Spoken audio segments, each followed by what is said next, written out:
hated, they never believe me. Yeah, I would never drop the ball, I know I make it look easy. Yeah, Mayweather with the defense. I don't care what a critic gotta say, I got them picking up the pieces. That to me, you really playing with your life, I'm about to come and run it all back. I'm the new era, about to snap back, you ain't fitting for it, cause you all cap like, hold up. I shoot my shot, wait, hold up. I'm really about to run this go up. You know it's all net when it go up. Ain't got no other plans, you don't need to understand. Ay, we on overtime, you don't need to understand. Ay, you just show them how to do it when you don't know what to say. Tell me how you plan to win if you plan to play. Moving fast, already gone, yeah, but you bringing me back. Try to double cross me, dog, just let me relax. Stop assuming what we doing.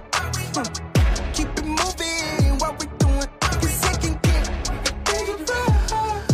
Cause it can get dangerous.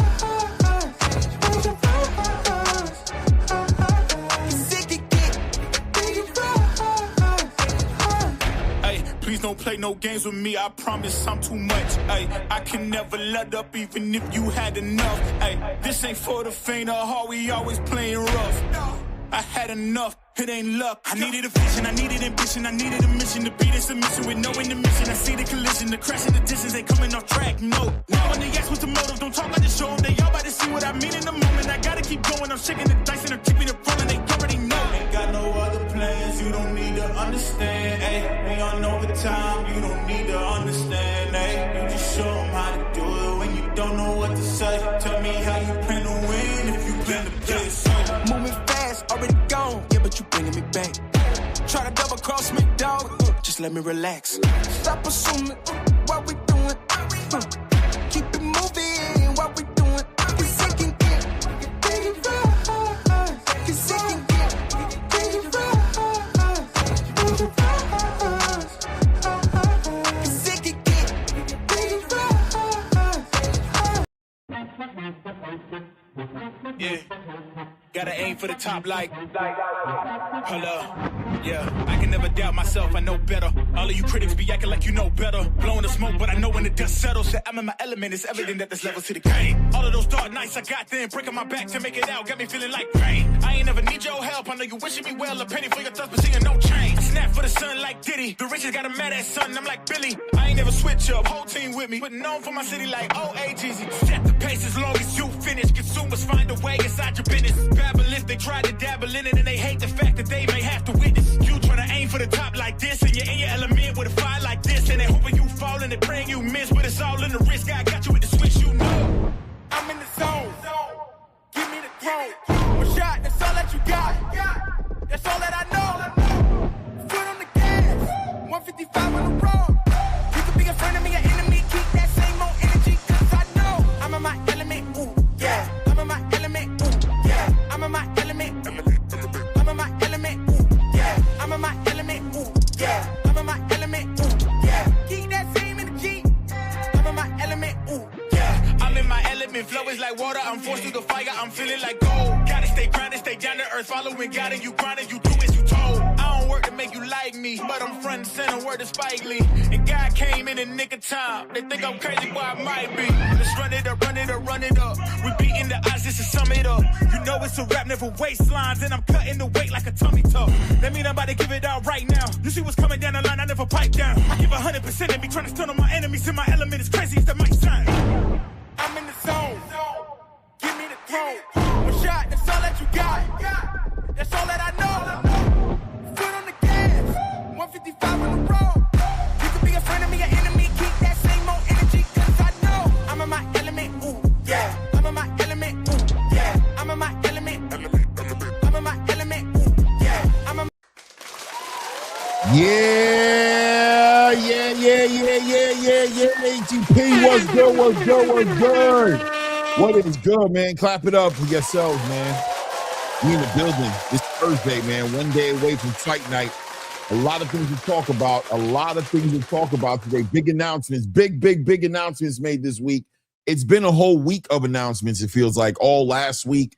The last weekend wasn't that much of a big weekend in boxing as far as what was happening inside of the ring. Couple of fights, but a lot of announcements, right? And the big announcement was made yesterday. A huge announcement was made yesterday. We got to talk about that, of course, as Ryan Garcia and Conor Benn has been officially announced. A real life collaboration, going on between Zuffa Boxing and Golden Boy right now to put this together. And obviously Paramount and DAZN is also very much so involved in this. We'll talk about that, all of the intricate dynamics of this relationship going into this fight and what we might be expecting to see, right? A lot of entertainment, obviously, with Conor Benn and Ryan Garcia just being personalities, very animated by themselves, but also, the promotions. This is going to be a big one here for Zuffa Boxing, Dana White, obviously, Golden Boy Boxing, Oscar De La Hoya, and obviously the big networks that are involved in the conversation, maybe echoing and maybe ushering in, shall I say, not echoing, and maybe ushering in a whole new era of boxing, on how boxing is going to look on the big picture. As a lot of questions are getting answered slowly but for surely about what we should be expecting from Zuffa Boxing, and what should we be expecting from the traditional space, and how they are either going to receive Zuffa Boxing, work with Zuffa Boxing, or at least carry that relationship with Zuffa Boxing. So a lot of conversations to have today as well. News coming out as well on Jaron. Not news coming out, but Jaron Ennis on a media campaign ever since his victory over Xander Zayas, a dominating victory. Quite frankly, one of the best performances of 2026, puts him in the conversation as one of the faces of boxing, right? You have him there. David Benavidez is there, obviously. Shakur Stevenson in his own right could be in that conversation. Abdullah Mason also had a great performance. But, Jaron Boots Ennis really making a great argument for as to why it should be the Ennis era, right? Or why he might be considered the face of boxing. But he's been doing a media campaign, moving around, going to the Pivot podcast, going inside the ring, and all different kind of other interviews he might be doing. But speaks a little bit on this Virgil Ortiz fight, which I think is an important conversation that I wanted to hear him have. We spoke about it here about his options and how we thought it could go, whether left or right. Would he go for Virgil Ortiz now? Would he go for other opportunities to unify titles and do things of that nature? We'll let Jaron Ennis speak for himself, though, as we'll go into the archives here and hear Jaron Ennis speak on that as well, of course, him speaking on that infamous third round that he had with Xander Zayas, of course, right? And very interesting now, because like I told you guys before, going into the fight with Xander Zayas, I was definitely wondering, would his 147 welterweight approach translate well at 154? And to many points, it did translate well, right? But there was a moment in that fight in the third round, and I was wondering how he might respond to that. We saw him in the post-fight press conference speak on it a little bit, but I think he gets a little bit deeper into it on the Pivot podcast. We'll get into that as well. Congratulations, by the way. Congratulations to Terrence Bud Crawford. Let's see what Terrence had to say about it as he became the 2026 SP Fighter of the Year, right? What did Terrence have to say? Let me see here. Terrence wanted to shout out to the people and had a moment. Go ahead, Terrence. Tell them how you feel. Well, I'm going to say, first and foremost, I like to thank all the fans that voted for me. I like to thank ESPN for nominating me once again. And I like to thank everybody that had an input in me becoming the XP award winner again. All right. Yeah. Standing out, bro. Wow. Salute to Terrence Bud Crawford, SP Fighter of the Year Award 2026. This is his third one. Well deserved. Obviously, this is from 2025, right? This is for what he did in 2025. They're giving him an award for it this year. But salute to Terrence Bud Crawford, man. Definitely a legitimate advocate and face of boxing, right? As he's on a world tour right now. I think he was in Tanzania a couple of days ago. He's been in Australia. He's been just traveling the whole entire world and just being a real life ambassador to the sport of boxing with all the things that he's accomplished. So shout out to Terrence Bud Crawford, right? Other things coming out as far as Errol Spence Jr. making an announcement right now that he was going to fight at 160 pounds. We got to talk about that. We're going to dive deep into that because at the end of the day, Errol Spence Jr. on his return back into the squared circle comes with a lot of questions already, right? Just already being outside of the ring for 3+ years, there's already questions about him. Where's his head at? Where's he physically at? Is he dialed into the sport? Is he focused? Why is he back? Is it a cash grab, or is he back for legacy? Does he plan on staying for the long run? Is he here for a long time or for a good time, right? Well, news comes out that he doesn't make weight.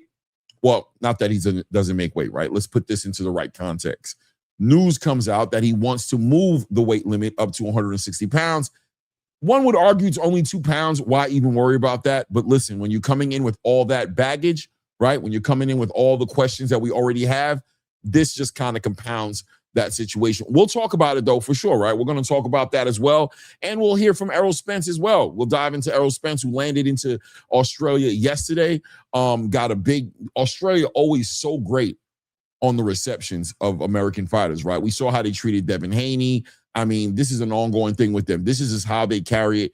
There's a hospitality, there's a culture in Australia that they always make sure they introduce to any American athlete that comes over there, right? They want you to feel Australia. Make it, show you why this is one of the biggest tourist spots, why this is that they have a big boxing community, right? A big supportive boxing community that wants to support boxing and loves American boxers as well. Getting ready to fight one of their biggest fighters in Tim Tszyu. But he gets asked the questions, right? The reporters out there do ask him the question about the 160 pounds, and he gave the answer, right? We'll go over that. We'll dive into the answers he gave. We'll talk about the pros and the cons, of course, as far as, well, what's a good thing about him moving the weight up to 160? Because we're all entertaining the negative things, right? We talk about him not being focused, him not being committed, him having one foot out the door, right? All these different aspects of the conversation. But what about the positive aspects of the conversation, right? We'll talk about that as well. Then, of course, we have to dive into the clock is ticking, ladies and gentlemen, right? The clock is definitely ticking for Devin Haney, as the date for the purse bid, right? For him, how they're going to figure that out for it to go to purse bid, I think is approaching on Monday. So we're all waiting on the sideline, waiting to see what Devin Haney's going to do. Will he defend his WBO title against Keyshawn Davis, or will he go ahead and, vacate or risk being stripped of the title by the WBO sanctioned body to make a big super fight with Shakur Stevenson at that catch weight of 144 pounds? Which one is he going to do? We got to talk about that. And we're going to dive into a little bit of Shakur Stevenson, who's also still been moving around ever since his announcement to Zuffa Boxing. He's been making appearances on media platforms recently on Ariel Helwani. He was on Inside the Ring on Monday and just basically explaining all of the interesting different variables involved in his signing with Zuffa, because there have been a lot of questions about this signing, right? Are you going to be wearing uniforms? Who's your next fight going to be? How's it feel being over there right now? Why choose Zuffa? All those different questions. We'll dive into that interview a little bit as well with Ariel Helwani, and we'll get some perspective as to what it's going to look like, what maybe we should be expecting from Shakur Stevenson in the coming days, coming months, weeks, months, years, that he's going to be with Zuffa Boxing. Shout out to everybody in the building, man. I appreciate you guys, man. Thank you for being here with me. You could be anywhere in the world, but you're here with me, man, and that is much appreciated. Hit the like button as you're stepping into the building. Subscribe to the channel. And let me go ahead and shout out to the family, man. Sam from Jersey in the building says, let's get it. Let's go. ATP, baby, no doubt, man. Dank Father in the building. Salute Dank Father in the building. Kalia World in the building. Good morning. Good afternoon, Queen. All right, good afternoon, Queen. How you doing? Marcus Warren in the building says, salute, Clay. What's good with you, family? SOB TV in the building says, salute, Clay. More blessings, brother. Back at you, man. Blessings back at you. I appreciate you, man. Joel Foster in the building says, my God, Clay. My God, Joel, man. What's good? I got a cousin named Joel, man, out of Boston, man. Shout out to my cousin Joel, man. Out in Boston, man. What we got? Left Hand Manny in the building says, Clay, salute, King. Salute to you, family. Salute, salute, salute. Let's see here. Joe Foster says, hit the like button. Yeah, do the right thing. Do like Joel did and hit that like button. Clear World. Let me see. Akeem Blake in the building says, peace to the gods on earth. Guidance and blessings. Clay and Angelo, what up? What's good? What's good, Akeem? What's good with you, man? Let's see here. Kai Money in the building says, Clay, who you think David gonna fight next? David Benavidez? Is that what you're talking about? It has to be David Benavidez, right? I don't know who he's gonna fight next. I'll be honest with you. I don't know what he's doing. He's got a lot of stuff going on. But we'll talk about him a little bit as well, right? We'll talk about him a little bit as well, because he's got a lot going on And I do have some questions about where his head is at ever since that big victory against Zurdo Ramirez become unified. I don't know, man. It seems like he's in a celebration mode, and I wonder if that's conducive or aligns with him being the best fighter in the world, right? All that partying, wear and tear on you. The older you get, the harder it gets to carry the weight of those decisions, right? As you begin to get into the elite level competition and try to sustain and maintain that position. David Benavidez practically on his best. I'm not going to say his best victory, but yeah, probably his best victory, right? Most dominating on a big guy like Zurdo Ramirez. But I think the momentum he built for himself on that fight, I would hope that he capitalizes on that and uses that to continue to motivate himself to be one of the best fighters in the world, right? And continue to challenge himself. James Valdez in the building. Salute says, just came in and smashed that like button. No doubt, man. No doubt, James. Thank you, brother. Thank you, man. I appreciate you. Shout out to Johnny from the hangout spot in the building. Johnny, what's good, man? Johnny says, salute to my brother Claymore, man. Good to see you in the building, man. We was building last night over there on the hangout, having conversations about things. Matter of fact, I'm going to be covering that on this show today. Johnny, I'm actually got all the clips, all the dates, and just want to kind of put some final touches and reality on this whole entire Shakur Stevenson, Devin Haney situation. Just as far as the timeline, people are really, I understand that we want to support our fighters and we want our fighters to give us the biggest fights, but there is a way that this has rolled out between Shakur Stevenson and Devin Haney as far as timeline, as far as announcements is concerned, as far as the WBO's involvement, Keyshawn Davis's involvement, Bill Haney, Jay Prince, all these different intangibles that's involved in this whole entire process being where it's at finally today, as we wait on the final decision from Devin Haney to hopefully get a real decision as to what we should be expecting as far as boxing fans for Devin Haney and Shakur Stevenson possibly, right? And Keyshawn Davis and all those guys, right? Welcome down Van Hout in the building, says at work, listen to the best duo since peanut butter jelly. Peanut butter jelly. Peanut butter jelly. Yeah, listen. You know what I'm saying? That's salute. bars, Walking down. nigga. Cheese in the building. Cheese. What's good with your family? What's good, man? Big Sarge in the building says Keyshawn Davis is the fighter who has to accept 25% of the purse. I agree with you. 100%. 100%, brother. You know what I'm saying? That's Keyshawn is in a position right now where he is privileged enough to be in a space to where he can be put forward as to a number one spot in the division he's never fought in to get a signature fight against a Devin Haney.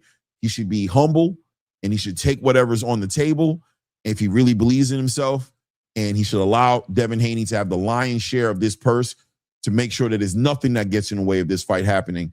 Make sure he doesn't do anything to get in the way of this fight. He has enough adversity and obstacles in front of him right now as it is to get that fight. If by some chance Devin Haney does pull the trigger and says, fine, it's me and you, Keyshawn better not mess this opportunity up by thinking he's more than he is, right? He's a great fighter. That's where we start at, but he might not be the other things that he needs to be asking for more than 25%, right? Bulbous World Order in the building says, can I call you Clayface? Nah, man, I don't know, man. I think Clayface is kind of I think you're throwing a shot a little bit there. I don't know why I'll be called Clayface, bro. And I'm not familiar with you, Bulbous World Order, but I'll keep an eye on you, brother. We'll see how long you last on the show today. Maybe you might be here for the long run, and maybe you might play yourself and get your ass up out of here. Maybe that might happen. I don't know. I don't know yet, Bulbous. I don't know. Clayface. I don't know, bro. I don't know. We'll keep an eye on you. We'll keep an eye on you, Bulbous. K Money in the building says David Benavidez. Okay, are you talking what is that? Okay, so yeah, David Benavidez. Yeah, I'm not too sure. We'll talk about him a little bit, man. And let me see here, Dan. Johnny says you shut them down last night with facts, 100%. But that whole shit gave me a headache. Yeah, they just couldn't deal with it. They couldn't deal with it. It is what it is, guys. Put on your seatbelts, hit the like button, subscribe to the channel. We got a lot of things to talk about today, man. Yeah, we're going to start off by bringing up the co-host, right? We're going to start off by bringing up the co-host. Shout out to... Oh.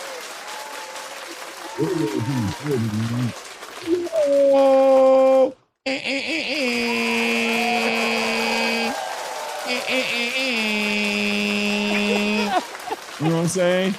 What's good, man? What's good, man? was that just for fun, or does the soundboard not work today? With I thought my and was better. I thought it was more. It is better. It is actually better.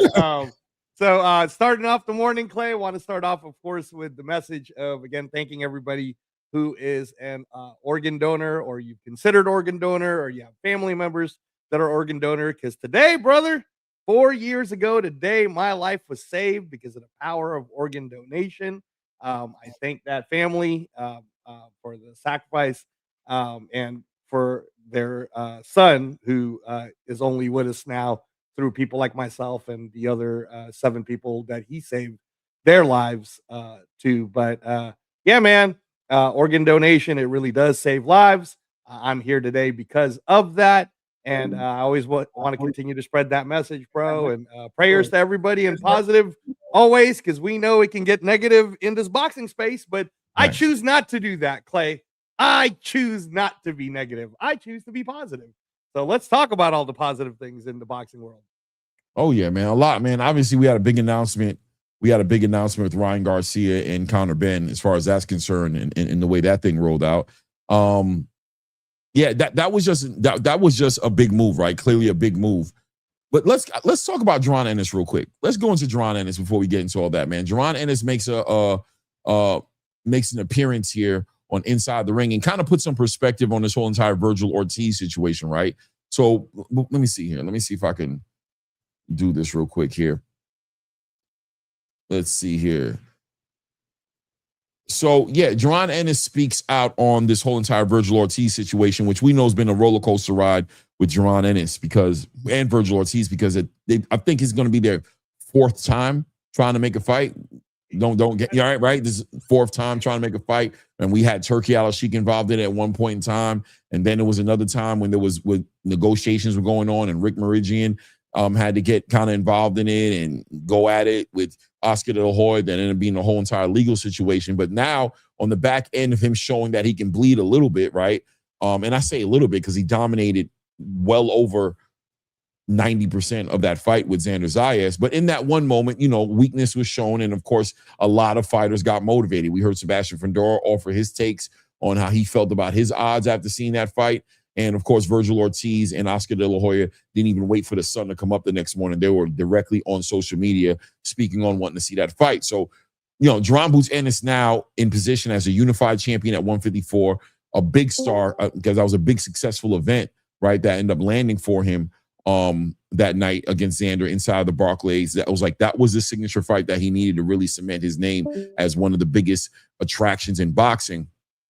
And of course, here comes the people who want to fight him, but here's him speaking on how he feels about it, where he's at with it at this point, and what direction he thinks he's going to go into. Look, Virgil Ortiz, we know you already accepted that fight back in April, and then his court issues with Golden Boy prevented the fight from happening. Are you getting a little tired of the situation now? Because I know you're asked about it everywhere you go.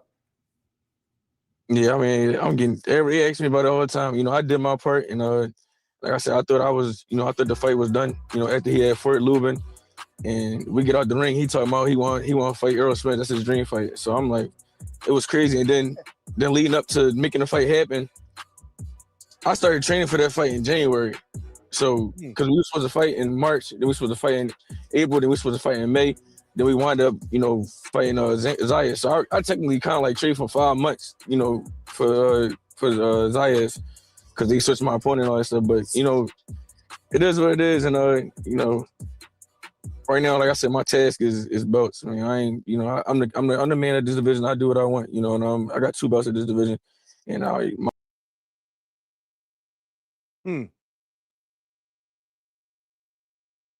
Yeah, I mean, there's a little more, right? But I pretty much got to it, and I didn't want to get to playing the whole thing and mess with some copyright laws or some nonsense. Right. But at the end of the day, Jaron Boots Ennis sounds like he's heading in a direction of unifications, right? He wants to become undisputed, and it sounds like Virgil's going to have to show and prove that he deserves to be in the ring with him at this point. He feels at this point, listen, I put in a whole camp. He felt like the fight was almost pretty much solidified. Then last minute situations, obviously, with the legal issues going on between Virgil and Oscar De La Hoya. Looks like Jaron Ennis is heading in that direction. What do you think about that? Yeah, no, I mean, I think it's fair for Jaron to do. I mean, he's he's living in that traditional sanctioning side space, right? He wants to be undisputed, which is opposite from what we just heard Shakur say on a bunch of mainstream platforms. Undisputed doesn't matter. It's Right. about big fights, right? So, been there, done that, but didn't. You know what I'm saying? but I mean, with Jaron Ennis, because he's living in that space, I understand, and I know, like, some people will feel, and I agree, like, I don't like the whole you don't deserve a shot at me, like, I get it. At the same time, that's the highway that Jaron Ennis is driving at, so I don't blame him for wanting to fight maybe the winner of Josh Kelly versus Aguiarco next week, right? That happens next weekend anyway, so we're gonna find out real soon who the winner of that is, and then you get another unification in the IBF. He seems like he wants to fight Fundura. Clay, I'm down for that. I'm down for it. But at the end of the day, man, I've said it several times on the show, and it's not that I don't like Virgil Ortiz. Shout out to Virgil Ortiz, and shout out to him being a part of the Raider Nation. But brother, you have now fought. Inactivity kills, right? And yeah, man, there's a reason why Jerome Boots Ennis is the #1 ranked guy for the Ring Magazine at 154 now, Clay, and he gets to call the shots. Unfortunately, now if you want to come to Zuffa, brother, and then, and you want to play with what Shakur's playing in, where all that really matters is big fights, man. Don't worry about the belt. So on the one hand, would I love to see Jaron Ennis versus Virgil Ortiz? Absolutely, Clay. That would be a barn burner of a fight. They're both at the peaks of their career. That would be amazing. On the other hand, that's the highway everybody wants to live in, Clay. I don't make the rules, brother. Like, if they want to play in that highway, then I got to go with what Jaron is saying too. Yeah, 100%. I agree with you. I think that, and we called this, right? We knew that this was going to be part of the conversation because, not only is it the last time they got into a negotiation, it got messy and nothing came out of it. And like he said, 5 months of a training camp, right, to get ready for that fight, as far as he's concerned.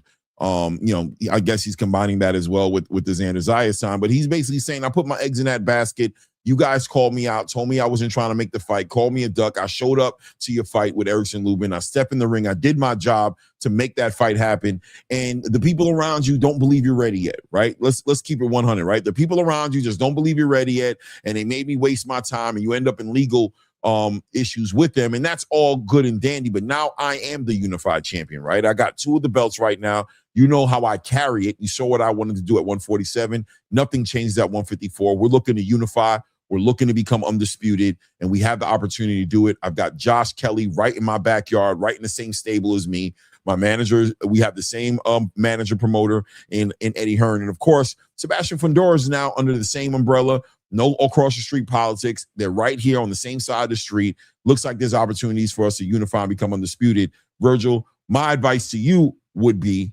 and this is sidebar, but the same conversation, but Jaron's not giving this advice, right? But just between me, you, Angelo, and our community here, Virgil, go get you a belt, right? Virgil, you have a WBC title, an interim title. Go leverage that title and go check out Sebastian Fundora, knock on that door and make that happen. Pick up a belt, and that fight becomes even bigger. Let Jaron Boots Ennis do what he has to do with Josh Kelly. Jaron, go pick up that IBF title, and let's see an undisputed at 154 for one of the biggest fights that could potentially be made on the back end of Virgil coming into this conversation as a champion. No, Angelo, what do you think? No, I mean, your idea is fantastic, man. I mean, again, if we're going to live in the sanctioning body space, then undisputed does matter in that space. So I agree. I don't know what Mauricio Suleiman wants to do about it, but yeah, how about forcing the next fight to be Virgil Ortiz and Fundura, and us not seeing another, shout out to Keith Thurman, but another Keith Thurman type?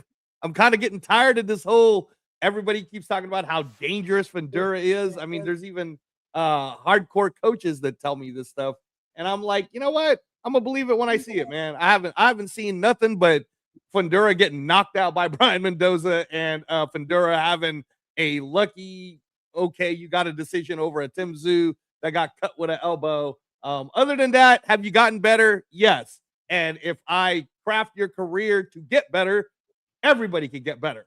Show me, Fundura. Show me you can challenge somebody like Virgil Ortiz. Because I'm going to be honest with you, Clay. I believe if Virgil Ortiz fights Fundura, he knocks Fundura out worse than Brian Mendoza did.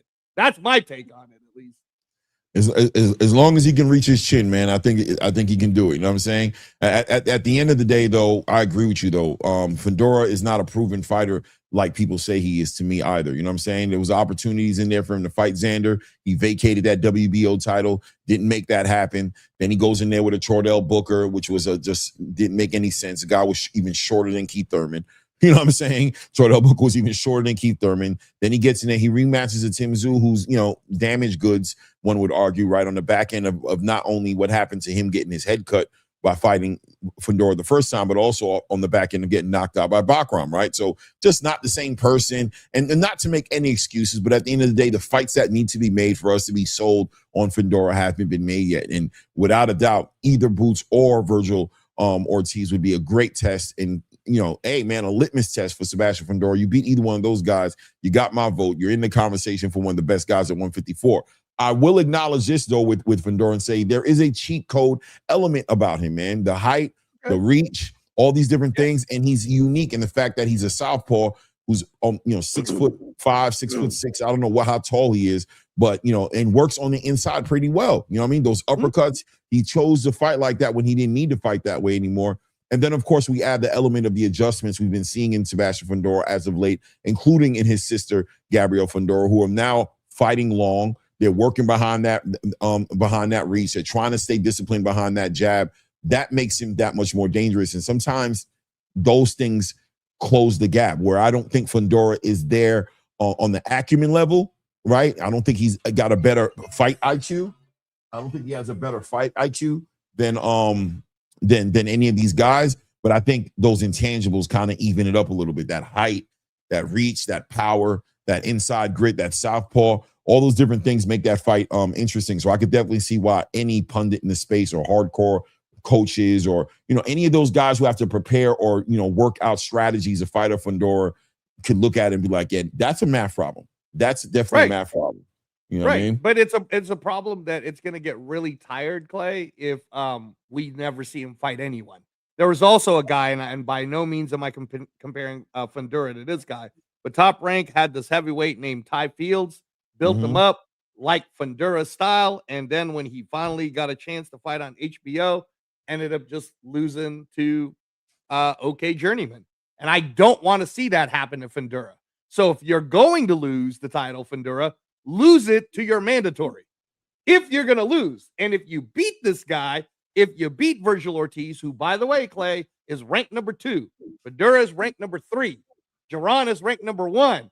So if you want the man, which is Jaron Ennis, you got to go through the man, which is Virgil Ortiz, and then we can finally have a Ring Magazine. I'm going to hate that I have to say it this way too, Clay. A Ring Magazine champion, because for whatever weird reason, Charlo Jamel is still the lineal, right? Jamel's still the lineal. What that's all about. That one's great. I got a feeling, I ain't gonna lie, I got a feeling that when that's all said and done, whoever wins between these guys will be crowned lineal. I just got a feeling I agree. they're just gonna call them lineal. But I agree with you. People are trying to make Sebastian Fundora the final boss. I remember, shout out to Showbiz, shout out to my brother Showbiz, who put Sebastian Fundora as the final boss. And I was like, nah, bro, Boots is the final boss. Yeah. You know what I mean? Boots is the unified champion. He's the most exciting. He's the most dangerous in the division. He's the final boss. And, Fundora, the interim title holder is Virgil Ortiz. Let you, figure that out.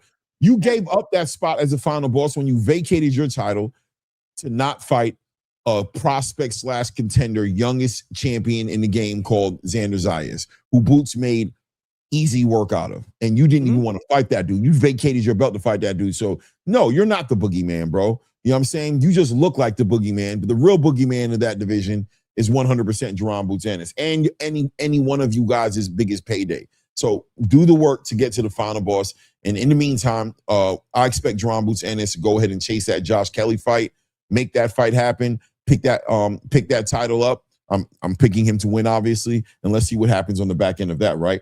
Yeah, the last thing I do want to add, and this is more to Rick Merigian, who I know is out there doing his thing, but if I was you, I would put Virgil on any of these platforms and have Virgil say these words. Jaron, you cannot get the Ring Magazine championship without me.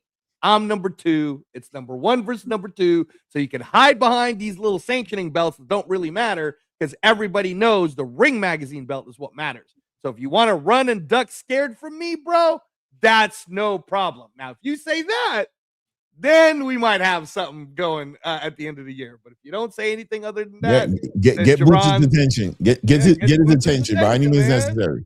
Yeah. You know what I mean? But go ahead, man. Sorry. No doubt. Hey, no problem at all. We on the build right now, man. So I want to also play this right here. He talks about that third round situation here on the pivot, and I thought this was one of the most transparent versions of Boots, right? I mean, Boots is always one thing about Boots that I know is that he's very prideful. So anything he says, even if you ask Boots, what's your favorite you know what I'm saying? Anime. He's like, I don't really got no favorites like that. You know, I just, you know, I'm a laid back guy, bro. You know what I mean? I don't know, man. Like, you know, they all good. You know what I mean? I like the ones that, you know, that I can eat when they're there. You know what I'm saying? I'm not really like making choices. Like I don't sweat nothing, not even an ice cream flavor. You know what I'm saying? Nothing gets sweated by Boots because Boots is the man. And I think Boots I'm liking Boots more and more. I've always liked Boots. I'm a big fan of Boots, but he is getting into he's understanding the dynamic of the space, and he's starting to move like a boss. He's starting to move like the best fighter in boxing, like the face of boxing. He's carrying the energy the right way. This is what we always wanted from Boots, by the way. Shout out to Jamil over there at YSM. It used to be you had to only catch Jamil to catch a good Boots interview because he wouldn't talk to nobody. But now look at him, man. He's on the pivot right now, live and in living color, talking to the world, man, having 53-minute, 1 hour long interviews, man. But let's hear what Boots has to say about this. And I'm going to end it on my note. So Boots, even with that, you faced a little adversity in the third, got a little shot, or would you call it that? And kind of take us through that moment. Like, what does a fighter think when they know they caught one, but they got to kind of regroup and all that stuff? That third round, it was the first 2 rounds was so easy. I feel like I watched the fight like 5 times. I'm like, I could just see myself just getting like lazy a little bit. By the way, just wanted to, you know what I'm saying, put this in here. The fact that he said he watched that fight almost 5 times at this point, that just lets you know, as cool as he tries to act like he is about shit and as laid back as he is, that man is his biggest critic. He's his own biggest critic. So, and I say that because, right, Angelo, it seems like he doesn't do the criticism thing that much. Like when they ask him about these downfalls, he's like, man, there was nothing wrong with me. I was good. But let me tell you something, bro. Angelo would know better than me as a trainer. You don't watch yourself in a fight 5 damn times if you did everything right. Right? Yeah, no, you're absolutely right, Clay. I mean, you know, if you guys really just strip away your fandom and just observe these guys as the amazing athletes that they are, the reason why, you know, Clay, I've always loved and backed Jaron Ennis back when he was in his 20s, bro. I always looked at him and I always thought this guy is like a pure boxing geek. He loves the art of it and he loves the art of it for himself. He doesn't necessarily watch other fighters, but he's watching him and how he can make himself better. So the fact that he already watched it, at least by the time it got to the pivot, he's probably already watched it more than 5 times. But he probably watched it over and over again because what he's doing, Clay, is he's recalling the moment of what it was for him lifetime and then what he's seeing. Like, yeah, I do kind of remember that part. And I probably should have went blank, blank instead of going blank, blank. Well, I'm not going to do that next time. And you would appreciate this because you're a jiu-jitsu practitioner. Isn't that what jiu-jitsu people do too? 100%. That's what if you can get tape, if I could get tape on me rolling, and by the way, I don't practice. I haven't done jiu-jitsu in years. I know. You know what I'm saying? But that being said, though, to your point, yeah, man, that's how you get better, right? You examine everything, and even when in those moments where it looks like you're great, even like in this situation, in a victory, right, where people are like, "What are you worried about that? You dominated 95% of that fight." Yeah, but that 5%. See, the real pros, the perfectionists, are like, yeah, but there was that 5%. But damn, bro, you can't get it all the way right. Says who? Right. Who says I can't get it all the way right? What are you talking about? Nah, bro, we're gonna watch this video. So here he is, you know, being nonchalant and cool as he wants to be, but really being truthful and very transparent in this moment here. Let's let him finish speaking on it. And these are things that I want to work on when I'm in camp. Like, don't get lazy. Like, just you gotta like stay sharp at all times. I don't care how easy it get. If it get easy, get them out of there. Right. Because anything can happen. So I got a little lazy, and everybody thought I was hurt, but I can see what everybody see because it do look crazy, but I wasn't hurt. I was trying to calm him down because he got hyped when the crowd got hyped. So when he was throwing punches, I'm just like, I'm gonna shoot with him, try to catch him in between. A couple little times I quarter shot and he like went through the glove and he was like swinging me. One joint he pushed off, covered with a clean right hand. Like it was like little stuff like that. Like and everybody thought I was hurt, but I wasn't. I really was chilling. I was cool. If a fighter is hurt, they're gonna be on retreat mode. They're gonna shell up. They're gonna box and move. They're gonna be dizzy. Like I wasn't on. I was cool. I was calm, and I controlled myself. And next round I came back out, and I wound up hurting him. Right. Probably seconds later, and the next round I came back out and continued doing what I was doing, making. 100%, man. I think at the end of the day, man. First of all, I'm gonna ask you: do you think he kept it all the way 100 there? Did he start kind of drifting back off into trying to convince everybody? When you saw that, did Boots get hurt or not? As far as you're concerned, in that exchange. Yeah, no. So all right, in my experience, I've had across the board with any fighters that I've worked with. Sometimes the shot can look bad, and depending on the type of fighter that you're with, I believe Boots when he says I wasn't hurt. I do believe him. And when he's saying I was trying to calm him down, because if you did notice that sequence, he got hit, his head popped, but then he was trying to like do that the arm trick, right? Where if you hold, it's kind of like if you hold your kid, like, hey man, you better calm down, right? Right. Like that's what he was trying to do. Like a lot happening. It's like, boy, you almost made me fall. You almost made me fall. Wow, whoop your ass. You almost fell to your ass. But it wasn't so like that's what he was doing, right? Like that was the technique. You don't feel like his equilibrium was off, right? Like he got punched. No, not at all. Because his cognitives were all still there. He was trying to like problem solve still, right? You know, like when someone's on Queer Street, like you know it, and he wasn't. So when he says that, I believe him. At the same time, I understand what the crowd's talking about because, a missile got through the gate, right? Like a missile got through the gate, and then you're like, oh my God, we've never seen a missile get through a gate before, right? It's kind of like when Floyd got hit. We've seen the missiles get through, but we never seen him react. Well, not like that, though, Clay. The way he reacted to everybody else. Not like that, right? Going into the fight, that's what people were saying. We've constantly seen him get hit clean by fighters before, but he's never affected. Right. At least aesthetically, it looked like he got affected in a way that. But look, at the end of the day, it woke him up. It woke him up. No. Well, I mean, you guys saw what happened in the next round. Let's not forget about what happens in the next round after round 3, right? And what Boots does to Xander. But what I was gonna say is that, but then when you're talking to the fighters for real, I've definitely had like world champion fighters who have told me, both in the fight and then outside of the fight, like, yeah, man, that one thing that nobody even noticed, I was buzzed during that whole time, and I was just listening to what you were saying instruction wise. Because I don't know if I'd like to have a private conversation with Boots just to ask him, but has there ever been a fight in your entire career, maybe early on, like what happened to Andre Ward? Remember when Andre Ward's second fight he got knocked down, right, Clay? So, he might have actually been buzzed before in the 36 fights he's been on. And we just, he's learned from recognizing that part of it. So like I said, I could believe you guys. Oh, no, he was hurt. But I can tell you from being in there, if my fighter says he wasn't really hurt, I believe him. That, and looking at Jerron, to me, I don't know, man. He was still in control. He wasn't like wobbly or dizzy or nothing like that. So I believe him. Yeah, I don't think he's trying to convince anybody. I just think he's so tired of answering the question that he's, or like talking about it.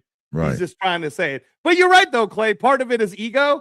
He might also be like, nah, I'm not going to let you go. Yeah, I'm going to be real with you. I think he's just programmed to not show any kind of weakness. That's what he visuals is showing weakness, is to give too much credence to somebody else's version of what they see, right? To be like, I get why you thought it was that, but it wasn't that. You know what I mean? But I get why you said that was about as close to him admitting he was going to be hurt as you're going to get, right? It was him basically saying, I get why you said I was hurt. Right. But at the same time, I'm going to double back and let you know I wasn't hurt, brother. That's not what hurt looks like. When you're hurt, when you're hurt, You're going backwards. You're moving around. You're not doing the things that I was doing. I was still trying to get control of it. I was shooting with him. When he was throwing punches, I was throwing punches. And inside of 20 to 30 seconds after that whole little bit of exchange, I was back on top, bopping that boy's head from pillar to post all around the ring. And then I came and dominated the next round. So, listen, I think the most important thing here with Jaron is the ownership in any kind of way. He took the ownership to say that that's something I need to work on. That's something I don't want to continue to have happening to me. You know what I mean? Like he said, if it's easy, get him out of there then. Don't sit there and play with your food because this is boxing. He acknowledged it. And anybody can hit you with a clean shot and change the whole trajectory of the night in one shot that hits you on the button, right? It is what it is. Right. So Jaron speaks on that here. We can segue into Errol Spence real quick here. Errol Spence says he needs it to be a 160. He can't do a 158, man. That was rough, bro. I don't know what happened. Maybe travel. I don't know. I don't know what to tell you. I already don't like this fight anyways, but go ahead, man. I mean, you know what it is? He's been gone for 3 years, Angelo. Right. He's been gone for 3 years. He got the shit beat out of him by Terrence Crawford. Let's be frank, right? I don't want to, because I got so much respect for Errol Spence, but he got bludgeoned, right? 100%. Until the referee stopped, right? Round after round. And we knew he was coming in off of an accident. He had 2 fights. He fought Ugas and he fought Danny Garcia, but we knew he didn't properly. He was never the same. Yeah, he was never the same. Right. And he didn't give his chance. He didn't give his body an opportunity to really heal the proper way. To you're not going to come back 100%, but at least maximize and come to the best to whatever potential you could reach. He rolled right into it. As soon as he could get into a ring, he healed up as far as wounds on his skin and, got his teeth fixed a little bit. Matter of fact, he didn't even get his last final teeth in his mouth before he got back in the ring with by the time he fought Ugas. He thought his fake teeth got knocked out his mouth because he didn't have his final teeth in his mouth. So he didn't give himself a chance to rehabilitate in the proper way. Then he goes into that fight, not to mention the ass whooping's one part of it, but what he looked like going into the fight just looked like somebody who just wasn't supposed to be in a ring with Terrence Crawford that night before he got in the ring, right? He looked high. People thought he was smoking weed or he was taking edibles or he was on pain medicines. The weight cut I heard was a very difficult weight cut. And then you hear his own story talking about no sparring for like 6 weeks and all the different injuries he was dealing with going to that fight, and pretty much telling the space that, I went in there for the money that night and I knew a month out from the fight, I was not going to win that fight. And that pissed off a lot of people, right? A lot of people was like, what? You knew for a month and you let the fight keep going? You basically took our money, especially his fans. So all that compounds, right? Behind now, you see him talking about he can't make weight. It makes you nervous. So it is a lot. But the truth of the matter is, it doesn't have to be a lot, right? It can just be 2 pounds. Right, Angelo? I'm just saying, it's 158 was the agreed on weight. 2 pounds is a lot. But I mean, like, when you're talking again, man, I'm one of the people, Clay, who, as you know, I was just at the PI doing the weight cutting summit over there with the crew. And man, the fans, hardcore fans, casual fans, you guys don't understand the weight cutting thing. So I'm not going to try to debate any of you on it. You just don't get it. But 2 pounds, 3 pounds, 1 pound is a lot depending on your body type and where you're at that point in your life. So honestly, man, this could be one of those where, what's Tim Tszyu going to say anyways, Clay? No, of course he's not going to say no. And then at the same time, it could be Errol going, you know what? I just feel more comfortable. It could have been the flight thing, right? I would just rather not have you have to tell me to cut down to 158 when, in all honesty, like I called the shots too. So it could have been that, just like a pre-seeing things happening once you get to Australia kind of thing. But for you guys who think 2 pounds isn't a lot, go ask Canelo when he fought Floyd Mayweather. Well, I mean, I would say this, right? I would say 2 pounds is a lot no matter what, right? But I would say that, does it mean it could? Well, let's listen to Errol speak on this. Let's listen to Errol. What's the reasoning behind the move to 160? It wasn't no reason. I was like, why fight at 150? Why fight at 158 when I was just fight at the weight limit 160? I mean, why not? Obviously, you'll see Tim Tszyu at some point. What will your first words to him be? I don't have no words for him. None at all. And obviously, the experience to be in Australia and fight overseas, you've done that, the UK with Kell Brook. And how do you think this experience will be? Oh, the experience will be dope. I'm going to enjoy it a lot. It's going to be a dope event. And, I'm something I've been used to, even when I was in the amateurs. He looks happy.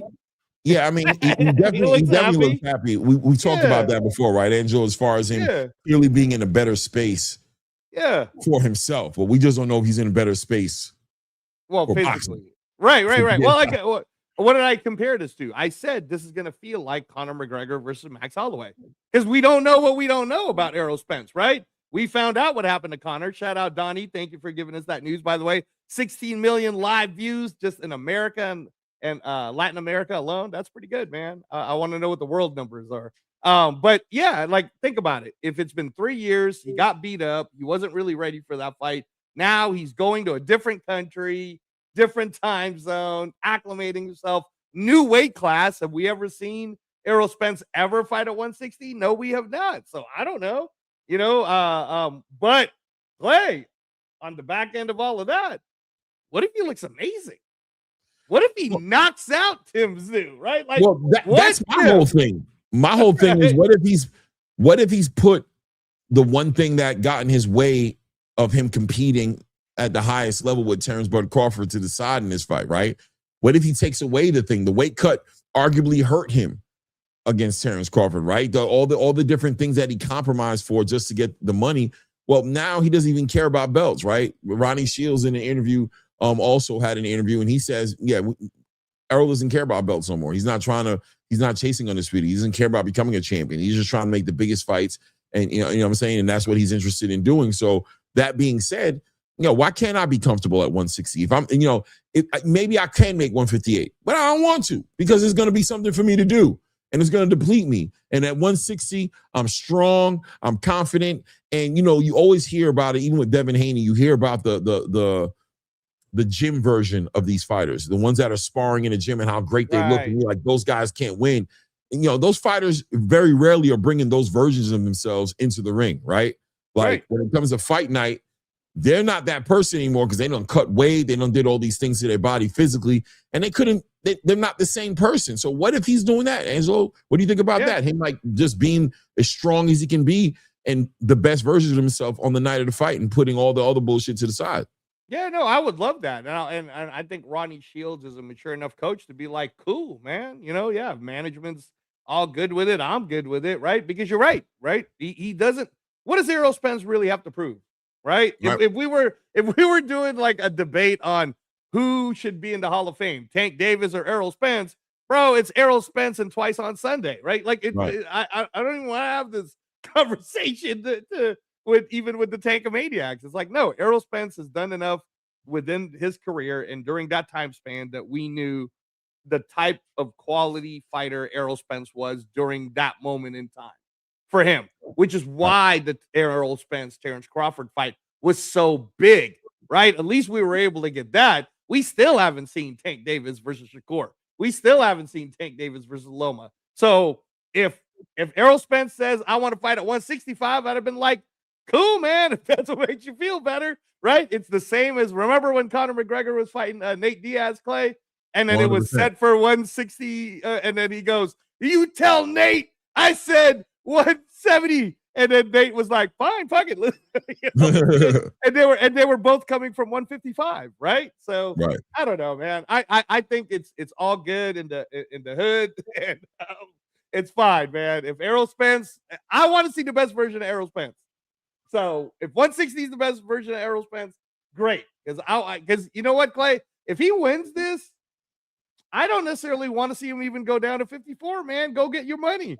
Who's the biggest 100%. Fight for you? Like, go. Who's the biggest attraction that Errol Spence could get? Against anyone too, right? Not necessarily Boots, because why would you go down to 154 to fight Boots? Who cares, right? So who would you want to see Errol Spence? If Errol Spence beats Tim Tszyu, who do you want to see him fight? I mean, I don't know. I just want to see him fight right now. I don't even know who I want to see him fight yet because I haven't seen him fight. You know what I'm saying? Like I want to see him, see where he's at. And once I know where he's at, then I'll have a better idea of what I want to see next from him. But I'm really in the dark when it comes to Errol Spence. I'm gonna be real with you. I just don't know what to expect from him. This is one of the first fights in a long time that I'm just like, I just want to see what he does. I want to see who he is. I feel like this is going to be a whole different experience with Errol Spence. I mean, with that whole rat tail he has right now, and the calm zen version of him. You know what I'm saying? And he's up past. He's moving past 154. He's in 160 right now. I was gonna give you one that I think would be great. So TNT's involved with DAZN. They're showing. You saw the numbers were really good for Abdullah Mason. They're doing it again this coming month with William Spada, Lamont Roach, and then they're doing it for Andy Ruiz versus Neba in September. So how about the return of Xander Zayas versus Errol Spence at 160, bro? And you make it a TNT, December card. Wouldn't that be fun? Wouldn't you at least get interested in and Xander Zayas, who is a mega superstar, against someone who was a mega superstar? That would be TNT would be happy with something like that. I mean, what do you think? Yeah, no doubt, man. HLD said it too, man. I think that'd be a great fight. I think him against Xander would be a fight, and a great fight for Xander, obviously, right? A great opportunity for him to, get some redemption off the loss to Jerron Boots Ennis and have that opponent under his belt that even Boots didn't get under his belt. And of course, if Errol beats Xander, especially dominates him, then he puts himself in a real conversation for a super fight, even with maybe a Boots or a Jamel Charlo or something like that. You know what I mean? Right. Yeah, I love it. I love it. But once again, it's kind of hard for me to look past Tim Tszyu because I think there's an argument there to say that he might not make it past Tim Tszyu, right? Like, that's true. And this could be bad. This 100%. Could be really bad, right? And then 100%. on that side, let's say it's a massacre, right? Let's say he just gets massacred. Do we go down the line of blaming who allowed this? From Al Heyman on down, like, why did you guys all allow this to happen? Why didn't you give him a tune-up? Why couldn't he have just gotten one of those? They want to give him tune-ups. It's been on record before. They tried to. He's not hearing that. He's not doing the tune-ups. That's him. So you're saying it's Spence saying, I don't want a tune-up. 100%. Tyson Fury's fighting Maurice Walk in Thailand, bro. Listen, you know what I'm trying to say? No tune-ups. He's been like this forever, bro. He does not believe in tune-ups. We're talking about a guy who's thrown out of a Ferrari doing 100+ miles an hour, came back and fought Danny Garcia for his first fight. Right? People are like, you don't need to do that, bro. You can go fight. Come on, man, get a tune-up. Nah, bro. Nah, Kell Brook's man. still fighting, I think. He could have gotten Kell Brook. He said, nah, bro. That's just how he feels. That's how he feels about it. So I wouldn't feel bad. I definitely wouldn't point any fingers in any other direction but at Errol Spence, right? Okay, now how about this one then? One more. If Tim Tszyu does destroy him, how much credit do you give Tim Tszyu for that win? A lot. Really? A lot. Yeah. Because if he gets destroyed, he doesn't become like the best guy in the world, but it's a comeback fight. It's a fight that, because I'm still in the air with Tim Tszyu. It's like, man, who are you? You know what I mean? You haven't been the same since Fundora. A big victory over Errol Spence, a dominant victory, would make me think that Tim Tszyu is serious and really back to, he's back in the conversation. I will give him his flowers. All right. Well, go call your boys at DAZN and tell them to make it free, because that price point's a little high. Little high, Clay. It is what it is, right? It is what it is. Hold on a second. Let me see here. Wait a second here. 1 second here. I got a bunch of videos queued up. Cool. I love that. I love to see. Hold on. Let's go into the Shakur Stevenson conversation a little bit real quick here. Let's do that. Shakur is done this. And did you watch the interview on Ariel Helwani? Yes. I loved every bit of that interview. I thought loved it. Very transparent. I love that he said, I ain't wearing no uniform. It's like, I'm gonna get to it. Yeah, I think what I really like that Shakur basically did in this interview is he dispelled all the Zuffa haters on all the things that they think they know. Which, by the way, guys, if you've been coming to this channel this whole time, I've been telling you, and you guys kept arguing with me the same stuff that Shakur is telling Ariel. Like, there's a way that Zuffa moves, man, and I really love everything that Shakur said. Was there one thing that you didn't like, or did you like all the things that he said? No, I loved it all, man. I thought Yeah. he kept it real and he was very transparent about everything that happened. You know what I'm saying? Everything that, yeah. But here's Shakur speaking on the uniform. Matter of fact, Photo shoot, you in the back after signing, and you're wearing the Zuffa gear. Yeah, yeah. Are you now going to be wearing a uniform when you fight? Nah, not at all. I'm gonna be putting on my own uniforms, and they may like help out or something if they on the designs if they want. But as far as like me, I'm putting on my own uniform. I already made that established when I talked with them. Okay, I got to be honest. I was a bit devastated when I saw the video. Yeah, that was like one of the first things I said, but. Can you pause this for a second? Can you just pause it? Here you go. You about to call Ariel out? Go ahead. I am, man. You know I love Ariel, bro. You know I love Ariel, but come on. Yeah. Oh, you were devastated? Really? Are we devastated, Clay? Like, come on, Ariel. Stop it, bro. The Zuffa uniform gets the other fighters paid. I don't know. I mean, I would assume Ariel realizes this, that when you wear the Zuffa logo gloves or the Zuffa stuff, there's an extra payment that goes to the fighters for that. But at the same time, man, stop it, bro. Like that's I mean, terrible. listen, That was the conversation. That's bad journalism. Bad journalism. I don't think it was bad journalism. I don't. The reason I don't think it was bad journalism is because the whole entire world wanted to know about that, right? And there was this conversation about how would these elite fighters, especially in the back, let's just say with Jao Pataya, right? Jao Pataya, right. He's in the uniform. So some people want to, in their mind, they're like, damn, was he doing that out of his own free will because he wanted to? Or is that like something that comes with fighting for Zuffa? Do you lose your identity? And I agree with people who would say that boxing, when it comes to those uniforms, when it comes to those outfits, that's part of the show. That's what they do. They come out, Floyd Mayweather's notorious coming out in crazy uniforms, whether it's a Spartan outfit or a Mexican sombrero or fur, you know what I mean? Sponsored by Hublot, and you know what I mean? Like that's part of the whole entire experience. So I thought it was fair play. It was fair play from him. He did put a little extra on it with the whole entire. I ain't gonna lie, I was disappointed. It's like, brother, shut your ass up. You wasn't disappointed. What the hell do you care? But I thought it was a good question because, and I love that the fact that Shakur also spoke on the fact that, that was one of the first things I negotiated, right? And that just goes into what it's about, right? With Dana, that you negotiate what you don't want. If there's something that you don't like that they do, you bring that up in the negotiation. If there's a no-fly zone for you, right?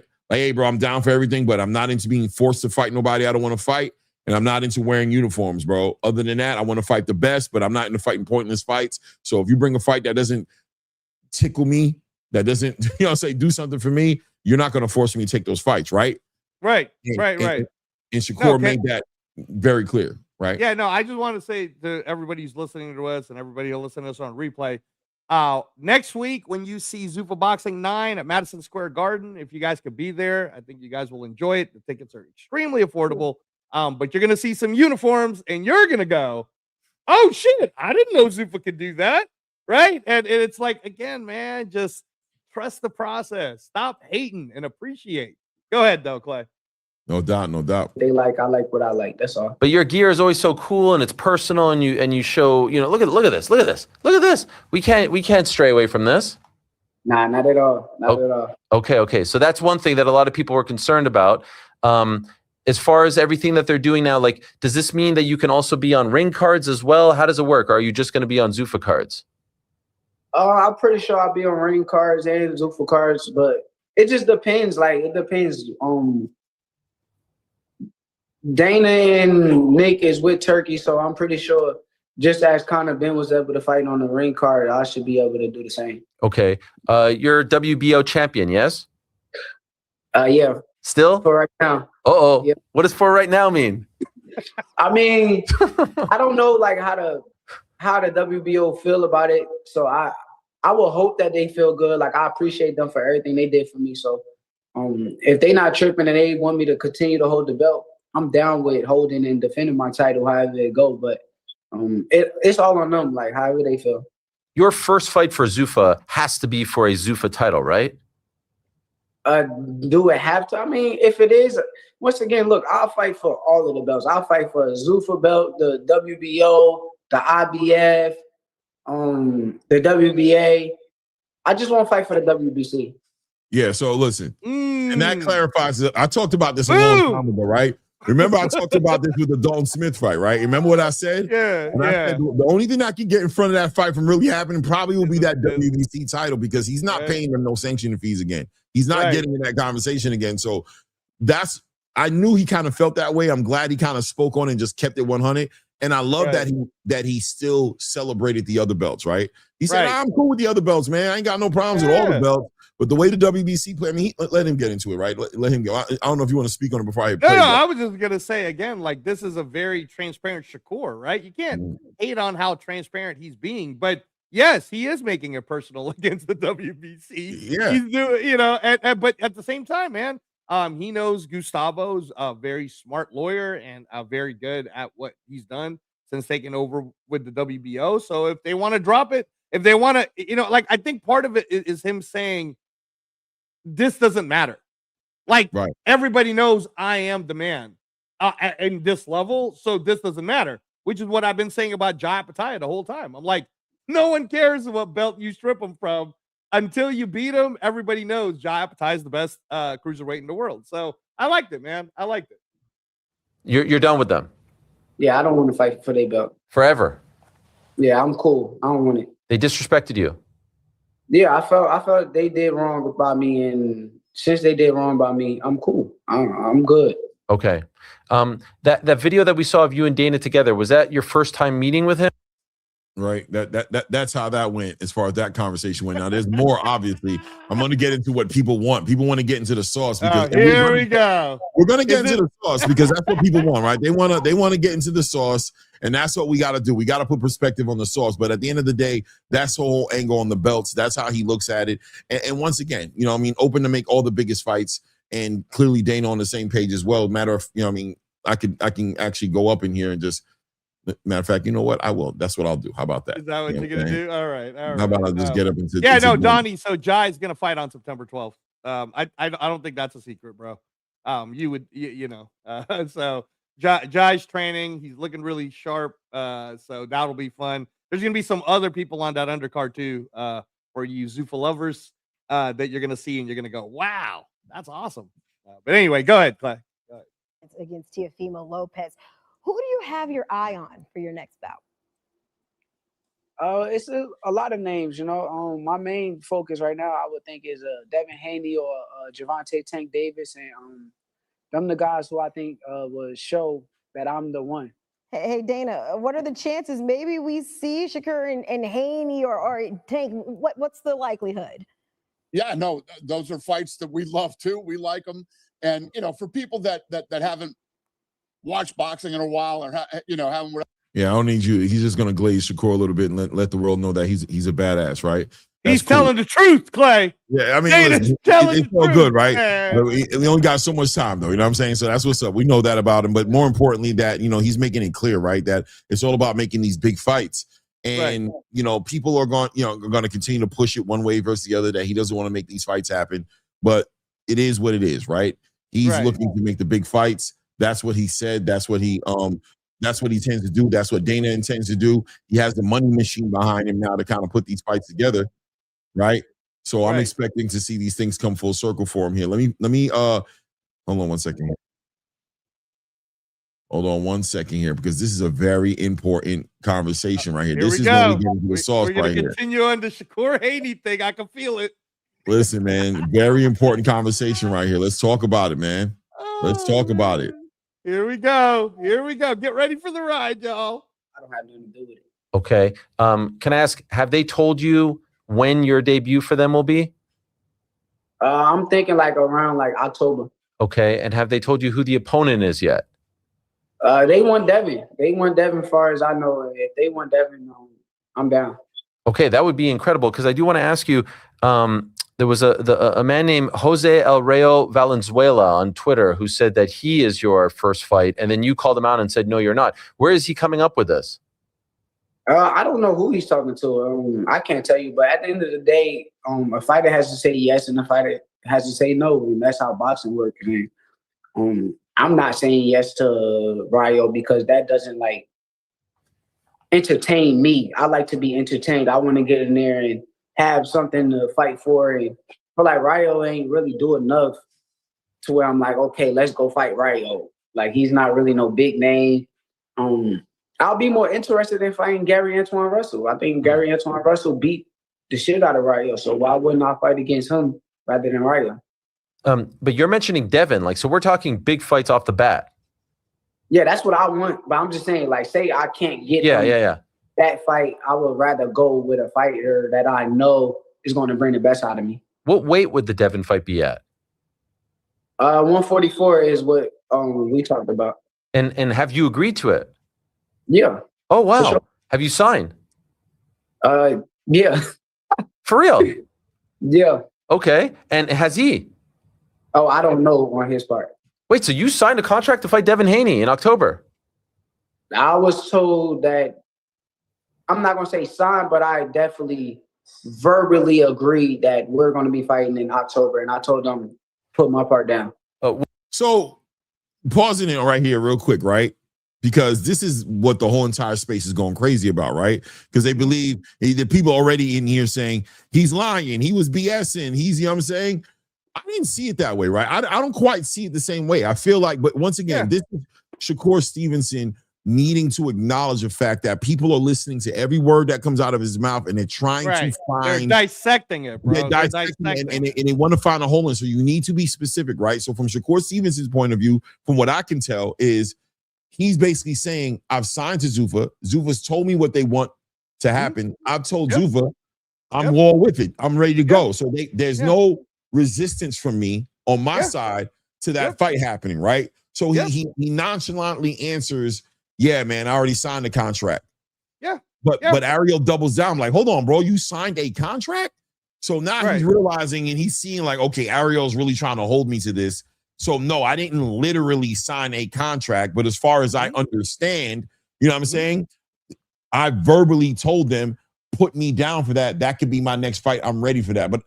But how do you feel about that? Does Shakur need to take some ownership in the way he's it's or do people need more critical thinking skills to navigate it?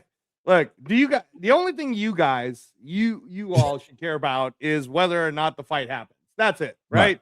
My guy Severe's on the chat. So Severe, you and I had a private conversation and I told you how it all went down, bro. And I told you how the process works on this. So he's not saying anything different than I told you. This is the same thing that happens in the UFC, Clay. Like I don't want to say names because again, that's as bad, but this recently just happened for the Zuffa 9 card where the person who was like Shakur had agreed 100%, no issues at all.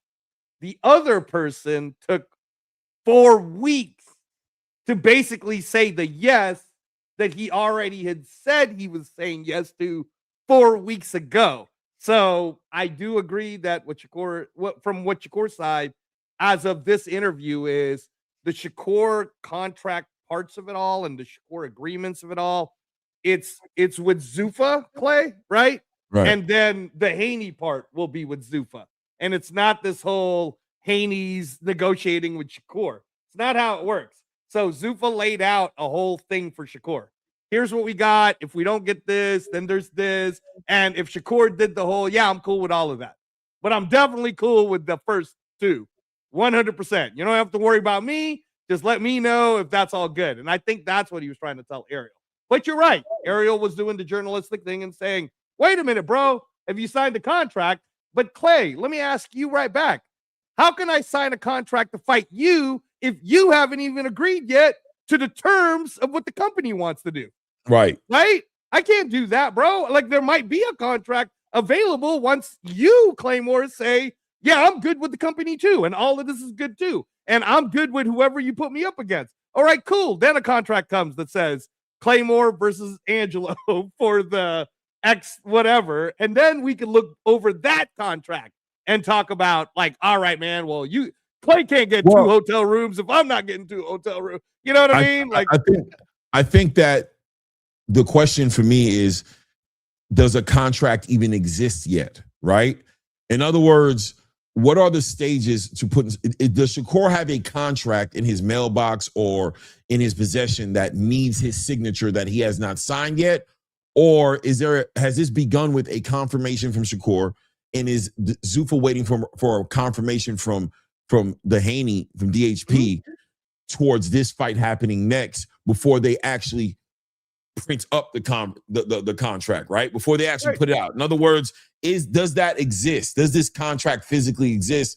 And when Shakur is saying that I signed the contract, is he looking at it as if I signed with Zuffa, the people who are putting the fight on, the people who are offering the fight? You guys already know where the fight was coming from. Bill Haney agreed that Zuffa was the one putting the fight on. I'm here. I'm where the fight is going to happen at. I'm signed to this company. So once again, I think that, me personally, I think what you said in the beginning, one thing in the beginning you said was very important, was the most important thing is the fight going to happen or not? Yep. And I think from Shakur's side, what he's saying is, I will not be the reason this fight does not happen. I'm ready for that fight to happen. There's clearly the criteria has been set already. Vacate the belt, sign the contract to fight me, catch weight 144. That's where it's happening at. As far as Devin Haney, we're waiting on him to make a decision as to whether or not he's accepted all those conditions. Has he accepted all those conditions? And if he has, then he'll reach out to the powers that be and say, we're ready to make that fight. We're ready to do that next. We're not fighting Keyshawn. Boom. Print up the contract and let's get it done. But people looking into it any deeper than that just want to hold court and doesn't really get. In other words, is the fight not going to happen because of Shakur? Is Shakur going to stop this fight from happening? It doesn't seem like. No, not at all. The Shakur side of things is done. And you and I, we've talked about this both privately and publicly, Clay. We want what's best for Devin too, man. And Bill's smart. He's going to get the most money out of it. So if you guys hear of Devin Haney signing to Zuffa, then that was the best option for him. If Devin Haney then decides to do the DAZN bag that Shakur talked about on this interview, right? How DAZN offered him a shitload of money that was similar to what Zuffa was going to give him. Maybe that's the direction Devin and Bill decide to do, and then you will see a Keyshawn fight, right? So at the end of the day, man, we're just waiting on what Devin wants to do, and I get a feeling, Clay, like I told you, it'll pay attention to this weekend. Well, let's see. Which part of the country? East Coast? Newark? I ain't gonna give out day plans. They gotta. All right. But that's insane. So has Devin signed with them too? That was the rumor, but we haven't gotten the confirmation. Everyone suspects he's gonna sign with them. As far as I know, I don't know. Okay. I have no clue what Devin's doing. What's the holdup? I don't know. So I see you guys going back and forth. I just know here's how it really went. After my fight with Tio, I wasn't speaking on Devin. I didn't bring up Devin. I didn't none of that. And him and Bill constantly had mentioned me. And when they constantly mentioned me, I was chilling. I was minding my business. And now it's like, shit, y'all want to fight me? I'll fight y'all. And I believe you. I saw Bill Haney tweet on July 13th, which is 2 days ago. Devin Haney doesn't need to drop anything first. Sign the 144-pound bout agreement or DHP moves on. And then you wrote, stop it. My part been signed. You see who I'm with. What do you mean by you see who I'm with? I'm with Zuffa. They said, if you go listen to Bill, Bill said that Zuffa was the ones that want the deal. They are the people that want the fight to happen. So I want to sign with the people he was talking about. And then you tweeted, trolling can only last so long. It's either me or Key, lose. Either way, now make y'all decision. Are you referring to Keyshawn Davis? Yeah, Keyshawn Davis. He became a mandatory. And what actually happened, and this is the real storyline of it, is Keyshawn became their mandatory. And when Keyshawn became their mandatory, they started mentioning my name, like, oh, we want to fight Shakur. We'll fight the big bro. We'll fight the big bro. And once they did that is where it's like, I felt like they was kind of trying to run away from the Keyshawn, and they would rather lose to me than Keyshawn. So I'm like, shit, however y'all want it, I'm down. Like, if y'all say, oh, Shakur, then come see Shakur under them bright lights. Oh, my gosh. And why 144? Why 144? Okay, now he's giving the order of events right now. Here's my question. if what he said is true, right? Well, you know, because you have the facts. In fact, you could give us the order of events, I'm bro. about to get it, trust me. But I'm gonna start off because I know everybody in the chat has this picture of it, and this is gonna be a very interesting moment right here. Because what I'm about to show and prove, yes, right, through the facts. Right? But I'm gonna say before I go into that, if what he said is true, right? Okay. If indeed, are you using the if word as a condescending if? Yeah. Well, I'm gonna say what are we really looking at here, right? In other words, if what Shakur basically said is that because, and I'm about to play everything, right? But he's basically saying that there was no interest in fighting me under the terms and conditions that I put out there as to why I was gonna fight, right? Yes. There was no interest there in fighting me. The only time the interest came into when the adjustment came, when Devin said, let's do it at 144, was after Keyshawn was put at a certain position with the WBO to fight Devin Haney. And that's when he said that, right? I love it, Gal. Gal 420, stay right there. Don't go anywhere, baby. You stay right there. We got you. Don't worry about it, right? So if that is true, would there be an argument there by Keyshawn Davis to say that you just running away from me, you don't want to fight me, that's why you've agreed to fight in a position that you already said you weren't willing to do? Is there an argument from Keyshawn to say that? I mean, you know, Keyshawn's a businessman, bro. He can do whatever he wants. All I know is I've seen the chat go crazy, Clay, and you know, I love the fact that ATP means facts. So go ahead and lay it at this point, right? So let's go to May 10th. Let's go to May 10th. Okay, guys, write that on a piece of paper. May 10, right? May 10 on your paper, right? Let's go to May 10th and let's see what happened between Bill Haney and Jay Prince on this conversation.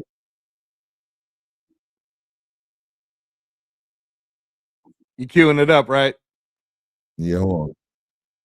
May 10th, everybody. This again. Here we go. I promise you, we're not doing any magic. This actually happened on May 10th.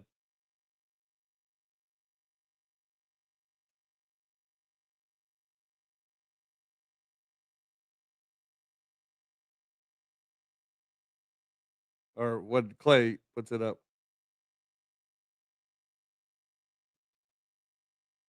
Whenever Clay's ready to put it up.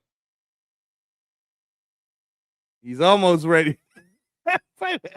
I can tell. Maybe no, not quite queued up all the way. I'm ready. You know what it was? I ain't gonna lie to you. I thought it was up there playing already. Oh yeah, that's what I was asking you. So I'm like, you're gonna. I was literally watching. Is my mic working? I was like, hey man. I was literally watching it, bro. I was literally watching it. Let's have at it, man. Let's do it. Let's do it. Let's go. And Jay, you know I'm not no top flight specialist like Gil and them of boxing. I just know who popular and who the fuck the people want to see, and I know who I want to see. Well, you know, this is at the top of the game. You know, I don't believe, you know, nobody should turn down no fade, the kind of money that's on the table if they're ready. And we're ready, you know what I mean, willing and able to defend our 147-pound welterweight title against anybody at any given time. You heard that, Jay? Oh yeah, see, but that's the thing, though. That's the thing, you know. See, Shakur is 135 pounds. Oh shit! You know what I mean? The way that fight could be made.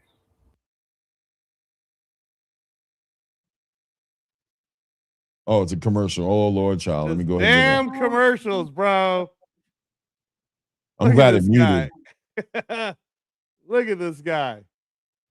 What is going on? Press the Some skip guys button. need to change. Oh Lord. Good job, bro. And YouTube is diabolical. They go even harder now. They make these commercials extra long. They're like, no, you're gonna watch a lot of stuff. Oh man. The bar moves extra slow, but let's go. Don't worry. We're gonna weather it together. Okay. 35. Now, what we're willing to do, what is that, 11 pound difference? 12. 12. That's 12? Mm-hmm. So what Shakur do is he'll take 8 of them pounds and go up to 44. We wouldn't even ask him to meet us halfway. Mm-hmm. Yeah. We'll take 8. Yeah, you know, I would never negotiate against, you know what I mean, myself, nor would I negotiate against Devin without him present. But one thing that I can say is that Devin is the baddest motor scooter at 147 motherfucking pounds.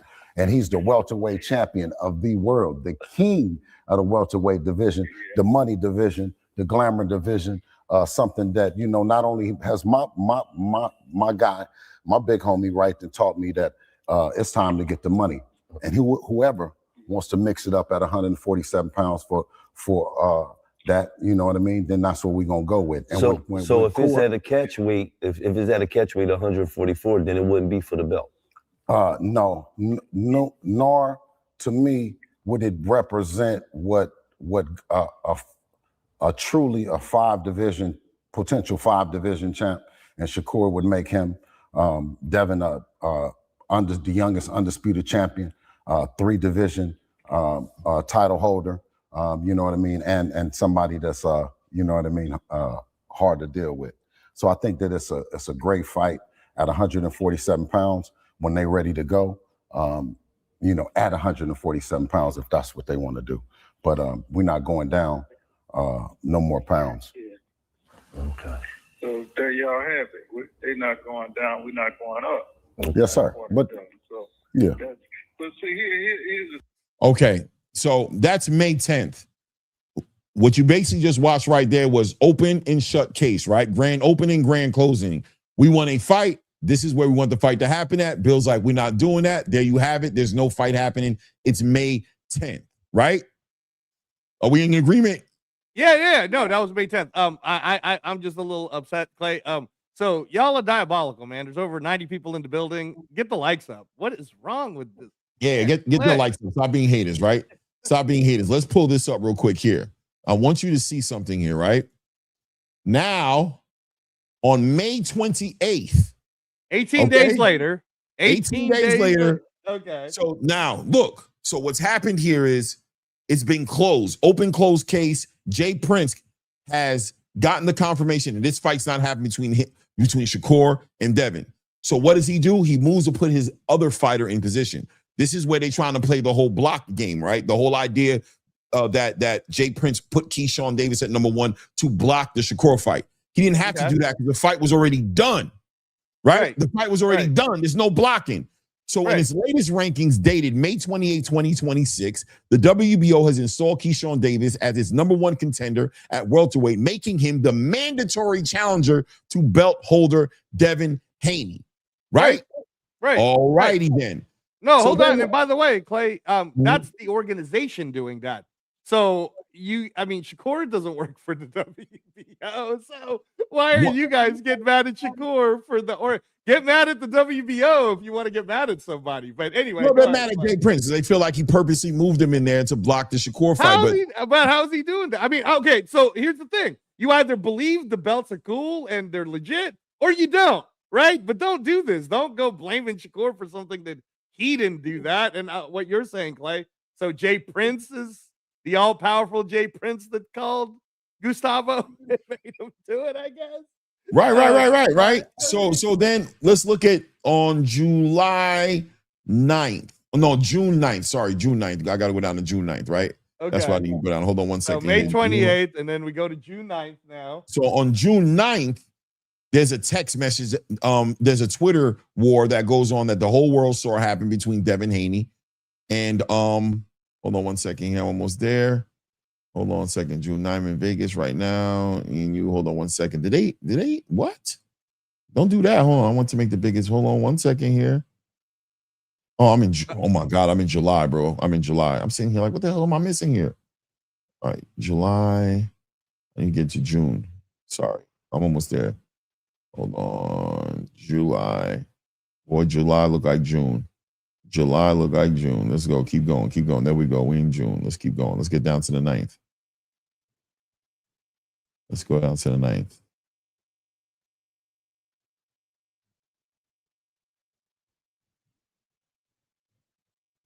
Man, listen. Okay, here we go.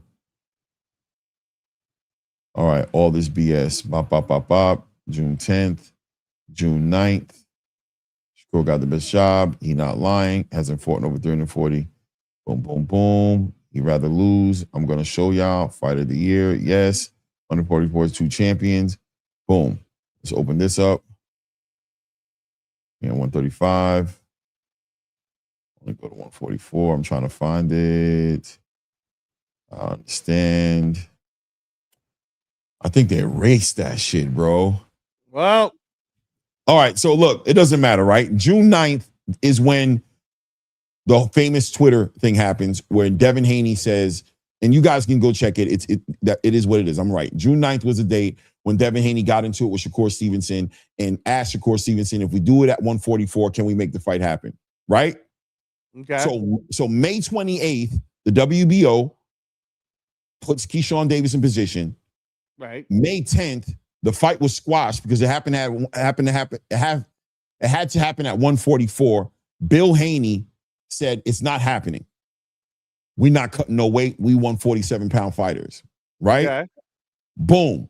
Now, fast forward to June 9th is when the conversation happens. That's when Keyshawn comes out and says, if you guys duck me, if you guys go to Shakur Stevenson, or matter of fact, what he said is, why are you guys trying to go to somebody who's not in your own weight division when you have a mandatory right here in your division, right here waiting on you to fight you, right? Right. At that point is when the conversation gets interesting, right? And I'm going to tell you why the conversation gets interesting. It gets interesting because now the space starts to put the pressure on Shakur Stevenson and say that F that, make the fight with Devin at 144, F Keyshawn. That's when Shakur stands his ground and goes, nah, bro. He's literally doing what he's doing right now, willing to come off of his space of 147 and go to 144, where he already told you guys he wasn't willing to do it, to not fight Keyshawn. I'm not doing that. You're not going to use me to get out of a fight with Keyshawn at this point, because this isn't about him wanting to make the biggest fights, because we had an opportunity on May 10th to make the fight at 144. He wasn't interested in the fight at that point. He didn't want to cut no weight. This only became interesting on the back end of a mandatory. Am I bugging? No, I mean, these are all just facts, whether people want to refute it or not. It's on paper. You know what I mean? But go ahead. Keep going. Right. So it's all said. So it's all said and done at that point as to Shakur's position on as far as saying that you're doing this to get away from Keyshawn. You don't got to be scared of Keyshawn. I'm not saying you're scared to fight Keyshawn, but you're trying to get out of this mandatory. The only reason you're entertaining it is because this mandatory is on the table that you don't want to do, probably because of money. Let's be honest, right? You're not going to get that much money. Because even if you wait for it to go to first bid, 75-25, so Haney gets 75% of less money. You know what I mean? Like, I mean, I don't know. You know, you're the one that always told me Bill's all about making sure he gets the most money for his son, which great, good job. That's what it's called. 100%. 100%. You know what I'm saying? 100%, which is the reason why this situation looks like the way it does. So fair play to everybody involved in the conversation. At the end of the day, the crossroads is on Devin at this point to either move away from Keyshawn Davis, vacate his title, right? And I don't even want to pull up Gustavo Oliveira, because I'm pretty sure we all know that Gustavo Oliveira has already made the position clear, saying that the mandatory is already in position. We already know the official mandatory is already being positioned a couple of days ago, I think on the 30th, right? June 30th or something like that. The real mandatory was given, but Gustavo Oliveira confirmed on Cigar Talk, I think it was June 18th, confirmed in a conversation with Najee, saying that he's the mandatory. We haven't sent the actual letter out yet because it's a technical thing, but he's already been made aware that his mandatory is coming up and that we're going to be putting him in position to negotiate for his mandatory. And that's why the whole pressure came up to wanting to fight Shakur, and eventually inevitably end up being that we're willing to cut the weight to come down to 144 pounds to fight Shakur. That's where it comes from. Yeah. Right? Yeah. I mean, again, man, you're speaking to the choir, bro. I'm just waiting for what Devin's gonna do. Right. Shout out to HLD in the building with the $10, man. Shout out. Says the best thing Haney could do is fight Key, whoop him bad, then blame Shakur for getting his ass beat, then not give Kura a shot. Then as far as do that rather than not give Kura. Well, no, he's saying then don't give Kura a shot at revenge unless Zuffa pays a king's ransom on his terms, no catchweight. They're not trying to do that. They're not trying to do that. They don't want to. That's not the game they want to play because then you just won't get the fight at all. Lance Shepard says, Coach Lowe, Clay, keep punching, no doubt.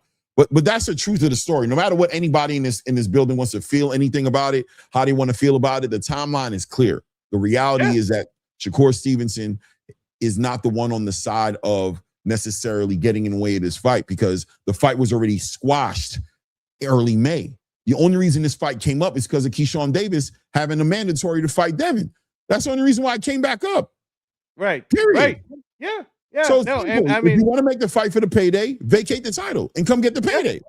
And make the big fight that you've already agreed to do. Don't try to covet your WBO title all of a sudden because you already knew that was on the line anyway because of what Gustavo did by putting Keyshawn as your mandatory. So why are we playing like, you know what I'm saying? Why are we playing these games? At the end of the day, I'm here with Zuffa Boxing. I'm here on the side of Zuffa Boxing who is trying to make the fight, confirmed by you. You said they offered you the fight, right? I'm not turning away from the fight. I already told them that's what I want to do is make that fight happen. They're already on point. What are we talking about? Right. Right. And again, like I don't know how many more times we got to repeat this. Like we want what's best for Devin Haney. So Devin Haney needs to whatever Devin Haney chooses is what's going to be the right answer. Right. It is what it is, right? Shout out to God 420. He says squashes are creating narrative. I can't do nothing unless you can contest what I just put out there, all them things I put out there. If you can contest that, it's not a narrative if it's facts, man. That's just crazy. Feel free to come up here, hit the link, and put it back into perspective the way it's supposed to be. With actual facts, though, please, man. Yeah, with actual facts. I would love your understanding. Hey, look, we can all have our opinions, and that's cool, and we can all agree to disagree. But when there's actual factual evidence on things, you can't really dispute it. So, like I said, man, I'm just eagerly waiting this weekend, Clay. That's all I'm going to say. Fair. I'm just eagerly Fair play, Gal 420. Fair play. Devin needs to keep his belt. There we go. We're getting ready to watch him fight Keyshawn. That's what's up. If that's what Devin wants, then that's what Devin should do. What do you remember? Do you remember correctly, though, Gal 420? You said, I have not collected the data. I believe you. I just remember. What do you remember? What do you remember? Chadwick, you got your thumbs down. What do you remember? What do you remember? Huh? Oh, yeah, I don't know. I don't know. It is what it is, right? Anyway, let's go ahead. Let's move anyway, on. bro. Anyway, I just wanted to put that timeline out there. No, it's a good timeline, Clay. It's a good time. I mean, again, man, I'm the one that always told you. You're the one that likes to go to all the other channels and then you state out facts, and if people want to argue with you about it, I don't like to do that, bro. If people don't want to listen, that's fine with me. I'm good. I'm good right here at ATP Combat Media. Okay, TC is talking about 135 shit. Okay. Oh, no. They're having their own conversation. Salute the Zero FX. You remember the chronological order of things differently. So the facts that I put up with timestamps on it, you got something that goes against that. Your memory is better than the timestamps that I put on the posting that I put on there. Interesting, man. Donnell also saying Kerr don't want to smoke with Devin. Just keep it real. I don't see how Shakur Stevenson has sat up here. I done played it here. Says he wants to fight Devin next. Gone with Zuffa Boxing, who that's the biggest fight that they want is that fight. Done all those moves, and you're sitting here outside of the words that have come out of his mouth, the actions he's done. The only thing he's telling Devin is, we know the play, and the play is don't fight Keyshawn and defend that belt. That's what this play is all about, because you weren't trying to come down to 144 before this play was put in. Before Jay Prince put this play in, you weren't trying to come to 144. What did I leave out, T. Severe? I'm trying to tell you this is going to be a good day.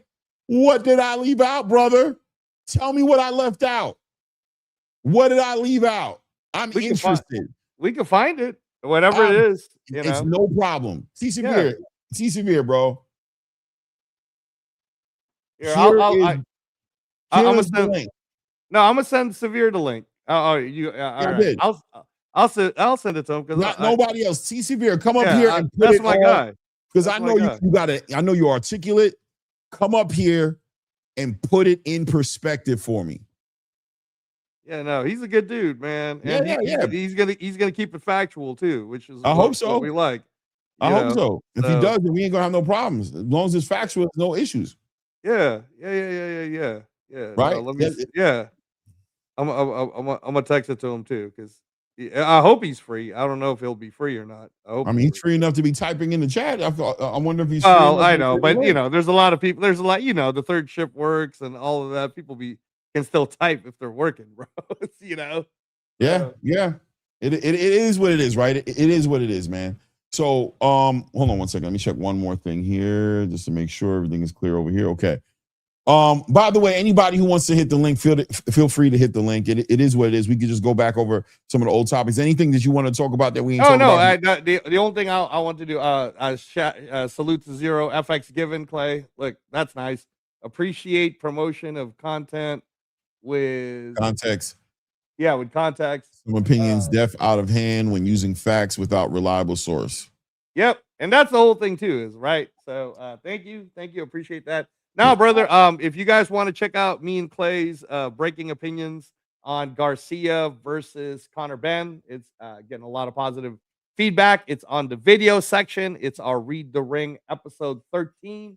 Yeah, definitely excited about that. Yeah, see, Severe says he's on a Zoom call at work right now. So yeah, Okay, no but problem, Severe will probably jump on when he's free a little later. And then yeah, very excited about that. If you guys want to talk about Garcia versus Conor Benn, that's a cool thing. And then yeah, I'll stick around for a little bit until you get your open panel going, Clay. As you know, again, today, guys, just very blessed to be alive. This is the 4th year of successful liver transplant success. So, lots of ups and downs. Got to make a bunch of doctor calls today. But yeah, man, shout out and thank you to all the people who are spreading organ donor awareness and the ones who are actually organ donors. We all appreciate you guys. Wouldn't be Transplant Strong today if it wasn't for all the people involved. So yeah, man. But Garcia, the Garcia versus Benn is what we haven't gotten a chance to talk about live.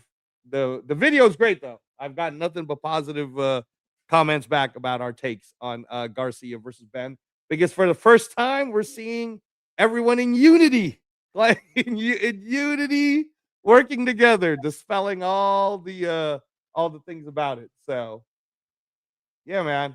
Clay, you the one want to go around these YouTube dang, Clay. You the one want to go.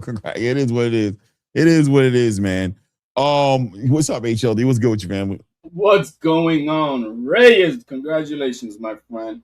Shout out to that liver, man. Shout out to that liver, putting up with you, feeding it all that glazing of Zuffa Boxing fatty stuff, bro. It's putting up with you, bro. It's holding strong, man. Now, good for you, man. I'm happy for you. I know, brother. I know.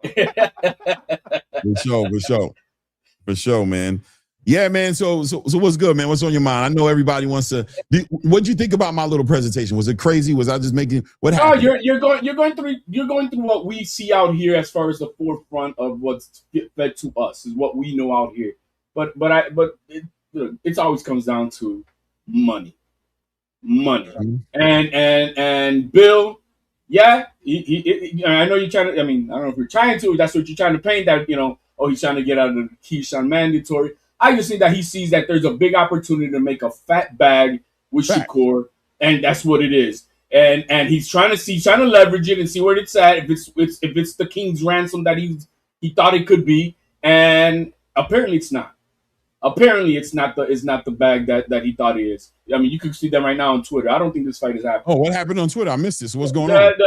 Bill saying you're wasting my time. It was about an hour ago. They're going back and forth and stuff, and it don't sound like this fight has happened. If you take that perception of what you're seeing on Twitter between him and Shakur. Hey, by the way, Shakur does read my tweets. He's calling Bill Billy. I call him. Wait. So something's going. Can you send a link or something? So what's going on? Yeah, no, just go to Shakur's Twitter. Go to Shakur's. Yeah, because he retweeted Bill's because Bill said you're wasting my time or something like that, and then he said no, you're the one wasting mine. So they're both saying they're being wasted time. So that means that this fight ain't happening. And you've been tripping, wasting my time. You guys should definitely check out Devin's tweet. Man, he looks good. Devin looks. Listen, man, I got Devin right here, man, doing the work right here, bro. Like Devin looking good for real. Yeah, I saw him on the bag. I think it was right on the bag is the one you're talking about. Man, top ranked him. Man, he looks awesome. Looks awesome. Nah, bro, he's doing his thing right now, bro. You know what I like about his new physique? Look at them legs, bro. Yeah. Thighs, bro. That motherfucker is he's put on a solid foundation, and good for him. Ooh, boy.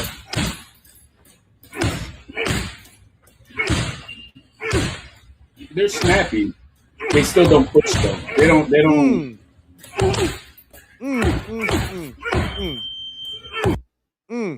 They sound good. That's about it. Well, we know how those bags go. We know how those bags go, man. You know what I mean? But he looks good, man. Physically, one thing about it is Devin is a legitimate athlete, bro. He is always in great shape. He treats his body right. He's obviously eating good. You know, he feels great. And that's why, for me, I wanted to really see him campaign at 147. I didn't want to see him getting caught up in trying to squeeze into weight classes he knows he's not comfortable being, just to, you know, make fights that, you know, maybe for money, whatever it is. You know what I'm saying? I didn't want to see him do that. I wanted to see him fight Keyshawn. I wanted to see him go ahead and chase down the other champions, unify and do great things in that division. I didn't want to see him go backwards. Gal 420 says, okay, a quick check shows June 9th, Shakur saying he wants 144, and Devin responds, if I come to 144, then do we have a fight? So when was the fight squashed? Okay, no problem. I'm here for you, Gal. So, Gal, that was June 9th. On May 10th, the fight was squashed because that's when Bill said, so what I'm trying to paint for you guys is an understanding, right? On May 10th, that conversation that happened between Bill Haney and Jay Prince squashed the fight. That fight was dead. On May 28th, 18 days later, Jay Prince petitioned, May 27th, he petitioned the WBO, and on May 28th, they put Keyshawn as the mandatory. On June 9th, which is about 10 days later, and this is after a week of campaigning from Bill Haney, going from platform to platform to platform, screaming out for Shakur to come up to 147 to fight Devin, because they still wasn't ready to do at 144. On that same tweet thread that you're looking at, Gal 420, Devin had said, when you're ready to come up to 147, I'll see you there. He had agreed, like, we're not going to do it. Then Shakur said, I don't see what the big deal is. Why can't you do it at 144? You did it with Jose Ramirez. Why can't you come and meet me at 144? So then Devin responded at that moment and said, so if I come to 144, we got to fight? Shakur said yes at that point. Yes. But then on that same thread, you see Keyshawn Davis pop in and go, that's crazy. Devin, you trying to go run down and try to fight Shakur at another weight class when I'm your mandatory in your weight class. And then you saw Shakur respond to the situation and go, hold up, I'm not going to do it without my brother's blessing. So you're going to have to figure it out with him before we can make the fight happen. That's what happened on June 9th. Yeah, but we can't have our cake and eat it too and have both of these clowns. We doing all this yapping and shit and be teaming up on Devin. Either you want the fight or you don't. Stop all this gay shit, bro. Like, what the fuck? You my brother. You got to stop all that shit. That's their business, though, HLD. That's their business, bro. Like, at the end of the day, it is their business, because at the end of the day, if you want the fight with him, there's a way for you to make the fight happen. If that's too much for you, then don't make the fight happen right now. What they're asking for is a step aside money, bro. They're just trying to hustle. They just want to step aside. Okay, that's what it's business. We don't care about, but like you said, we don't care about all that. Make the fight or not make the fight. But they can make the fight. But come on, bro. We can't act like, for us, we don't care. But that. Of course they care. Of course, Jay Prince and Keyshawn and Shakur are going to care about the business and what's getting put on there. Jay Prince doesn't want to sit there and have his plans for Keyshawn derailed because Devin Haney changed his mind in the ninth inning. He's like, yo, make my fighter whole, bro. You said you weren't trying to make the fight happen at 144. You killed it on May 10th. You said you didn't want it no more. So I went ahead and got my next guy in position. Now I got my next guy in position, and you want to double back. But Clay, that's why but Clay, that's exactly why my super chat stands where it's at. All this playing around and stuff, Bill Haney needs to take control of the path. and F around all this bullshit. He needs to take control of the path. You know what, Keyshawn? You up next, and we're going to have you for breakfast. That's what we're going to do. We're going to whoop your ass in the name of Shakur for him not taking the fight. That's what they need to do. And then after that, hold it over Shakur's head. You got your baby brother ass whooped. We took his O away, and now what is your daddy Dana gonna do to make the fight happen? Because we want $25 million. And guess what? On my terms, ain't no catch weight, nothing like that. You want it? Come get it. That's what they need to do. Take control of their that's path. awesome. I love it. I love it. I mean, bro. it's a storyline and stuff, right? But I'm saying you got to take control of their path. Right now, it sounds like they're not in control and they're just playing off of he said, she said, and it's too much. And I think as a fan, I mean, that's what we're fed up with it. I think we're all fed up with it. That's why a lot of people are fed up with Keyshawn. I mean, with Kirk, because it's this guy, that guy, this guy, that guy. I'm like, bro, choose a path and get it done. My guy's about to fight next month. And he fought you at the same time in January. And you still dicking around, wasting away, except by getting a contract. But what are you doing next? What are you doing next with that super win with Tio? Tio got a DAZN deal, and he's fighting next month. Which is another interesting conversation because they offered him a deal as well. And I found out they offered Richardson Hitchens a deal too as well. DAZN is out there signing fighters, bro. They're trying to sign at the end, that's a very interesting thing that's going on over there with DAZN. But I agree with you. I think they should play it as to whatever benefits them. You know what I mean? I guess my whole thing is it's not about Devin. It's not about Bill. It's not about Shakur for me. It's about the fans not understanding that there's a game being played here from both sides to a certain degree, but that it's called the business of boxing. And the only thing you can do is stay out the way until the fight becomes real. You can't get in the way of the business happening, bro. The money has to be made. If the bag was big enough, Clay, if the bag was big enough from Zuffa to Devin Haney, we wouldn't be having all this back and forth.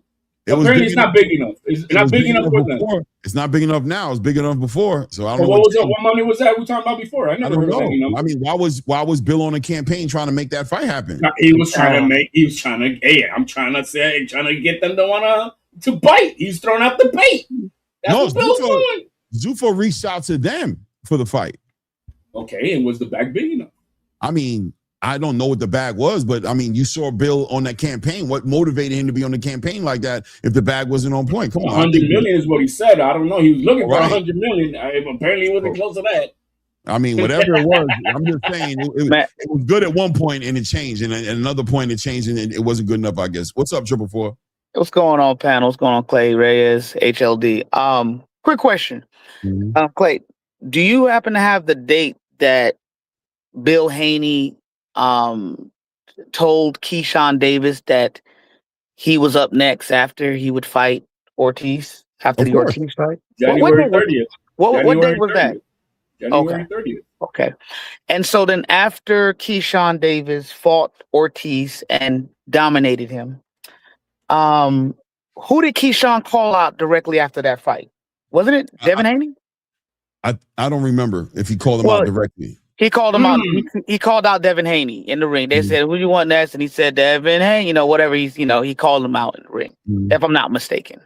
Why didn't Bill entertain that fight? I mean, he said that Keyshawn was next, and he said all of that and blah blah blah. And then you remember Keyshawn went on that whole, media run, doing all the skits and talking about Debo and the brick hand and XYZ. Y'all remember all that stuff, right? Of course. Yeah. So what's funny to me is that why are we acting as if the Shakur thing was always a focus of Bill Haney and the Haneys and all of that stuff? It wasn't a focus. So you laid out a certain timeline, Clay, which is great. But even in addition to that, there's a whole nother timeline that involves Keyshawn and the Haneys itself that nobody wants to acknowledge. We want to act like that didn't happen, didn't exist. Bill Haney said, Keyshawn is on a list, apparently. You know what I mean? Like, why are we not looking at the facts? That's just the reality. Bill Haney went on a classic media run all across YouTube. Why has that stopped? Like, can you explain, HLD? Why all of a sudden Bill Haney was religiously on panel after panel? Now it is absolutely quiet. Why is that? Because he's a businessman, and right now when things are quiet is when they're doing the back talking to make a business deal. I like what you just said, HLD, and that's my point. True business happens behind closed doors. So all of this Twitter fake cap stuff that he started, because Bill Haney started it, okay? you know what it did? It confused the fans. When Shakur is sitting there trying to handle the business, he's in negotiation with Zuffa the whole time. Now I get it. People say, well, he said he wasn't going to sign to Zuffa. Well, no, when you're doing a deal and you're in the middle of a contract and negotiating, you don't let the public into your business. You throw them off. You tell them stuff because he probably wasn't, he didn't have the obligation to say anything. He couldn't say something. He couldn't announce something. And this goes right into my next point. Even in this interview that you just played, Clay, where he talked about the signed contract, I actually agree with you, Clay. I honestly believe when he was asked, what he was actually saying is, I signed to Zuffa. Zuffa, the fact that I signed to Zuffa should tell everybody what the answer is. Zuffa wants to fight between me and Dev. I'm okay with that. So when the guy said, did you sign? He said, yeah, that's just him not really paying attention and understanding the depth of the question, because it was a bit of a trick question in a way, because like, oh, wait. So you signed to fight Devin? Well, in essence, no, but in essence, signing to Zuffa, he's saying I am signed up to take on the big fights, and Devin is a part of the big fights. So he had to correct himself by saying, well, we verbally agreed as it relates specifically to Devin, but obviously he did the biggest step, which is signing to the company that has the budget and has the money. And we also got to understand business. Things happen in processes, man. Like, I don't understand why people don't understand that. There's processes. There are timelines for things to occur. And Shakur, which I got to give him a lot of props, is handling this thing like a real intelligent businessman. He's on his classic media run. Guess what? We're getting the chance to hear him. We don't hear Devin Haney. I mean, we're getting the privilege to actually hear him speak. We want to criticize him. We want to nitpick. We want to do all of that. Okay, fine. But what are we getting from Devin? Oh, okay, clips hitting the bag. Okay. Well, Brian Norman did that same stuff, and guess what? He went and lost the fight, right? Because obviously Devin Haney was a more experienced fighter, right? So that stuff don't impress me. I don't care about none of that stuff. The reality is this. You have a choice to make. Are you going to fight Keyshawn, or are you going to fight Shakur? And why can't you, Bill Haney, why can't you express what you're going to do? I mean, what's difficult? We know you have the ability to talk. Why can't you get on and say, hey, this is what we're going to do? No, there's quietness, because guess what? You're in a real predicament. And also, Jay Prince is a manager, guys. His job for all of his clients is to take their career to the highest level. So him petitioning for Keyshawn to be a mandatory is what any good manager would do for their client. Mm-hmm. Y'all try to package everything, and it's like, no, different people have different paths. And if you're a manager to have multiple clients, guess what? Just like an agent in the NBA, it's your job to get your clients the biggest bag, what's best for their career. And that's how we have to start looking at stuff. We're getting honestly watered down and destroyed by aspects of Bill Haney's tactics. And we think that that's how managers all operate. Guess what? No, that's how Bill Haney operates as a manager. That works for him and his client, which is Devin Haney. But there are other managers that don't have to do half of none of that stuff. And the fights are happening. So we need to start also giving credit to those managers who don't do a lot of talking, who gets a job done, who close a deal like Zuffa, and there's an announcement made. Now, where are you, Devin Haney? Where's the $100 million deal? See, no one's asking those questions. Where is that? Well, this is speculation here. I think that $100 million deal actually included his ability to create a fight with Shakur Stevenson, me personally speaking. And when Shakur Stevenson said, no, I don't need you. I have representation already. We're going to go and create our own path. And guess what you see? Shakur Stevenson signed to Zuffa. And what about all the narrative about Zuffa being only Zuffa? I mean, we're watching a Conor Benn and a Ryan Garcia fight. They had to pivot. No. It's not about pivoting. No, this is what I'm trying to say. It's a process. We think that Zuffa is only exclusive to Zuffa. No, what they're doing is absolutely intelligent, and they're showing people day in and day out. All of your theories going out the window. They pivoted. No, they're doing what's Bro, right. they pivoted with what they did with Jaya. They definitely pivoted. I don't They feel like definitely pivoted. Oh my They're not gonna screw over another fighter, getting him stripped of his belt and all that stuff like they did with Jaya. They're not gonna do that. They're gonna play the game as another promotion. That may be so, but they're doing it. The action speaks. They're not gonna get another belt. They're not gonna get another champion strip. To say that they pivoted, meaning to me sounds like they weren't going to do what they're doing right now. Exactly. That's a part of their business model. Right. They pivoted. I think no, I don't think so. I think it was And they had to. It was timing. I think things have been moving very fast, but I think the big plan was always to get a Shakur Stevenson, a Devin Haney, a Jao Battaglia, a Richardson Hitchens, and even bigger fighters than that. David Benavidez, if they can get them. They always plan on getting all these fighters, and they always understood from the beginning that they weren't going to get these fighters to subscribe to the idea to be in uniforms. Will they get another champion strip like they did with Jaya? You think they'll put another champion in the same position they put Jaya in? They did. Who? They with Shakur and all those guys. No, we haven't seen them get stripped. We haven't seen them get stripped. All right, but we're going to see that happen. That's because the sanctioning bodies. Thank you. The sanctioning bodies are more acclimated to the environment that Zuffa's doing. They weren't aware. They thought it was war, right? So they went all out and they stripped Jai Battaglia. And I'm hearing that thing is still in court, and that Jai has a very good chance of getting that IBF belt. But he is stripped. He was stripped, but that was because of that's the beginning process to where the sanctioning body. So they had to pivot. I mean, both sides, regardless, both had to. But bro, both had to pivot. No, you're wrong. That's not. You're wrong. You want to put so much. This is where I have a problem, and I'm gonna say you guys got you, Clay, and Reyes together in this bunch, and I don't know if how did they pivot? Tell me how they pivoted. Because they know that the Ali Act and the whole thing with the let me finish. Let me finish. They had to pivot because this Ali Revival Act is not happening anytime soon. So this whole league, and we're going to make Zuffa belt the most prestigious belt in new of our boxing. That ain't happening not this year. It's not happening next year because this league is not happening not now. So they had to then say, okay, we cannot force this right now. So we have to now play a game that we are just like another promotional company, Matchroom, Golden Boy, Top Rank. We are now a Salas boxing promotion. That's who we are, and we're gonna now sign everybody else just like everybody else. That's what they're doing, and it's okay that it's smart of them. There's nothing wrong with that. They pivoted. They had to because the way they were going about it was not gonna work. This way it works. HLD, please tell me how they pivoted. Don't tell me why they pivoted.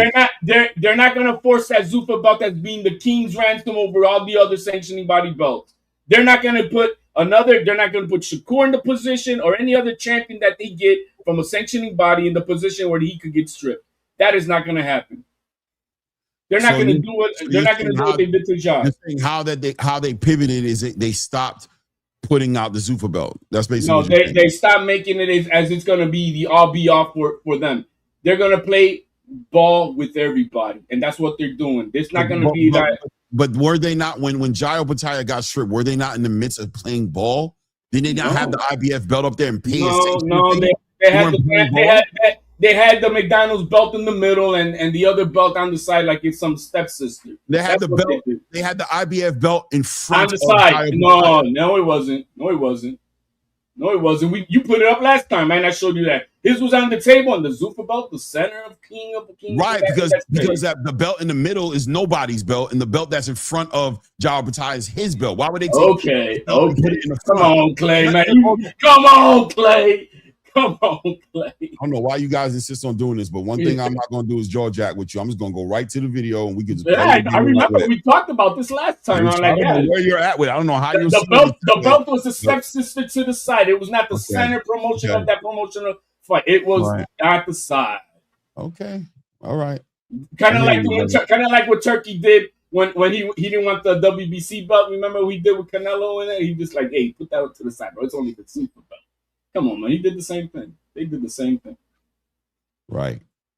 And that was part of the lawsuit that they had in the response. Our belt was not censored as what it was. All right. Here it is. Right here, right? Here it is. This is just like any other press conference that anybody sees. The champion has his belts in front of him. There's the Ring Magazine belt. There's his IBF belt right in front of Jai Opetaia. And in front of Max Kellerman in the center table is a belt that both guys are going to be fighting for. A trophy belt, but regardless, we don't have to argue about trophy.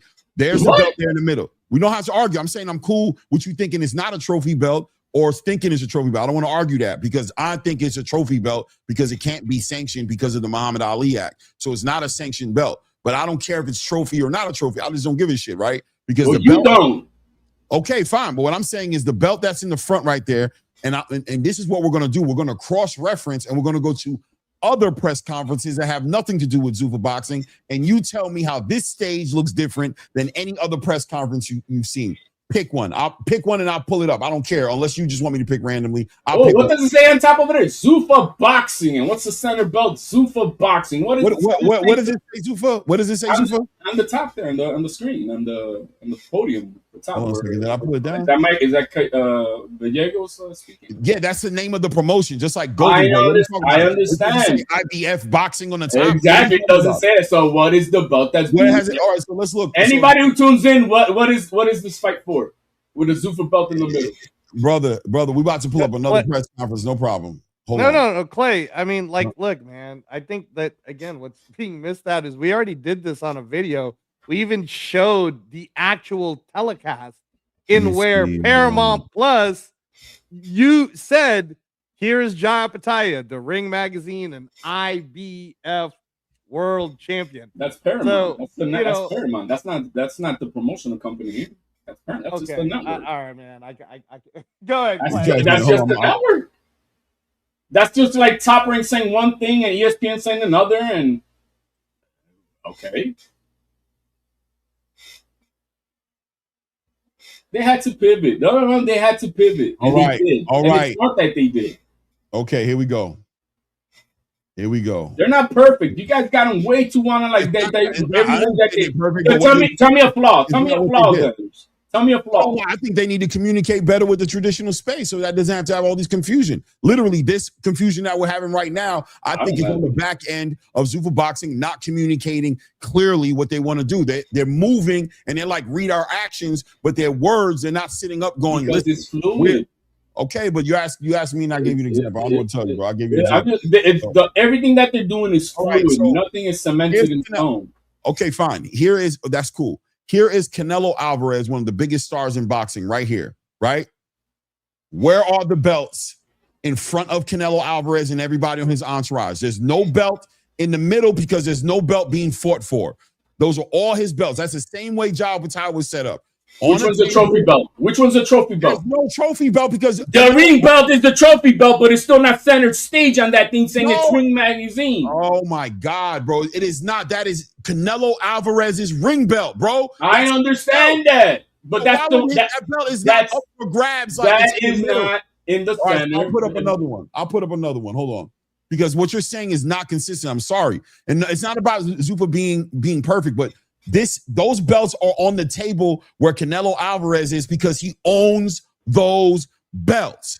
That's why they're on his side. There is no belt in the middle because there's no belt being fought for that somebody on this press conference table does not own. Because this press conference is not owned by any of those belts to be center staged. That's why. What? There is no belt.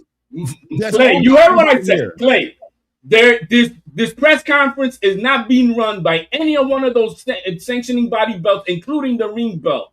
That's why it's not center stage like they did it with the Zuffa belt. I mean, I don't know how I'm clear as that to me. That, bro, I know you see it too, Clay. It's not center stage. Listen, there is nothing center stage because there is no belt that's in the air. Right, but I'm going to give you what you want right now. Trust me, no problem. I got you. I'm going to show you an example of what you're saying, and I'm going to disprove you, and you're going to try to find another reason. But here we go. Let's have at it. I'm patient. Here we go. Let's fight for a belt that's in the air right now, right? Let's see how that looks. Hold on a second. Let's do Rolly Romero versus Ryan Garcia. Press. I want to show you. Hold on a second here. Let me pull up the presser. Is this it? Let's see here. By the way, Richardson Hitchens just had a diabolical ass motherfucking interview on Fight Hype.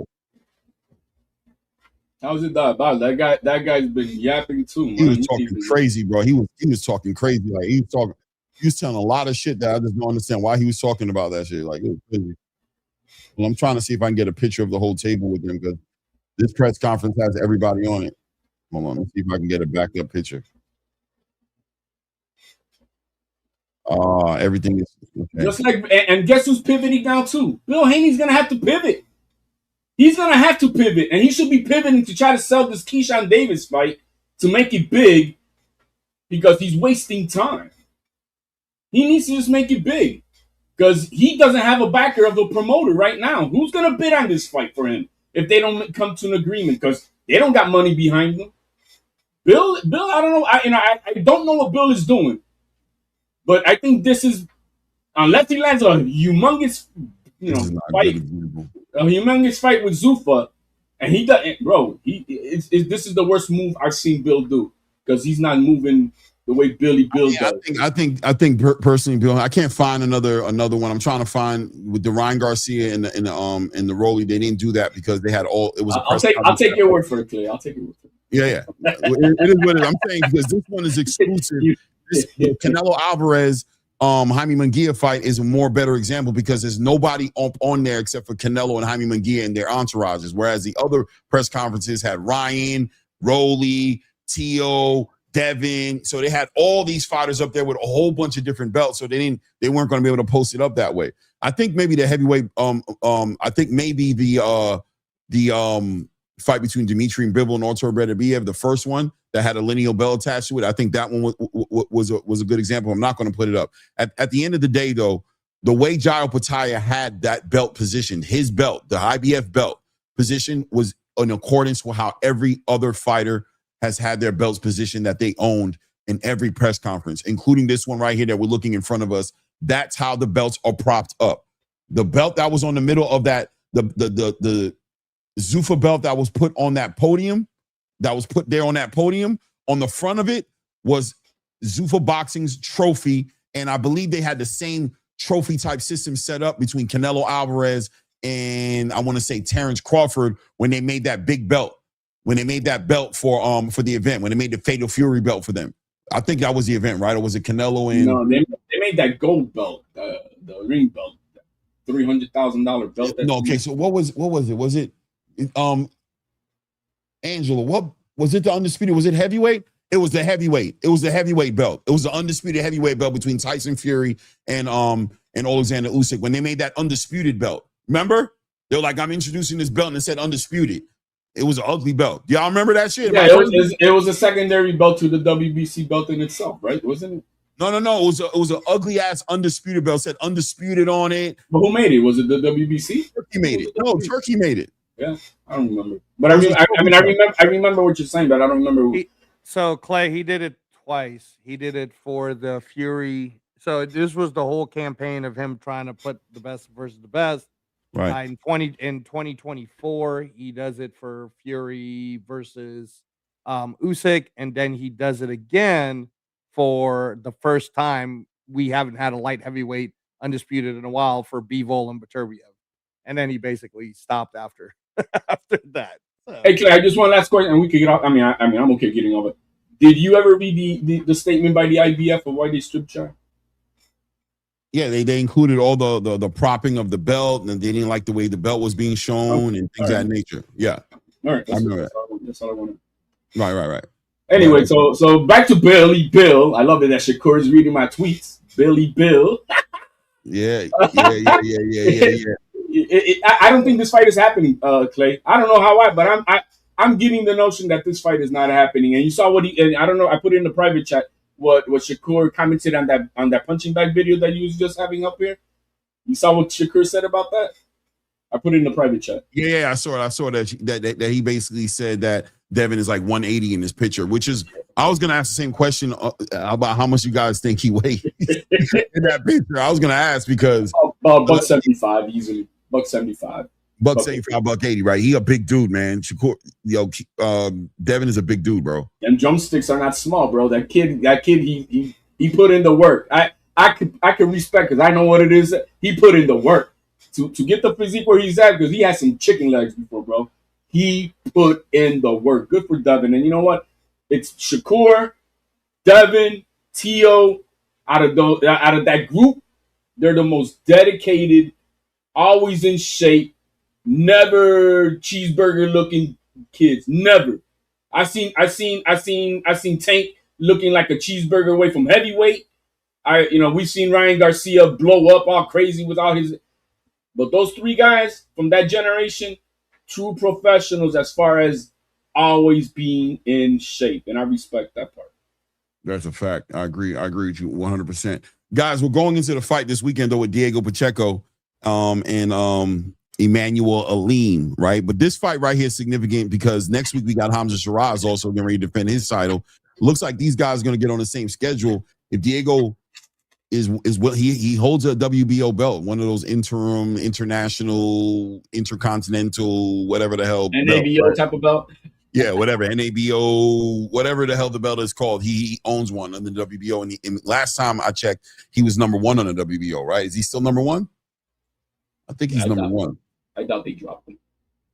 Yeah, so he probably, more than likely, he's number one or in the top three at least of that division. That fight can happen. What do you guys think about the whole addition of Buddy McGirt to the team and him, moving away from Jose Benavidez and staying on the West Coast as Jose Benavidez looks like he moved over to the East Coast to go help his son David? What do you think about that?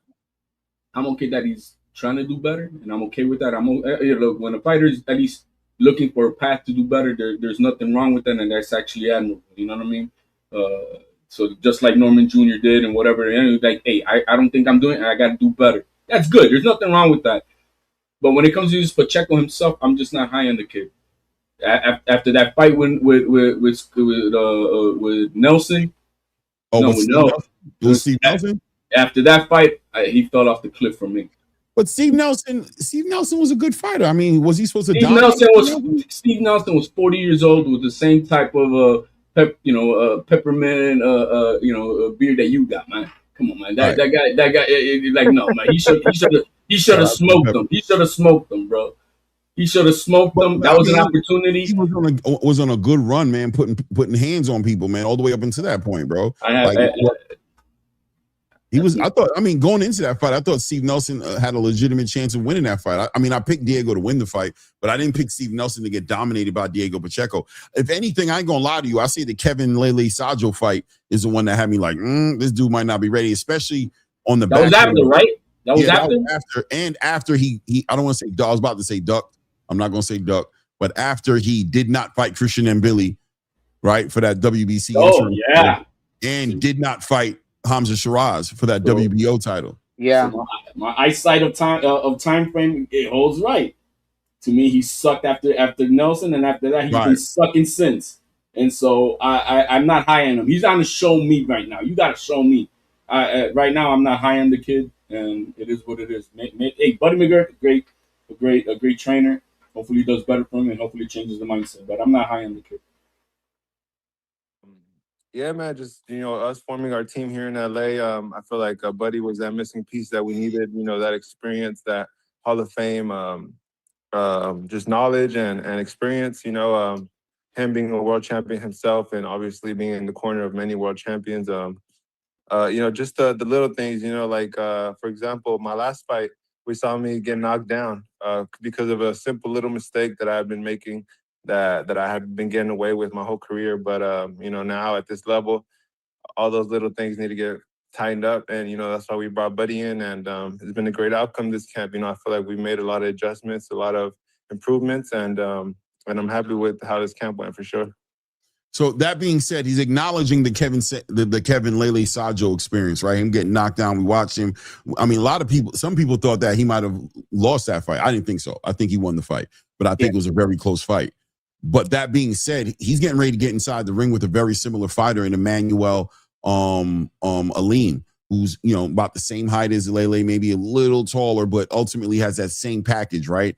Pause. As far as getting on the inside, pressing the action, smothering all the works, getting Diego Pacheco off of his game plan, which would be to control the distance, work behind that jab, and slow the pace of that fight down. Aleem wants to do the same exact thing that Kevin Lele Sajo did. So that being said, what are we looking to see in this, what I would call a redemption fight to a certain degree, to one of his worst looking fights, which is against Kevin Lele Sajo? What are you looking to see from Diego in this one? Anybody? Well, I'm looking for him to act like in that Layla fight. I thought it was a very interesting fight. I thought Pacheco kind of showed some grit. I think that was my walk away from that fight, and I like the fact that he brought in Buddy McGirt to do exactly what he's saying, to kind of really improve on some of those things that obviously was creating some really some bad positions for him, you know. So I'm looking for him to clean up a lot of the stuff, that the flaws he showed in the last fight.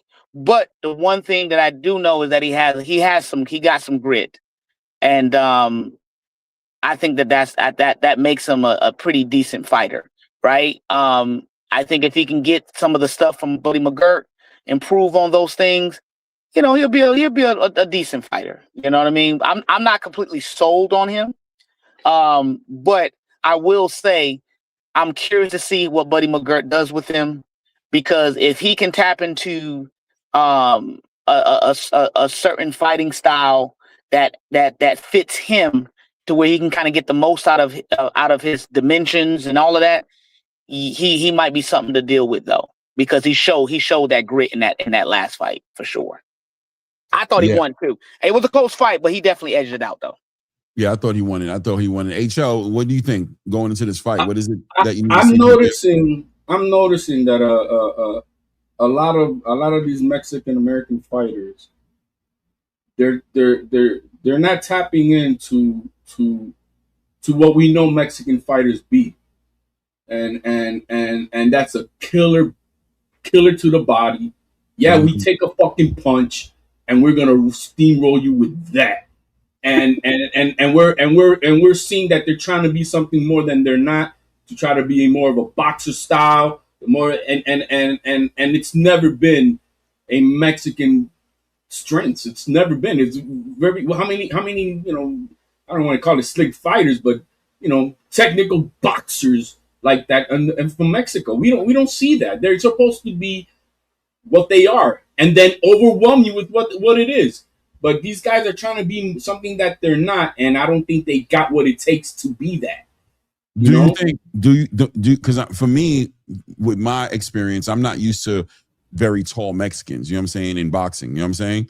True. This, you know, these situations with the Diego Pacheco or David Benavidez or you know, Sebastian Fundora, you know, Rafael Espinosa, these individual situations seems to be kind of unique in the fact that these guys have these physical attributes to where it would make sense for them to use those attributes, right? And then maybe there's an argument there to say that they will fight like the traditional style Mexican, that they would be like wasting away this attribute that they have, right? Like, you got these long arms, you got this height. Yeah, the Mexican style is to get low, you know what I mean, high guard, get on the inside, get your head off the line, touch the body, come over the top, smother, you know what I mean, do all that stuff. But is that the right thing that a Diego Pacheco should be doing? Well, see, the one Mexican that's tall and is doing that is David Benavidez, who's coming at you. He's the only one still fighting like I'm Mexicano in that sense. You know what I mean? And that's what I'm trying to say. Like, yo, those are your strengths. It's to have a gas tank like a motherfucker, no quit, all heart, and we coming at you. And these guys are not trying to do that. Bro, you're not. What about Sebastian Fundora? We all complained. We criticized Sebastian Fundora fighting that way. That's how he came into the game, and everybody criticized the anomaly, bro. He's a little bit of the anomaly because you know he's a little bit of, but he does fight that style, and when he does, he's busting you up. I mean, there's no doubt about it. Getting that nose broke. He's also getting laid out in his pocket. He's frail. He's frail. That's the difference. He doesn't have that, but he's got the big balls to come at you, and I respect that about him. He is trying to be that Mexicano, and that I can respect that. That's who he is. But so Diego Pacheco did that against Kevin Lele Sajo. He fought that style, and he got I sat on his pockets. I just pointed that out, that he saw that he showed the heart in him. Now he needs to show that other part that he has within him and stop trying to be I don't know, it's a technical boxer. It's like, be a fucking what you are, man. Go and brawl the fuck out the dude. Beat his ass. And if you got knocked the fuck out in the meantime, then that's what it is. But you're not looking good anyway. So if you're not looking good anyway, Diego to the wolves right now. You like, man, just get knocked out if you got to, but stay true, man. Because he's not great at being a technical. He couldn't figure it out with a 40-year-old Nelson. I disagree. I remember when he fought against Sulecki. He was very technical in that fight. Behind that jab, working with that lead hand, and ended Sulecki with a nasty lead hook to the body. Put that dude down. It was a beautiful masterclass performance by him. And to me, that fight right there showed the potential in Diego Pacheco. That's one of those fights where I was like, yo, this guy right here can maybe compete at the highest level. Granted, at the time, he wasn't a championship level fighter as far as I was concerned, but I saw those intangibles in that fight that I liked in Diego Pacheco, because you're tall, you know what I'm saying? You got that reach. He worked on it, but he didn't fight like he wasn't trying to engage, but he just controlled it and said, I'm going to hit you and I'm going to keep you at a range to where you're going to have to struggle to hit me. And I think that's what a Buddy McGirt is going to bring to the table for Diego Pacheco. He's going to bring that, listen, you can still be menacing. You can still hurt people. You can do all those things because that's who you are. But you can also use those physical attributes. You can also control that range. You can work behind that jab. You can slow that fight down when somebody comes in there like a Kevin Lele Sajo or like this guy you're about to fight. He might think he's going to push the pace on you. He's going to make you uncomfortable, but you have the power to knock people out, and you got the power to control the pace of this fight, get that respect, and you got the range to control the distance and slow this fight down. I think that's what Diego Pacheco needs to show on Saturday. He needs to show that I can be menacing, I'm a dangerous fighter, but I can also be intelligent because I have something most of my people in my culture don't have, which is long-ass arms, and I'm tall as hell. And I can implement all that, weave it all into my game, and become a fighter that Hamza Shiraz don't want to get in the ring with. No? Yeah, I mean, look, if there's anybody who can get some, because Buddy McGirt is that one-on-one type of a coach, and he does get into their ears. So I mean, we'll see. I mean, like I said, I'm good for him that he sought out that he needed change and he needed a different environment.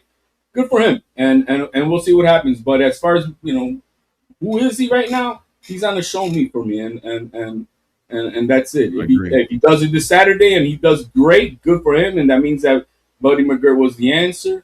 To bring out the best. Does that mean go get Hamza, go get Jaime Munguia, go get a champion, go get Iglesias, go get one of these guys? He should have been doing it. Had he dominated Nelson, that's the path that should have been next. Right. And after that fight, it's been downhill for me. And what do you think? What do you think of the story though behind it? The storyline behind it is, as far as the Christian and Billy fight, it was okay. That's an interim title. We don't want to fight for an interim title. The story for the Hamza Shiraz was, man, why do I need to go and fight Hamza in his backyard in Riyadh season? You know what I mean? I'm not a B fighter. I'm not a B-side fighter. Why can't it be in a neutral space like Vegas or closer over on this side? Which they know he was not ready for that. Right. He's not ready, and that's it. I mean, no dissing him. He's just not ready, and that's okay. I don't care. They did what they had to do in public, because I mean, yeah, I'm not gonna come out and say, oh, I'm not ready for him, but he's not ready. And after this Saturday, we'll find out if he is or isn't still ready for those guys. You know what I mean? And if he is, I mean, how old is he, Pacheco now? He's not a young pup, is he? No, he's young. He's like 26, 27, 26. Hold on. Yeah, young bull. Yeah, young bull, man. Hold on one second here. He's 25. 25? Yep. So 25. Okay, he's got he got a few years to figure this out. Mm-hmm. He got a couple of years to figure this out, and hopefully it is with McGirt, and hey, you take it from there, because he's a good young man. I mean, I know I've seen like I'm just crapping on him, but I'm just talking about just what I see competition wise from him, and he doesn't smell like he's on that level of those other guys that you just mentioned for him to be But there is a performance that this guy can give on Saturday that will sell you on him being ready, right? There's a performance there for him to have against this guy who, by the way, Emmanuel Alim had a great fight with Lester Martinez, right? It was a great fight with Lester Martinez. So this guy's not coming in. He's not a stepping stone. You know what I'm saying? He's in here trying to get it in. If Diego Pacheco can dominate this dude and control it, do it in a way, in a masterful way, will that sell you on where he should be ready after Saturday? He should be ready enough to mention those other names you mentioned, or to face the loser of Canelo and Billy. The loser. The loser. Oh, wow. And when I say the loser, I think it's going to be in Billy. So he should be able to fight him next. I don't think he want to do that. I'm gonna be real with you. That's the performance that he needs to sell us on Saturday. That you ready for that? If you can't tell me, I'm not saying you got to get him next, but that you jump. Yeah, he's ready for Billy. And if he doesn't sell us that, let's let Diego talk about this whole entire Jose Benavidez Sr. situation. Down itself, or just the outcome of that. But you also changed your management team. There was something about you, even though you were ranked number one among one of the sanctioning bodies. I know that for sure. That wasn't good enough. What was it that really, pushed you to say, I've got to make wholesale changes here? Oh my goodness, you guys are the worst. Nobody care about no damn Mason Perrier. It's not even all that. Everybody knows about the Pellegrino. Just being away from home, my management before Cheer Sports Now was Benavidez Sr., Jose Benavidez, and him being all the way in Seattle, Washington with him, and then him going to Miami with David. It kind of, me at the level where I was, I had just had a baby. I just had my first. You can say my first grown man approach, to life. Being a dad, being a husband. Having people who I have to bring under my wing. And really make sure they're good. It wasn't easy for me to just get up and go to Miami with the rest of the guys. I had to worry about my family, my daughter, of course. So I just had to weigh out my options. I felt like, for one, I missed home a lot. I'm very close to my people here at home, my parents, my brothers, my sister, everyone here, my team. And, I remember when I first moved to Washington, every time I talked to my mom on the phone, she was always crying, saying she missed me, and all these things. And now, like, when I had a baby, I wanted my daughter, obviously, to grow close to my family. So it wasn't going to work out being all the way in Washington. So, I decided that it was either go to Miami with Benavidez down there or come back home and start my own team here in LA. And obviously, after weighing out the pros and cons and my options, I felt like it made the most sense to come. All right. So I'm going to be mean. I'm about to be mean. And maybe I'm even out of pocket a little bit, right? Because when it comes to family, listen, man, I get it, right? I don't think that was a good enough reason to walk away from somebody who was getting you to the big show. Am I bugging? I felt like I heard it, and I heard the bleeding heart, but to me it sounded like a distraction. I didn't hear the things I want. I didn't hear. What did you guys think about? He sounded like something a girl would say. That's what he did. So I'm going to help you out, Clay. That is some pussy-fied talk. That's what a woman would say. I need to be next to my babies. And all. This is the new generation, bro. This Gen Z, whatever the hell. Bro, it's just different. It's just different. And that's what it is. It's a different generation, and I don't relate. I don't relate. Is there not an argument there to say that there's nobody better for that man to spar against than David Benavidez on a regular basis? Nope. To get him ready for a Hamza Shiraz or get him ready for anybody? Nope. It's perfect. It's what you need, and you need a sacrifice. So either how bad do you want it? How bad do you want it? 25 years old, thank you, HLD. At 25 years old, bro, I didn't how see no bad do you want it? You are not 35, 40, 25 years old. Take your damn wife with you. Take your damn kid with you. You get yourself a crib in Miami, and you go and you work with the guy who got you to the big show, Jose Benavidez Sr. You go and benefit off the promotion, off of everything that comes with standing next to David Benavidez, and you become a champion? Or do you stay in California to be near your mother who cries every time you talk to her on the phone and make up a team that doesn't even that doesn't have a tried true track record with you? At the moment when you're in the biggest season in your career to where you're about to get the titles fights? Angelo, talk to me, man. I know you're a coach, so it's like you got the fighter who's gonna come and talk to you like this, right? You got the fighter who's gonna come at you and want you to be like, coach, my kids, my mom cries when I talk to her on the phone, and you know, I think you're the best. You've gotten me all the way here. You got me all the way here, but I don't know. I might have to move back home, man, because I can't have my mom crying, right, coach? My mom misses me. How do you deal with that? Hey Clay, I'm drinking my Mason Perrier water, by the way. Hey, you know it's about that Pellegrino, and it looks like you're drinking out of a damn plastic bottle. It's the Mason. A plastic bottle? Is it a plastic bottle? Well, microplastics, bro. You got a bottle of Sprite with no sugar in it, bro. You ain't even doing it right. But go ahead. Yeah. So, I've actually dealt with this situation, and if you're close enough with the fighter, I'm not trying to defend Diego Pacheco, but I don't know him. I don't know him as a fighter, so I don't know how close he really was with Benavidez Sr. And Benavidez Sr.'s main person is his son, right? So for all I know, there might have even been something there too. I could very well see I could very well see this interview as, and I'm familiar with this, with Diego Pacheco just not wanting to say everything, not wanting to air out dirty laundry. So he's saying those things, which could be true, but in the scenario that I was in, when the fighter was talking like similar to what Diego was saying, we made it work.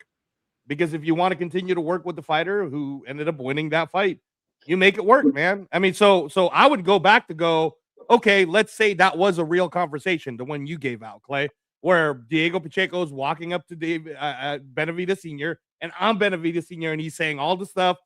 If Benavidez Sr. really cared about him that much, then he would have said, hey, no problem, man. I really value you as a fighter. Let's figure out a way to make it work. And that's that. So again, man, it takes two to tango, bro. I'm not going to like just sit there and act like this is a 25-year-old kid. And at the same time, I could be hard on him because I got a 23-year-old kid in Jaleel who seems to want to fight everybody, right? And he's amazing, right? Like he doesn't give a fuck. Like he will go alone and go to the valley and the wilderness to go get what he needs to get, right? So I'm sure like there's a level of expectation that everybody wants from Pacheco, but I'm in the move it forward game. So let's see what it looks like, Clay. Aleem is a really good fighter. Aleem gave Lester Martinez a good time. So if Diego Pacheco washes him off the back end of Buddy McGirt, then now you got something that you could sell between Hamza and Diego. And if it ends up being one of those, like what you said, Stockton, California, Kevin Lele Sajo fight, the dude is older, and then it out to be that Aleem gives you a hard time too, then yeah, man, you're probably still more on the prospect level and not really on the championship level. But that's where I'm at with it. What were you gonna say, 444? What were you gonna say? I didn't mean to cut you off. Clay, your mic's on mute, Clay, if you're trying to talk. My take on it is, I think he was trying to talk to somebody else, but go ahead. Okay. Go ahead. Yeah, my take on it, I agree with you, Reyes.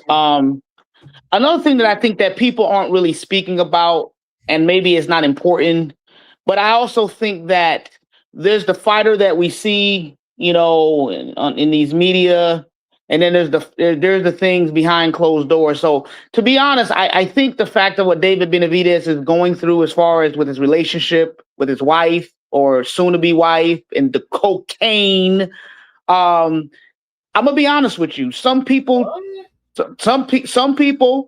you know, they may not just be, you know, they're like, hey, you know, I want to kind of take my life and what I care about and the things that in just a little bit of a different direction. I mean, these things are common sometimes, right? And I think that when you're dealing with things like that, if those things are true in itself, I can see why someone may say, you know, that's not to be the direction I want to go with, because, you know, birds of a feather flock together sometimes, you know what I mean? Through, you know, habit, through, you know, kind of doing things with, you know, kind of rub off some habits and things like that, if that matters. So I get that David Benavidez is a great fighter and all that stuff, but I do also believe the guy is young.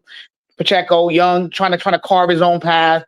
That's how I kind of look at it, man. To be honest with you, so I kind of agree with you, Reyes, on your take on that. You know, I'm just adding in the other element as well. That's all.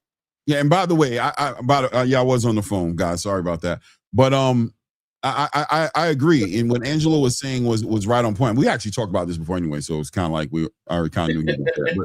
But that being said, I was being a little bit of a devil's advocate to say that. I'm not all the way devil's advocate. I didn't like what he said. I'm going to be honest with you. I did not like what he said. You know what I'm saying? I believe the real reason is you're not my coach, bro. You're your son's coach. Boom. My coach. Boom. I'm getting ready to go into a championship season in my career where I got to fight the biggest and hardest fights, and I don't want to be fighting for attention from your superstar son. Yeah, I can see you know what I'm saying? I don't want to deal with that. I need you to make me your priority. And just the fact that you're asking me to fly to Miami, I know you're doing that for your son. That's not prioritizing me. It's bad enough that I'm in Seattle and I've already agreed to meet you halfway to be away from my family. But now you want to take me to another time zone. Why? To coddle your son. And I understand that has to be your priority, but maybe I need to build my own ecosystem around me and custom make a team that's here for me, invested in my future, not somebody else. What do you guys think about that? I 100% agree because 100% agree. The other side of that is that you see what happened to Rayo. You see, and was said, and this has been the rumbling, right? It's been the rumbling, and then what did Miami do for Benavidez? It got him in the situation he's at now. So. Right. There's too much, and unfortunately, that's just the way it is when you have a superstar, or whatever, the main guy in that gym, because it's hard to then spread the love to everyone else, and that's what the same thing that happens with Canelo's coach. It's hard for him to spread that love of his beyond Canelo because Canelo requires a full-time 24-hour dude there. He's his Mickey. And so you're not going to get another. Canelo's taking you. Canelo's not only does Canelo require it, but Canelo makes sure he has your attention. Right. He takes you and goes up into the mountains, and so you can't even work with nobody else. He literally snatches you up off the scene, like we're out of here. My guy when he hired man from Tyson Fury, when he hires come on, man, the Ben Davison. No, Tyson Fury when he Andy Lee? No, come on, man. He damn it, come on, Ray, help me out. Who's Tyson Fury's coach, trainer? Is that Sugar Hill? Yeah, Sugar Hill. Damn it, I had a brain fart. Sugar Hill. When Tyson Fury's in training, where's Sugar Hill? He's everywhere, bro. Yeah, everywhere with him because that's what is required. You need that guy to be there. So it's hard for these guys to spread their love everywhere else. So yeah, I agree that he needed change, and that's good because it's not my coach. But again, what he said was not. No, man. You remember that scene from The Godfather when his godson came? Yeah. He smacked him and shit. Man, be a man. Be a man. Be a man. Stop all that. I remember that movie with Tom Hanks and the girl baseball team. And the girl started crying, and he looked at him. He said, "Are you crying?" He said, "There's no crying in baseball.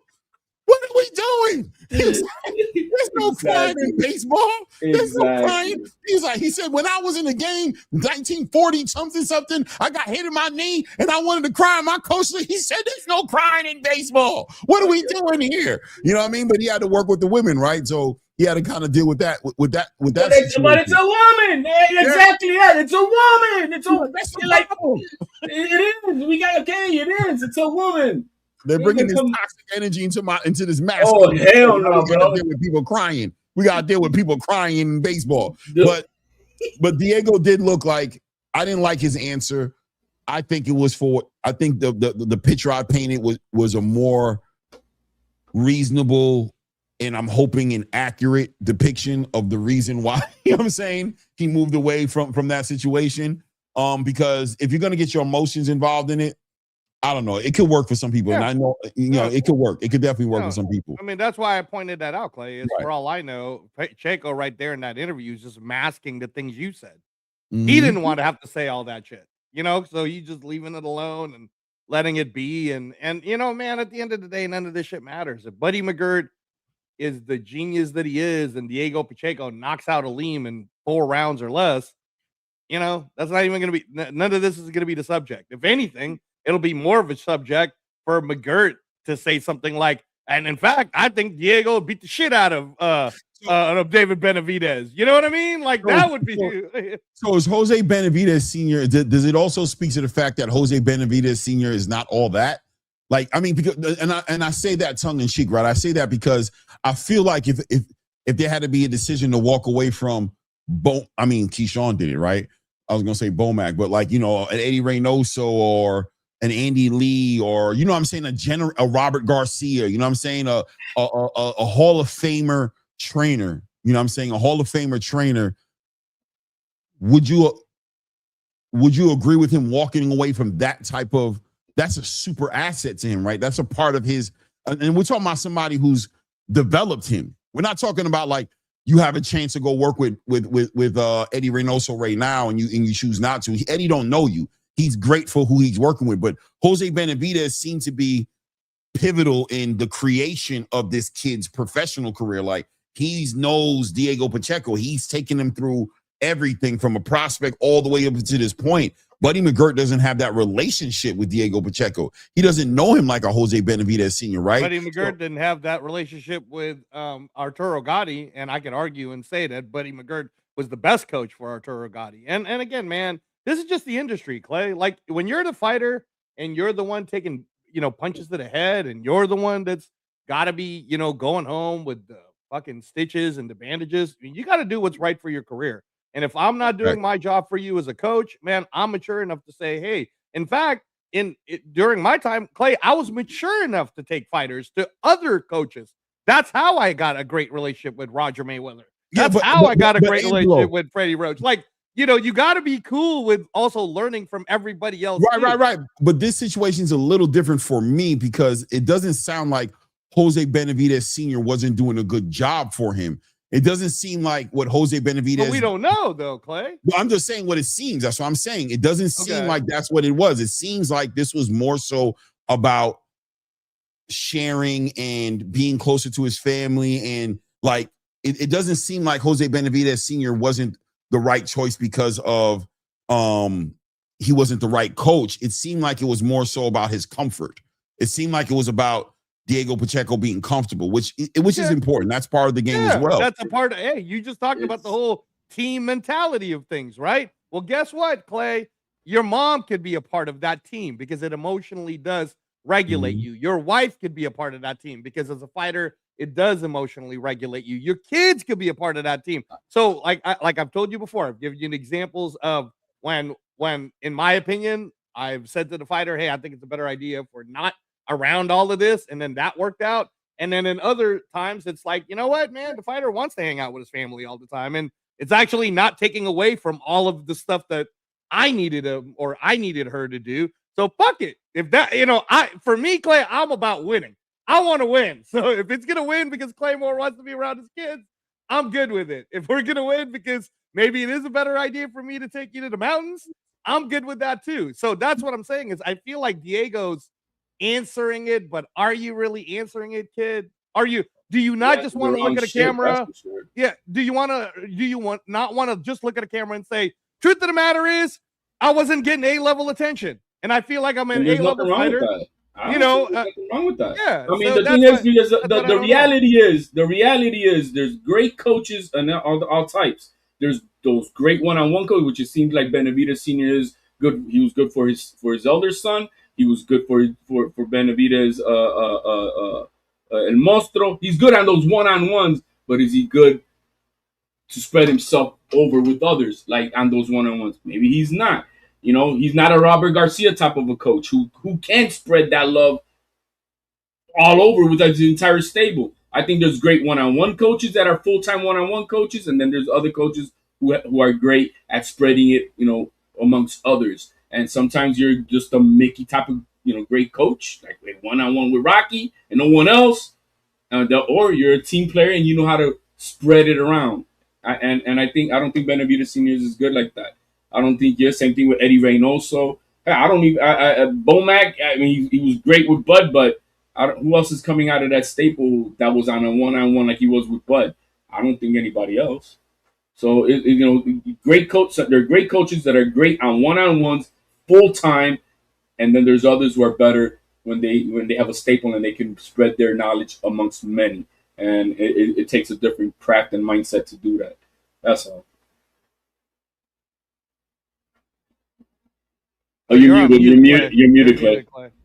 I'm sorry. Yeah, I mean, and obviously we'll watch all of this play out on Saturday. That's when we'll either be like, great move, or we'll be like, see, that's what happens when you act soft, bro. Now look at you.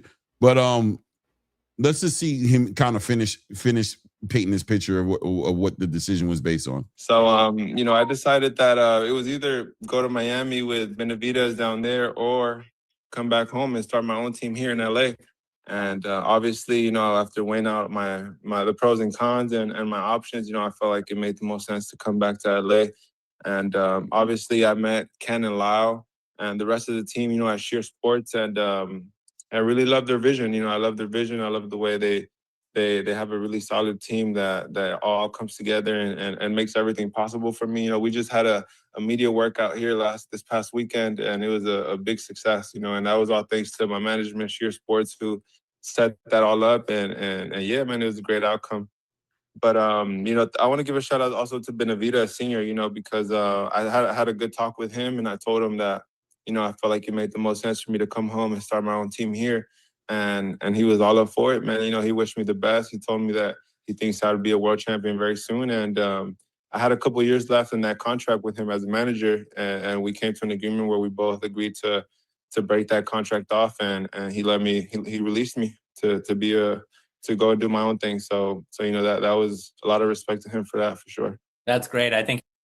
Yeah, man. So senior shows up and does his thing, man, which is interesting to hear him say that, because it didn't seem like it was the same situation with the Rayo situation, right? Like that one was a messy breakup, but this one kind of shows, senior being a good guy, right? Like, a guy who's all about the fire. Like, if you think did what he was supposed to do. If an employee comes up to you with all this crybaby shit that he was just saying, bro, man, hit the fucking door, bro.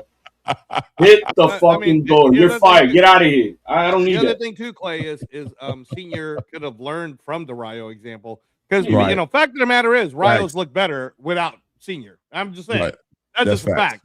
So I mean, maybe the UFC PI is better for Rayo. Maybe all of that stuff is better for Rayo. Remember when Rayo looked his best was against Isaac Pitbull Cruz. Robert Garcia was the trainer for him at that time. It wasn't even Senior. So there you go. So that's what I'm saying. Is Senior just not all that? Is David Benavidez just a Steel Senior, bro? He's Steel Senior. Is he just a natural like killer, and Senior's able to kind of like I don't know, right? As we're watching David Benavidez live his life right now, do what he wants to do. I'm sure Senior wasn't out there encouraging him to go party. So and I know that they had an issue at one point in time where Senior was trying to control him, and David literally went to Miami to get away from Senior, like, get out of here, bro. You know what I mean? I'm a grown man type of shit. And then, they were all, they fell out, and Senior wanted that relationship with his grandson and the family, and didn't want to be on the outside looking in. So now he's come on over, and I'm wondering if Senior become like a little bit of a yes man more than anything. You see David Benavidez going through what he's going through right now, and, unfortunately, he has become a yes man. He's become a father. And he's not a trainer, and that's just what it is. You know what I mean? A grandfather, and so it's hard to navigate that in itself. But if you're being cutthroat about it, if you're a trainer, you're gonna tell that motherfucker, no, this is what it is. But he can't do that because that's his son, and he can't just cut. He can't just cut his grandson, and it's hard. I ain't gonna. It's hard. You know what I mean? And so it is what it is. But he's a yes man. He's a yes man to the team, bro. And there's a lot of money involved. I'm sorry, with all this money involved, that blinds people to. I know it does. I don't care what anybody says. it blinds them, and it takes a real father to make sure that money doesn't toxify you as that you owe me type of shit. Like I will never demand a damn dime out of my son. I don't give a fuck how much I sacrifice. But it becomes a father-son loving relationship that's also business, and you blur the lines with that. And it's just I don't know, man. I couldn't do it. I would never charge my son a damn dime. I don't give a fuck. That's my job and duty, son, is to be your father. Do I gotta be here? Yep, that's what it is. That's that. That's me. But I to expect that I gotta live off of you, yeah, that's a different story. That's different. Yeah, it gets a little diabolical, right? So, I mean, Diego Pacheco, this weekend, we'll see what he does on the back end of a great performance here. Listen, Hamza Shiraz is defending his title next weekend against somebody I think he's pretty much going to handle. You know what I mean? I just don't see it being that much of an issue for him, even though he's fighting against, I think he's fighting against an undefeated German. Is it a German? We watched that guy on the Netflix card, Clay, in April. He fought the 6th rounder. Remember? It was a good fight. Dude ended up losing. He was supposed to win. You know which one I'm talking about. It was early. It was before the Conor Benn, Regis Prograis, Tyson Fury. Yeah. I do remember him. Yeah, it's going to be an easy fight. So Gustavo's whole thing is prior to that, he won a 10-rounder against someone that allows him to be ranked. And losing the 6th rounder doesn't make him unranked. Either way, I think people are just tired of seeing Hamza Shiraz beat up on hotcakes, bro. Like, it's time for him to fight a big fight. And I know, and I feel like they're trying to prime him for a Canelo fight, but the reality is you're not fighting Canelo best case scenario until May. You know what I'm saying? Best case scenario. He has to make another fight happen. It's either Iglesias or Diego Pacheco. I got a feeling he wants Diego Pacheco.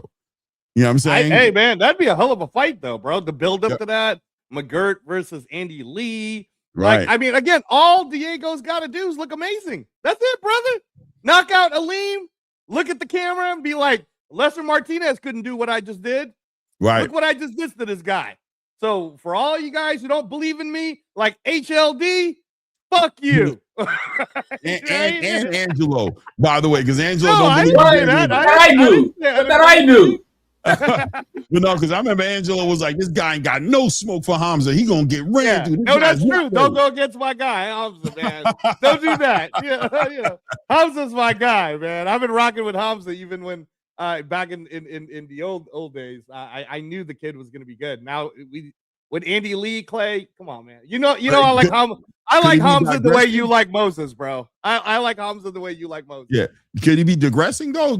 He's fighting nobodies right now, bro. Like, you know what I'm saying? Like now with Andy Lee, come on, you know better than that. Not with Andy Lee, bro. Andy Lee's constantly just working on his sharpening him up and giving him tool sets and whatnot. So they'll be working on a new wrinkle. If anything, they're just the more time Canelo waits to fight Hamza, the worse it's going to be for Canelo, bro. You better get his ass right now.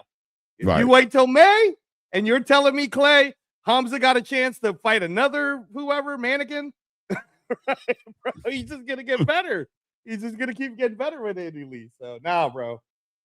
It is what it is, guys. It's about that time for me. We're about to hit the 3-hour mark. I got to actually go run tonight. I got to go work tonight. So shout out to everybody in the building, man. I appreciate you guys, man. Hit the like button if you haven't done it. Subscribe to the channel if you haven't done it. I appreciate all the super chats. Thanks, HLD, for sponsoring and holding it down today with the super chat. And appreciate you, 444. I know you've been kind of in the background chilling. I know we kind of had you on the. I appreciate your patience because I know it's like, damn, bro, these motherfuckers keep running their mouth. But, no, you're good, man. You're good. It's good. I mean, I just enjoy being a part of the conversation. You're good, guys. I don't mind. Okay, you got good stuff, 444, man. Your takes are very, very, very solid. So thank you, man. Appreciate it. That's good. That's good. Yeah. My guy HL always offering the contrarian. I'm gonna put down his name, the contrarian. He's gonna come in. He's gonna be like, yeah, but that's usually when it starts, right? It starts right there. Like, everything you said was cool, but these dudes is really trash, though, right? That's how me and Clay met. You're like too much yapping. They're doing a bunch of yapping. Yeah, yo, me and HLD met on the back of Ryan Garcia popping on a PED test, and it was on Mill City, and we was going crazy on each other for like 3 weeks, bro. Just 3 weeks, just nonstop. Yeah, I was like, this dude's a damn cheat. You're defending cheat. What do you don't know that? He's Sanford. How come Devin Haney didn't? I didn't. It was crazy, bro. Like 3 weeks, bro. That was a fun 3 weeks. But we ended up learning much. I mean, at least I 100% did. Listen, bro, trust me. I brought you up on these panels so many times where people are like, yo, why you? He's just so like, yo, I fuck with HL though. Y'all don't even know it's in blood. He's different. Y'all gonna have to deal with him, bro. He's just my guy. Man, but when he comes up here, bro, hey, bro, I don't know what to tell you, bro. Okay, stop. All the grinding and shit, bro. He gonna be coming up here, dog. I need you to get the skin a little thicker, bro. That's all I need you to do. I can tell you, bro. Don't come up when you see him, bro. I don't know what to tell you, bro. You know what I'm saying? He could be worse. Go see him on the other channels. He's way worse, bro. He brings it down so many times over here, bro. Learn to appreciate. Hey man, I come here like a 2, man. I come here like a 2. You don't even know how I can get. It can get crazy. And it's not. He's talking about spice levels, guys. He's talking about spice. Yeah, talking about that Indian curry, bro. I'm talking about that real shit. You know what I mean? Hey guys, wait, man. Thank you for having me on, Clay. Hey, Reyes. Hey, congratulations, Reyes, man. Again, happy for you with your 4 years, man. Stop feeding it that Zuffa stuff, bro. You know, HLD, I can't, brother, because apparently I work for him, dude. Hey, man, get paid, man. Get paid. I'm okay with that, man. Hey, get paid, man. Outside that, man, thank you for having me on, guys, man. Much respect, love. No, much love, man. Appreciate you, HL. Thanks for having me on, guys. I'm out. For sure.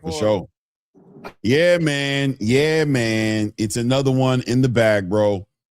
This one is a little bit shorter. Actually, this one's closer to what it's supposed to be. But what it's supposed to be. Yeah, you're the one that went all crazy. We're actually an hour over. 6 hour ones. Yeah. Because remember, we had agreed that we were supposed to do 2 hours, and then and then open panels. But no, that was good. That was good. We covered a lot. And then again, guys, I know we didn't talk much of the Garcia Benn today, but we did do a video of Garcia. Oh yeah, exactly. Benn. So guys, please go to the video section. Check out Read the Ring, episode 13. That's me and Clay talking on all of our thoughts with Ryan Garcia versus Conor Benn. That's about 45 minutes. It's a good listen, very smooth. I think you guys will all enjoy it. Please check that out. And then, probably won't see you the rest of the weekend. So have a good time with tomorrow. And then are you gonna do both watch parties? Are you gonna do the I'm definitely doing the Harlem Eubank? Okay. I don't know yet, man, if I'm doing the Harlem. I don't really like Harlem Eubank fighting. I don't really like it. I ain't gonna lie, bro. But I'm trying to check out the undercard to see what's on there to see if there's something I want to see. But Harlem Eubank this ain't my cup of tea, bro. Well, here's the hard one for you is around the same time is Pro Box and Diego Pacheco. And the Pro Box card is really good, Clay. With Charlie Flores, that one I might call, but that's on the same damn time. Yeah, so it's like Pro Box starts 1 hour right before Diego Pacheco. So I don't know if you're gonna do a back and forth. We've done that before. Maybe, but there's some fights I want to see. The Diego Pacheco undercard I think is pretty decent. People are sleeping on it. You got Chop on there. You know what I'm saying? Yeah. You got Andy Cruz. Yeah, on there as well.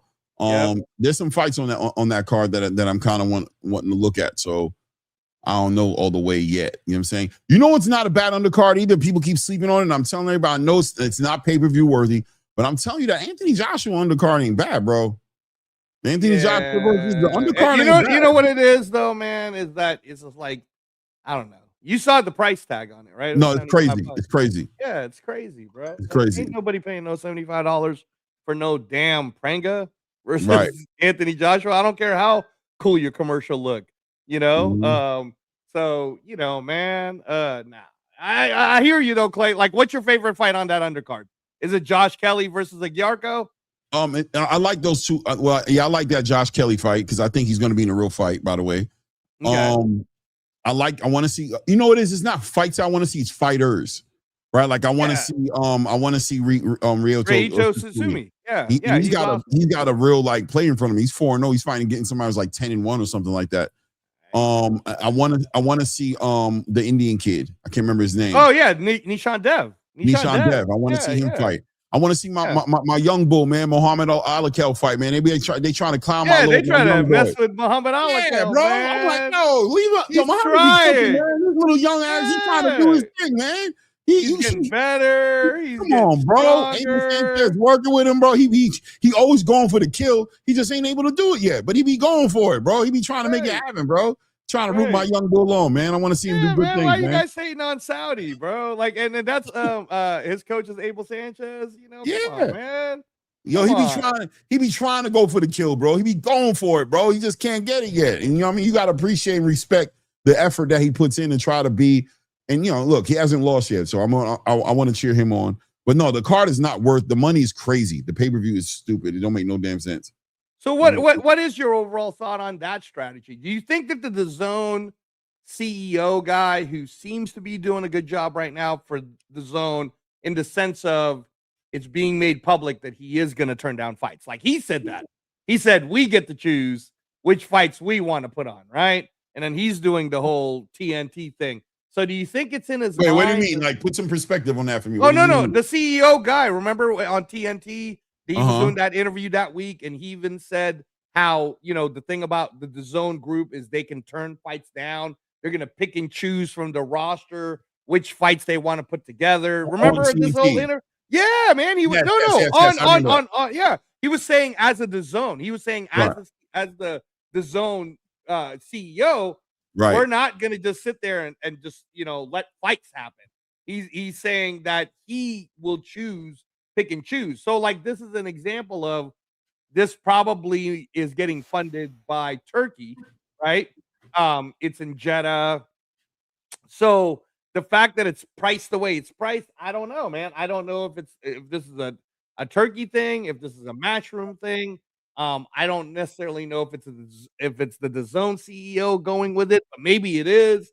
But that's kind of my question: is do you think he's getting to a point where he's like, damn, man, in the same weekend, I got a pay-per-view thing with Errol Spence and Tim Tszyu on Australian time, and then I got another pay-per-view thing with Joshua on Jeddah time. Is this really good? Is this you know what I mean? Like, is next weekend the weekend the CEO finally says, I gotta stop this bullshit, and you know, I think the zone is 100% trying to deal with this paywall, right? And the way they're trying to do it is they're trying to make the best fights. They're trying to put the pressure. They're telling everybody, we got this big paywall up. We have to put up the best fights. And I think they're trying to spend the money right now. It seems like they're trying to spend the money well, because what they're trying to do is they're trying to buy fighters right now. They're trying to sign fighters. Richardson Hitchin was literally just in an interview. I was going to put it up. You know, so DAZN offered him a deal as well. DAZN gave him a bag too, like a Keith Connolly. Well, they tried to, like, right, but he went to Zuffa. You know what I'm saying? But you know what I'm saying? But you know what I'm saying? They're trying. Okay, so actually, you know what? That is a good thing. Let me get your thoughts on that, because I always hear this as the argument from some people where they're like, well, the rosters with DAZN. I don't know though. I think it depends, right? So Hitchens going to Zuffa. When you're thinking about the rosters of people that he can fight, was it a better move for Hitchens, or would it have been better for him to take the bag for DAZN? It's 100% better for him to go over to Zuffa Boxing, because Hitchens is one of those guys I think is going to benefit from that move, because he's a fighter who I feel like needed an opportunity to develop. If you listen to the interview he had, he talks about how the reason why he held the belt, because if you don't have the belt, you can't get no money. If you don't have the belt, the people in that traditional space won't value. He said, if I was to give up that belt and go to 147, I think I quoted him saying, I'll just be a regular ass fighter again. He said, my pay would go down so much. Right. You know what I'm saying? My pay would go down so much, and it makes sense. He said, over here at Zuffa, they don't make me have to be a champion. If I'm not a champion, they're still going to pay me to be active. And he needs that. He was literally hurting himself. Trying to stay relevant and stay at a certain pay grade. Like, he didn't want to go down. He got so much money, such a pay raise from the Liam Paro. His whole thing was, damn, bro, if I go up to 147, it has to go into a title fight or something significant, or it's not worth it. But at the same time, He was killing himself, literally, physically. He said, bro, I've been fighting at 140 ever since I've been 15 years old. And he's basically saying I should have already been at 147. Been. Okay. He said I should have been gone out of this division, but I stayed because of the politics, of the way it was. 100%. You know what I'm saying? At 15 years old, he's a grown ass man. This dude's almost 30 years old. He's still weighing the same thing he weighed at 15. Yeah, that's crazy. And expecting to fight and get punched on. You know what I'm saying? At the end of these weight cuts, and he said even with the whole entire Oscar Duarte situation, he was like, he said what made that one particularly diabolical was the time change, the difference. So they had me doing a morning weigh-in at what would be 3:30 my time in New York. So they gave him like 5 hours to rehydrate back to get back in the ring. And he said that weight cut was crazy because 2 days before that I cut 10 pounds. He said, and my immune system got hit so hard, I literally got sick. I caught some shit because my immune system. So now I'm sick. He said, I'm throwing up because I'm sick. I can't drink water. I'm throwing up and I can't drink water. I'm dehydrated. And I'm about to go in front of this hard punching ass Mexican son of a bitch called Oscar Duarte. Right. No. Right. No. It didn't make no sense for me to do that. I mean, you know what? Hindsight will be if Richardson Hitchens does Ricardo Salas dirty, and I was there for Ricardo Salas' fight against Sriracha over at the Apex. But if he does Salas dirty, bro, Salas doesn't suck. And if he does that, Richardson Hitchens just arrived at 147, and people are going to be talking about Africa like, you know, hey, maybe we should see him and Haney. Maybe we should see, you know what I mean? Like a lot of people are sleeping on that fight. I think Berlanga and him are in tough. People don't realize that there could be an upset in that main event. I think it's going to be Berlanga. And every time you watch a Zuffa card, Juan, how many times do we always see upsets? Sometimes it's damn half the card is an upset. Right. For Ocho, I'm getting great content. $8. Right. I wanted to pick your guys' brains a little bit, man. Competing with Paramount at $8 and getting this type of content for $45, man. Like, I'm not saying Zuffa taking over, but the way they're looking right now. That's what you're saying. No, I'm just being honest. Listen, I had this moment. Shout out to my guy Ness, man, at the Boxing Voice. But I had this moment where I had to kind of go off a little bit because, you know, it's just like you guys keep on trying to make the Zuffa conversation taboo. You're trying to make it like, oh, you're doing too much. No, bro. The people over Oscar, all those promoters need to make the fights. You got to make all the fights. You have a paywall that you need to justify, bro. Justify it, bro. Every fight you put on, every event you put on, the first thing that's going to come up is this paywall.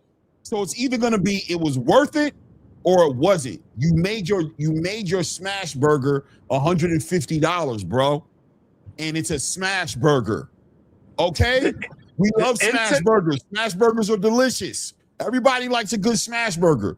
But you put the $150 price tag on it, and I'm opening my smash burger like, what the fuck is in this? $150? What the fuck? I want to see what the hell's going on in my smash burger, bro. And if it turns out it's the same old smash burger like what I'm getting from Shake Shack, I'm gonna have a problem with you, bro. Bro, the internet Shake Shack burger is $15, bro. The internet, fake streaming, the fire sticks is exposing a lot of BS in the game. If you not listen, I'm gladly paying my $8, and I got the stuff with no commercials, so I think mine's like 13. But I'm happy paying that money. I'm happy actually, and I'm getting other stuff. I'm getting UFC. I'm getting Landman. We're getting. They're about to bring Mobland back. Mobland's a hit, bro. I can't wait. My kids are getting cartoons. My kids are getting cartoons, so I'm pleased paying that. Good and series. I'm getting great fights. I'm getting great fights. They got the Shy on there. I got all types of shit to play on there, bro. So my thing is this: I want to pick your brain. How is it that they're snatching these? Because the zone is offering them deals. I heard Shakur. They went after Shakur. They lost Shakur, but Shakur said it was a little late though. Right. I see they snatched Tio, so I can understand that. They got one, but Africa, like they're doing something right, and you can't tell me Paramount is more accessible here in America. Right. So the zone And the zone app is a little suspect too. It's a little suspect at times. Right? I ain't gonna lie to you. I mean, bro. when Clay was trying to call the fights when we were doing the Abdullah Mason, I was watching it on TNT, and my reception was smooth as butter. Clay on the other hand, I worked the zone. I work and in it a was jail. like choppy, going in and out. It was pretty bad. It wasn't. I work in a jail, and the inmates have access to that TNT fight. They're like, who's this? Yeah, it's public. It's cable, it's linear cable. Right. They're like, who's this kid? Nah, Who's Abdullah? It's a constant uphill battle. It's a war. It's hold on a second. Yeah, you can let all the other fighters Juan, who are coming to Zuffa, that next year TNT will be involved with Zuffa too. So I already know that because I do my due diligence. I just don't be jumping places. Like, these people don't realize the media conglomerate that they're dealing with. This is not just a regular promoter. This is a machine behind here. And now we all be improved right now. All these news coming out. Oh, Zuffa can't do fights with other promoters. What are you talking about? Look. Oh man, but look. Oh no, it's gonna be Ring. It's not gonna be Zuffa. And I'm like, no, it was Zuffa. It was Zuffa, and it was a Paramount Plus for Garcia versus Benn. They just want to hate. 2 months ago, right? 2 months ago, or 2 or 3 months ago, I said, I'm telling you right now, those promoters over there on the traditional side is hoping Zuffa stays on the island. What they're doing is projecting. They're saying, if you go to Zuffa, you're gonna have to wear a uniform. You're not gonna be able to fight nobody but except for Zuffa cards. And Zuffa's sitting there like, really? What the fuck? Well, Shakur just said, I'm wearing my stuff. As long as I have a Zuffa logo, they probably don't care what you. And not only that, they do the Zuffa logo. He said they might put a Zuffa logo. I don't know if that's what they want to do, but yeah, I'm wearing my shit. We're 7 months in, brother, and you're seeing that we could do whatever we want to do at Zuffa. We're doing title fights. We in UK. We're going to Australia. I'm falling in love with this, man. I'm glad. I'm truly people want you to feel bad for being excited about what these people are doing, bro. And it's disgusting, bro. Because as soon as you celebrate something, they try to turn. You're glazing. You're doing this. What are you talking about, bro? The shit is exciting, bro. If you see the trajectory and you're really excited and you want to see boxing go up, how could you not be happy to see a collaboration between Zuffa Boxing and Golden Boy, DAZN, whatever you want to call it, to put on one of the biggest fights between Conor Benn and Ryan Garcia as the first of many to come? That's got to excite you, because the only thing that should be pissing you off about Zuffa was the idea of it being an island, right?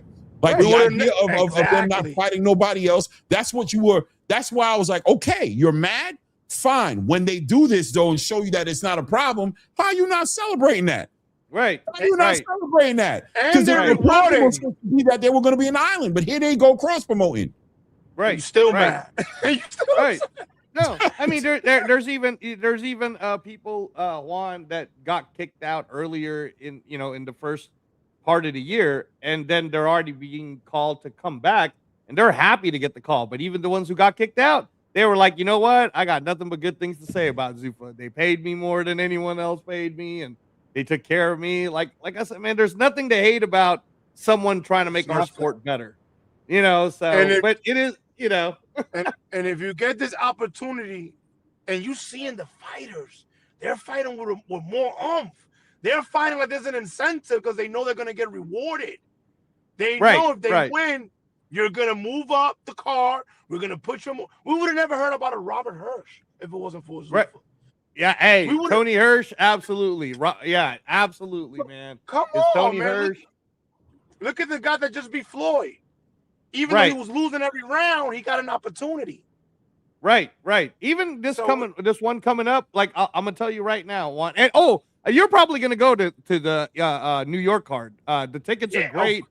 Very easily priced for everybody. Yeah, great price. If you guys want to go check it out, Zuffa Boxing 09 over there at Madison Square Garden at the Small. theater part of it July 26th. But what I was going to say, Juan, is everybody's going to watch the Errol Spence card on the 25th that pay to watch it. And then the ones that are also going to pay to watch Joshua versus Prenga, and this is to my colleague's point, Clay, where he was saying how he liked the undercards. And then on Sunday, they're all going to watch Zuffa. I promise you on Monday or Tuesday when we talk again, Juan, everybody's going to talk about how fire the Zuffa card was, and it's going to smash those 2 pay-per-view cards. And that's the whole point, is do something about dropping that paywall so that, you know, we don't have to compare it like this. The smash burger that was priced as a smash burger was a lot better than the $150 smash burger Clay had to eat, you know, and he wasn't happy about it. You're on mute, by the way, Clay. You're on mute. WB3636 says they're looking to replace traditional boxing with their version of boxing. Okay, I think that's a fair statement. Literally, I agree with you. I agree that's what they're doing. But what are they changing from the traditional space of boxing? Matchmaking, the best fighting the best, protecting the O's. They are trying to change it. You think they're trying to come over here and keep the traditional space of boxing moving forward? No, they literally have an issue with the way it's going. That's why they're doing what they're doing. But the question for you as a fan is, what are they trying to change? And is that aligned with what you agree with? This is where I come with a couple of episodes ago. I talked about the philosophy. I talked about, well, in the video I put out about Shakur Stevenson signing to Zuffa, I challenged the idea of what did he really sign up for? What Shakur signed up for was a different philosophy of boxing, right? He signed up for, I think boxing should be different. One belt, I like that. I want to subscribe to that. Fighting the best and putting the biggest fights, I want to subscribe to that. Getting good money for my fights, I want to subscribe to that. He didn't jump on to exclusively the money. The money is 100% a big needle mover in the conversation. This is prize fighting at the end of the day. But there's a philosophy that he's been fighting against, somebody who just got stripped of his WBC title, a title he just told the world I fought my ass off to get, against a Williams Zepeda that was pressing me for 12 straight rounds, putting hands and feet on me as I was catching and shooting and slipping and getting hit and grabbing and moving and turning and fighting for my life in there. And you took my belt away because you had an issue with somebody I'm affiliated with my brother. I didn't do nothing wrong. I paid you the fees. You doubled and tripled the fees out. You asked me for more money to pay you. That's wow. Actual extension and body belt that I was fighting for. The WBO didn't ask me for that much money, and I was fighting for their belt. Your belt wasn't even involved in the fight. You was asking me for more money than they were asking me for. There's a inconsistency. There's a consistent inconsistency, or right? There's a consistent inconsistency is the word I want to say. Is that the consistent thing is that you guys are inconsistent. I could be doing what I'm supposed to be doing, and all you have to do is say you disagree with something I do, and you take away my belt after charging me all kinds of money. We can't move that way, right?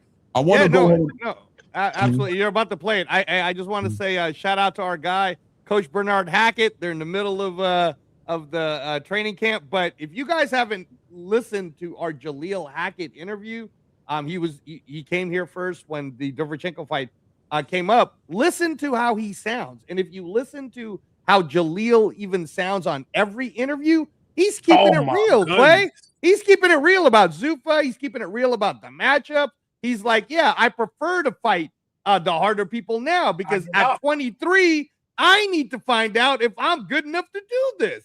And if I'm not good enough to do this, then I can pivot and do something else. Instead of building up fighters with weak fights, making it seem like they're this 30-0 amazing person. So I agree with Juan. This is where I'm going to land my plane, Clay. I agree with Juan when he said, don't sleep on Butler Berlanga. Y'all might see an upset. You might see an upset. I'm going to tell you this, Clay. Butler right now is being shown through all the UFC Canada platform. Big time promotion. Big time, dude. That's what I love about Zuffa. I'm seeing my guys finally boxing is being marketed like a major sport. That's what I'm happy about, seeing them on linear cable being promoted.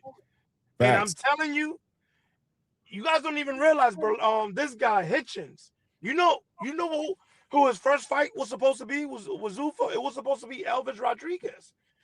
Right. I mean, and Elvis didn't take the fight because he wanted more money.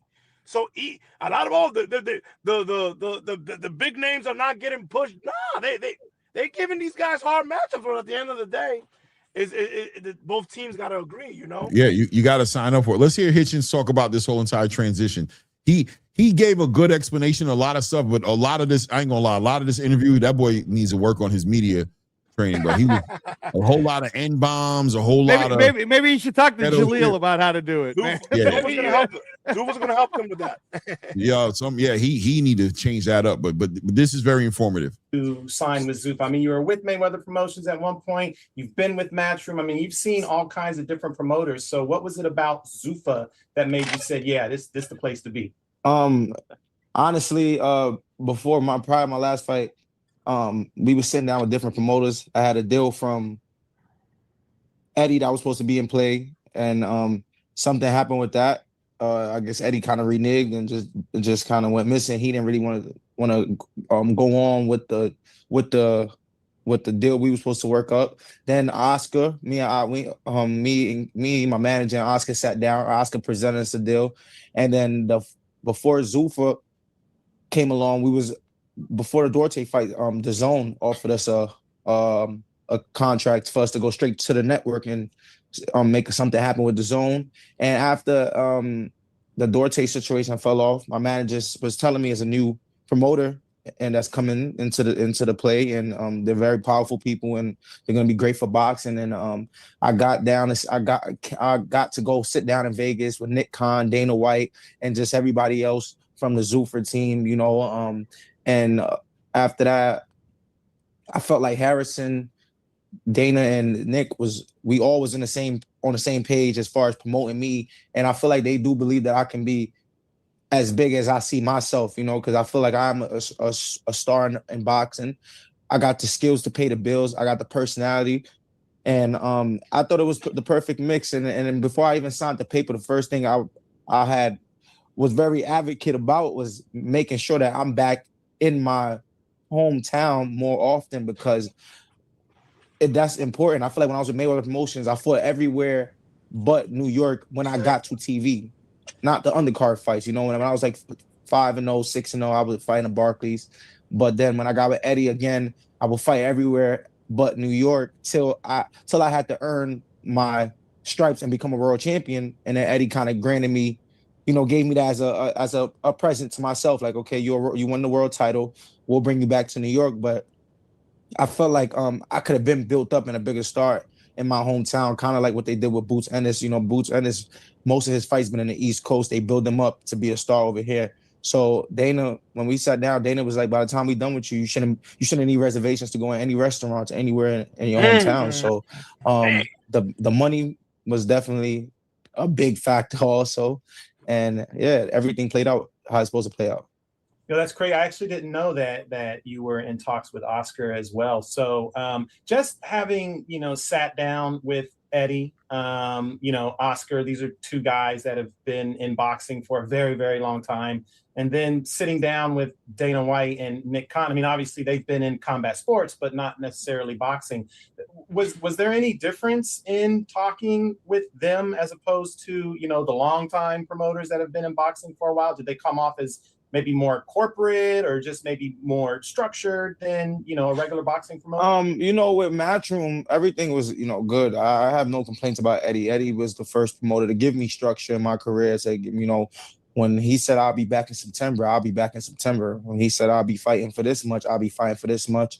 To be honest, once I left Mayweather Promotions, my career took off. You know, Mayweather Promotions was the company to give me as a professional a head start. But once I wanted to take things to the next level, I felt like that was no longer the place for me. And Eddie, we just didn't see eye to eye because of, you know, Eddie felt the way of me telling the world I was a free agent coming out of my last.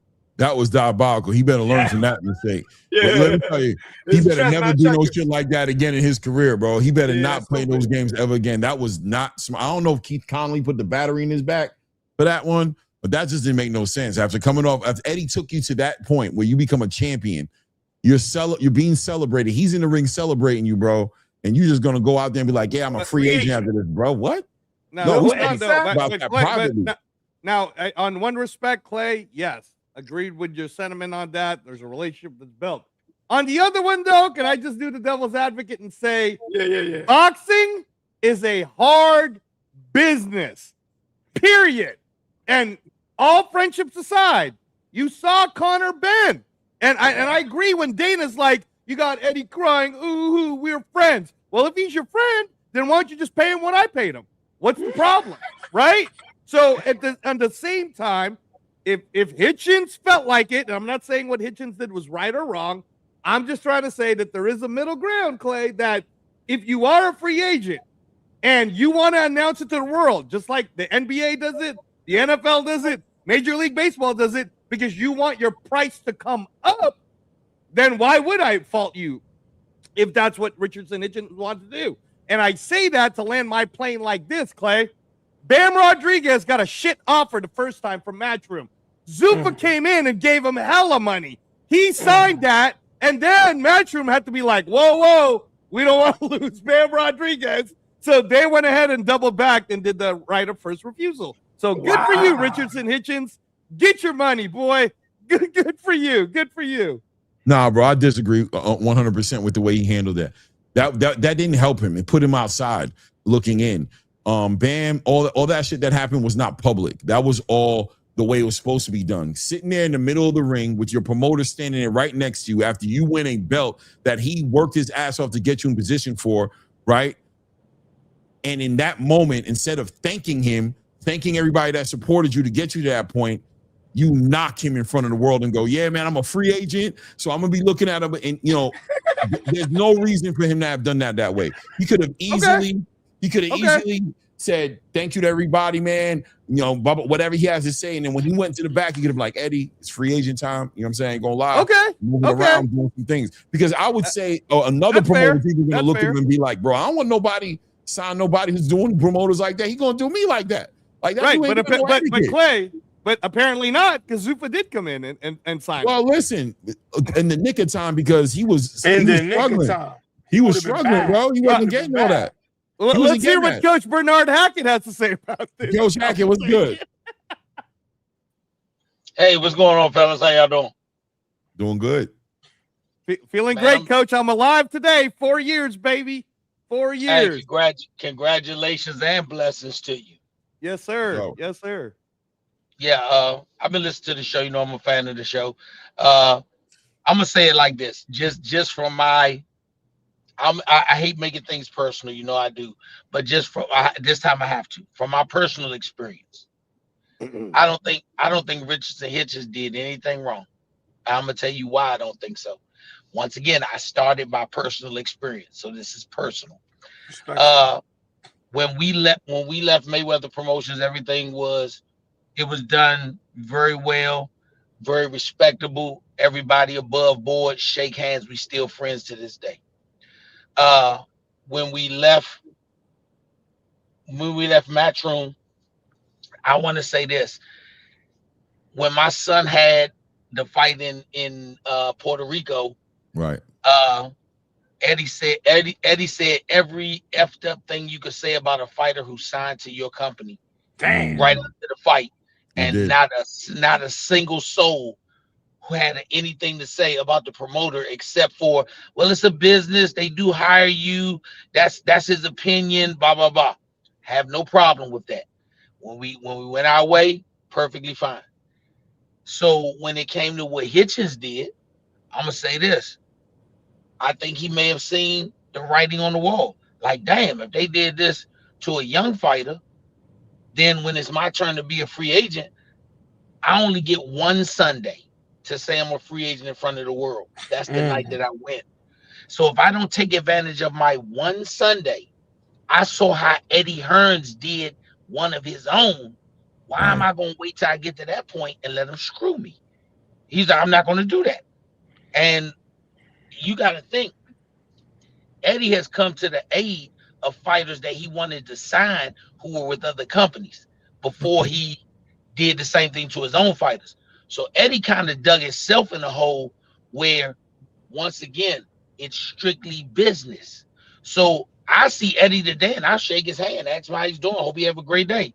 But because I understand Eddie is strictly business. There is no camaraderie, friendship, love. I started you, I did this. He makes that clear through his actions.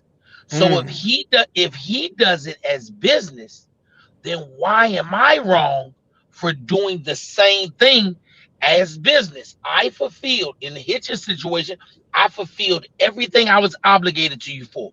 You didn't do it for me for free. It was a business arrangement. When the business arrangement came to a conclusion, I took it upon myself to say, hey, to the rest of the world of boxing, I am available if you think I'm worth a lot of money. Amen. That's what he did. So you can't say he did something wrong and another promoter wouldn't, because if you look at relationships, you only see the relationship from what you see on the television or media.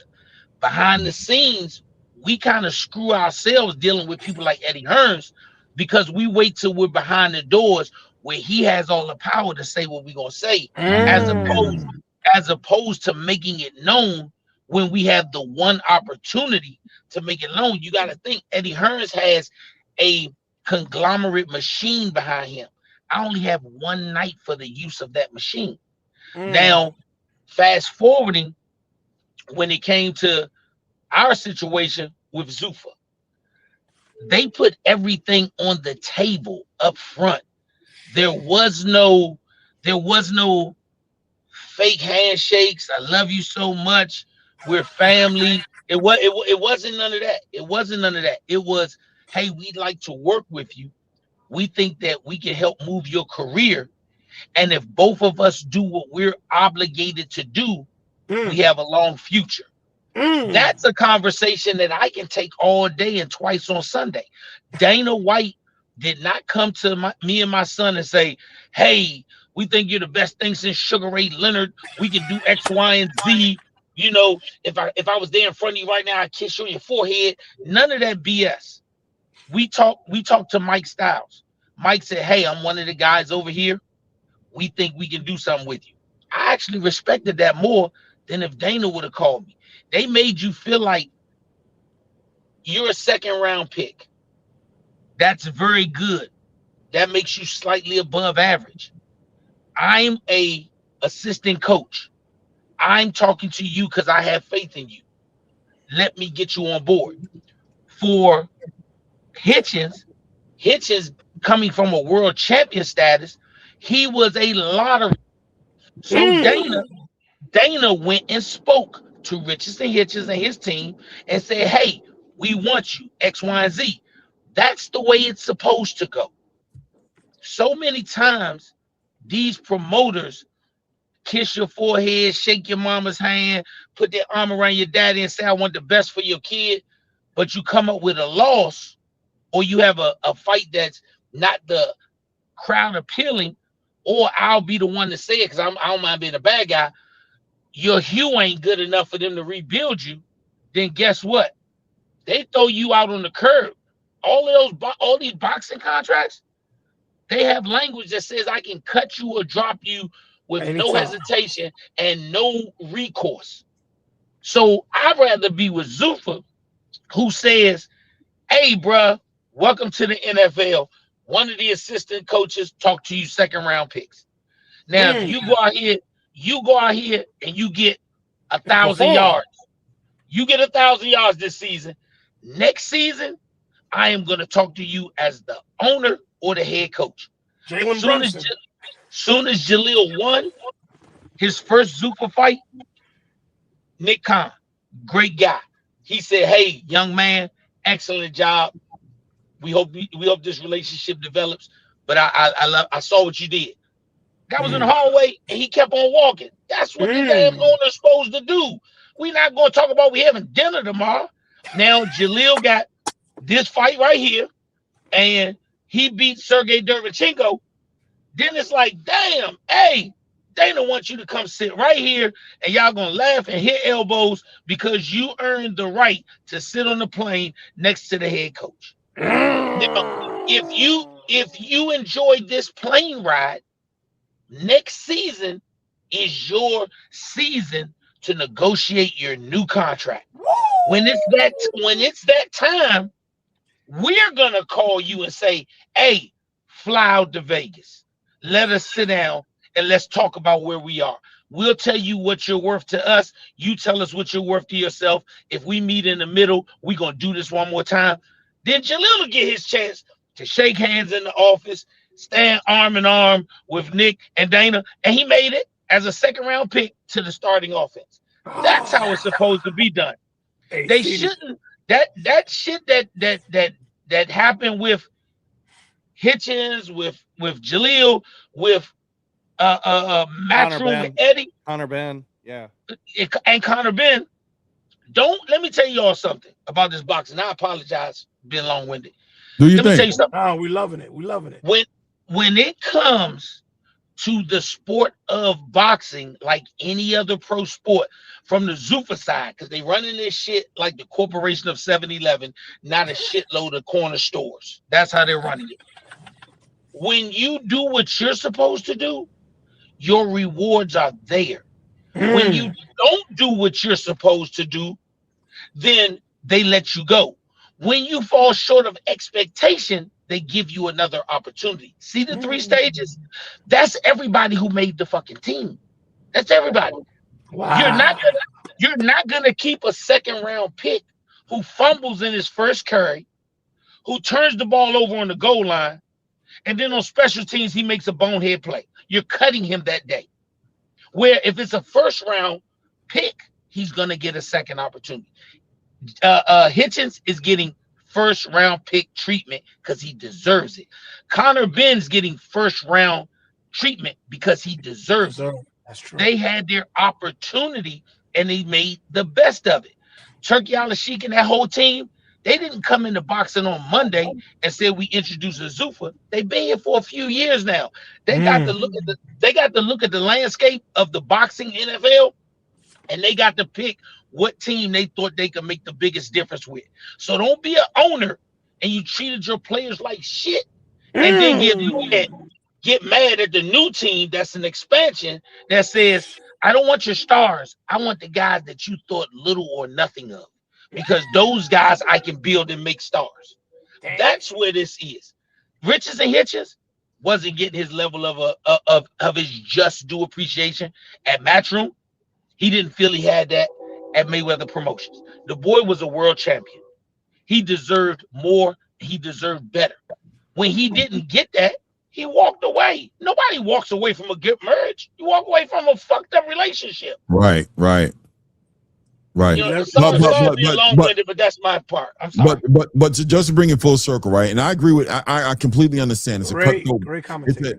It's a cutthroat business, and there's no love, and these managers aren't as sensitive. So why should the fighters be that sensitive? And I agree with it, right? I mean, even though Richard Hitchinson ended up coming back full circle and trying to get a deal with Eddie Hearn again, right, which speaks to how bad or good, the deal was, I still feel like at the end of the day, I don't know that what he did in the middle of that ring helped him. You know what I mean? It's because he ended up coming back to Eddie Hearn, right? He ended up trying to get a deal, trying to get a deal with Eddie, and Eddie walked away from it like, yeah, bro, I don't really want to do that. I don't like the way you handled me, in the middle of the ring that night when in your best moment that what I've done for you. And I mean, even Richard Hitchison speaks to it a little bit. He spoke to it in other interviews, but like, I ain't gonna lie, Eddie did help me a lot when I had nothing. He really did come put bread in my pocket. He helped me out on the back end of that. He's always been straight up with me. So I didn't mean for it, like he said, to come off that way. You know what I'm saying? I was just excited, blah, blah, blah, blah. This is what he said, not in this interview, in another one. But don't, hey, when you meet the baddest woman in the world, or you meet the woman that you want to be your wife, or you meet the girl that you want to take out tonight and hopefully get with her tonight, did you buy her a steak or did you buy her a hamburger? You bought her a steak. According to Hitchens, you bought her a steak. You bought her a steak. According to Hitchens, it was a great relationship. Listen to what I'm saying. That's what he said. Listen to what I'm saying. You know what I mean? I don't have no problem with that. And I agree with you. That's what he said. But guess what? The Al Davis of boxing thought he was worth more than a cheeseburger. Let me tell you why. Do you remember after that statement, Turkey Al Sheik's team said, we will only deal with Richardson Hitchens if he's with Matchroom. Remember that? Right. Because they saw his value and they didn't want to have to snatch him or wait 2 more years for a contract to be up if he went somewhere else. The minute he came available, who snatched him? Oh, shit. Al Davis snatched him. Turkey Al Sheik, Dana White, TKO snatched him. But if they wouldn't have played it like that, he would have went and signed with somebody else for 3 to 5 years. He would have been tied up, so they couldn't have got him. So is it chess or checkers? Because once again, they did the same with Conor Benn. See me, I got a question. They understand it. See, I got a question for you. When you signed with Zuffa a year ago, did you think Zuffa will be at where they at now, where they're making all these great signings and bringing fights everywhere? Did you guys think y'all be this quick, be in the position y'all are now, and the company as well? I'm actually behind, I can say. And the reason I say that is because I didn't. I honestly thought my son would fight 3 to 5 okay fights, and then they would offer him something that was maybe a step up. But for them to say, you're where you're at now, handle your business, and we're giving you your opportunity. Once again, they're running this thing like a NFL team. My starting running back went down. We had the expansion draft. We drafted a young running back that had played sparingly at 2 other teams that didn't use him. Let's put him on the field. His first game, he did what he was supposed to do, 100 yards, and he didn't fumble the ball. The next game, they say, hey, this is your start. This is it. Best defense in the league. If you do what you got to do against the best defense in the league, you may have just solidified yourself as our starting running back. Hitchens did what he had to do when he was with his former team. So when he became a free agent and they picked him up, he already was a starter because he already showed what he could do. So he is already the starting receiver. We're trying to do the same thing he did and become the inked in starting running back. Yeah. Conor Benn did what he had to do. He's the inked in starting receiver. Yeah, and can I just add this too, Clay? To be fair, because I want to give a lot of credit to Jaleel about this. So there are fighters on that roster that don't do what Jaleel does. Jaleel turns down no fights. He turns down 0 fights. If they would have told Jaleel that he had to fight 2 weeks ago, he'd have said yes, because Jaleel's been ready. You see, like, that's what they want. They want to give a chance to, as Coach Hackett said, a second rounder, but the second rounder's working harder than the starters. And then now he's getting an opportunity to start.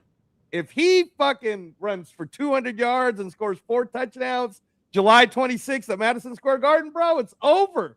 It's over. They're going to be like, oh, we just got ourselves one right here, man, and we didn't even have to draft them in the first round. Now we're going to make them right.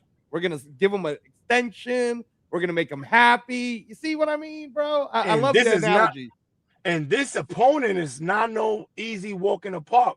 Carlos Adames said in an interview, after I fought Derevchenko, was pissing blood for a couple days. So whoever think that Derevchenko, remember Derevchenko just had a great performance not too long ago against Munguia. Who was against Munguia? Derevchenko last performance. Was against Bealey, right? Yeah, Bealey. Yeah. Yeah, Derevchenko's always game. Always game. So this is a great thermometer to see where your son is at. And the best for you. And Derevchenko, I just want to let people know, he's ranked number 7 right now by the WBC at super middleweight. I respect and I appreciate the warrior in him for saying, I'll fight this kid at 160. And, I respect that. Everybody's taking a hard route in Zuffa because Zuffa's testing metal. I don't have a problem with them doing that. Everybody's taking hard routes. You may not know these guys' names. You may not know every person as household on the Zuffa roster. But like I said, they are an expansion team that came into the league. They grabbed the players they like, and they took some superstars. Let's see how their first season goes, because right now they're undefeated. Look at the numbers from the first 7 cards. They're undefeated. Wow. You're muted, Clay. You're muted, Clay. Clay, you're muted. No, they're going in without a doubt. They're having a great run right now. But hold on, I want to play this Hitchens real quick because he's going to explain a little bit. He's going to go a little deeper, obviously, into the differences and what he's dealing with at Zuffa. But he's also going to go into DAZN offering him a bag as well. Of my last fight with George Kambosos, and I felt like that kind of put a stain in our relationship. And with Dana and Nick, I feel like, you know, they are a very structured company. They treat you very good with it at Zuffa, you know, from the right now. As far as right now, it's been the beginning of me with the company. I've been treated like a king, you know. Everything that I want, I get. My hotels is the top floor, biggest suite, first class flights, anything that I need, they're here to accommodate me. So you know, that's something cool, especially being with Zuffa. And I feel like their vision, like I said, you see my fly, me and Belanga flyers all. And not to pause it out of nowhere, but first class. You'll hear the consistency of fighters who are talking about this experience, and they all say the same thing. They all reference the vision. You know what I'm saying? Because that's what it's all about. It's about, what is my future going to look like, right? What is my future going to look like with this company? It's not just about right now, this moment. It's about what they want to do, and can they do it? Can they deliver on that, right? Over New York, and you know, as the fight get closer, the promotion is going to get even stronger now. You know, and yeah, I just feel like it's great. You know, there's you know, certain people in the media who are you know, kind of critical of Zuffa. They talk about, oh, they want to make changes to the Ali Act, and you know, oh, you know, they don't, you know, TKO, they don't pay the UFC fighters well, so they're not going to pay boxers well. You know, just the whole corporate, they want fighters to wear certain uniforms and stuff like that.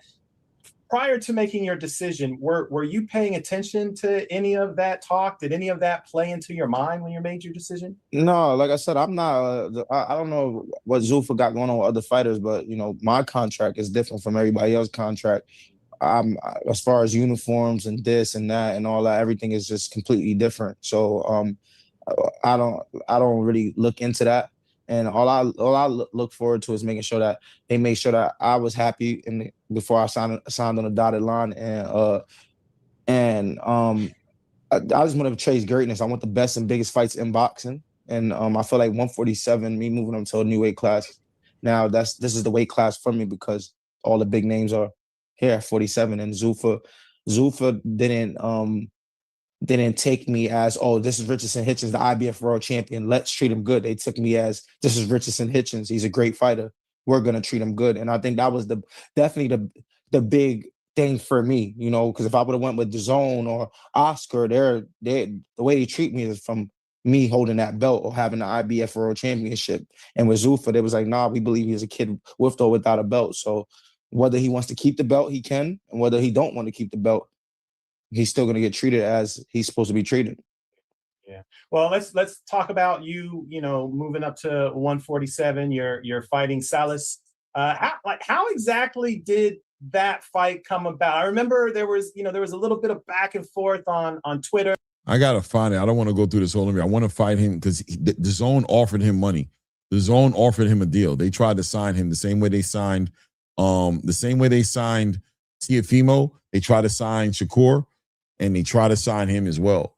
And I'll ask Coach Hackett, who's up here right now, why do you think that DAZN is doing that right now? Because they weren't doing that before. Teofimo is officially the first fighter to be signed directly to them without a promoter, right? Like Canelo had a deal with DAZN, but it was, you know, he was with Eddie Hearn in Matchroom. You know what I'm saying? Anthony Joshua had a deal with DAZN as well. They cut him a big check, but he was with Matchroom. Like it's always been like you had kind of have like this co-signer, right, to get you in there. But now they're giving fighters exclusive deals outside of promoters. Like they're becoming promoters themselves. And how do you feel about that? And why do you think that's being triggered for them to do that? once again, we have to look at the corporate structure of things. I don't know if people understand or know that the NFL owns some of the teams in the NFL. Everything in Major League Baseball, MLB owns some of the teams in MLB. If you go to hockey, it's the same way. Every team doesn't have an independent owner. Some of the teams are owned by the league. And when you see certain stars come available, you got to think what benefits your league, and what benefits DAZN is having that select group of potential superstars locked in to a contract with DAZN. So no matter what promoter is on DAZN, they can make the fights. I think they also learn assimilation is something mean. I'm a Star Trek guy. When the Borg would do something and they would get around it, the Borg would assimilate and it can't happen again. If you go back and think, the destruction of HBO, the destruction of Showtime was when Al Heyman had all the fighters. He didn't care about the network. He had the fighters. So when he didn't get what he wanted from the network, he just scooped all his fighters up and he left. So if they take all the fighters, you have a fighting ring, you have a fighting concept to your network, but you need fighters to do it. He take them all and he went to Showtime, that crippled HBO. And then when Showtime thing, that ended crippled. So it's the same thing crippled two different networks as far as boxing. Do you really think DAZN or anybody else is gonna network-wise let another manager, promoter, advisor be able to cripple their network? That's just not how it goes. At the end of the day, you can plug and play promoters. You can't plug and play networks.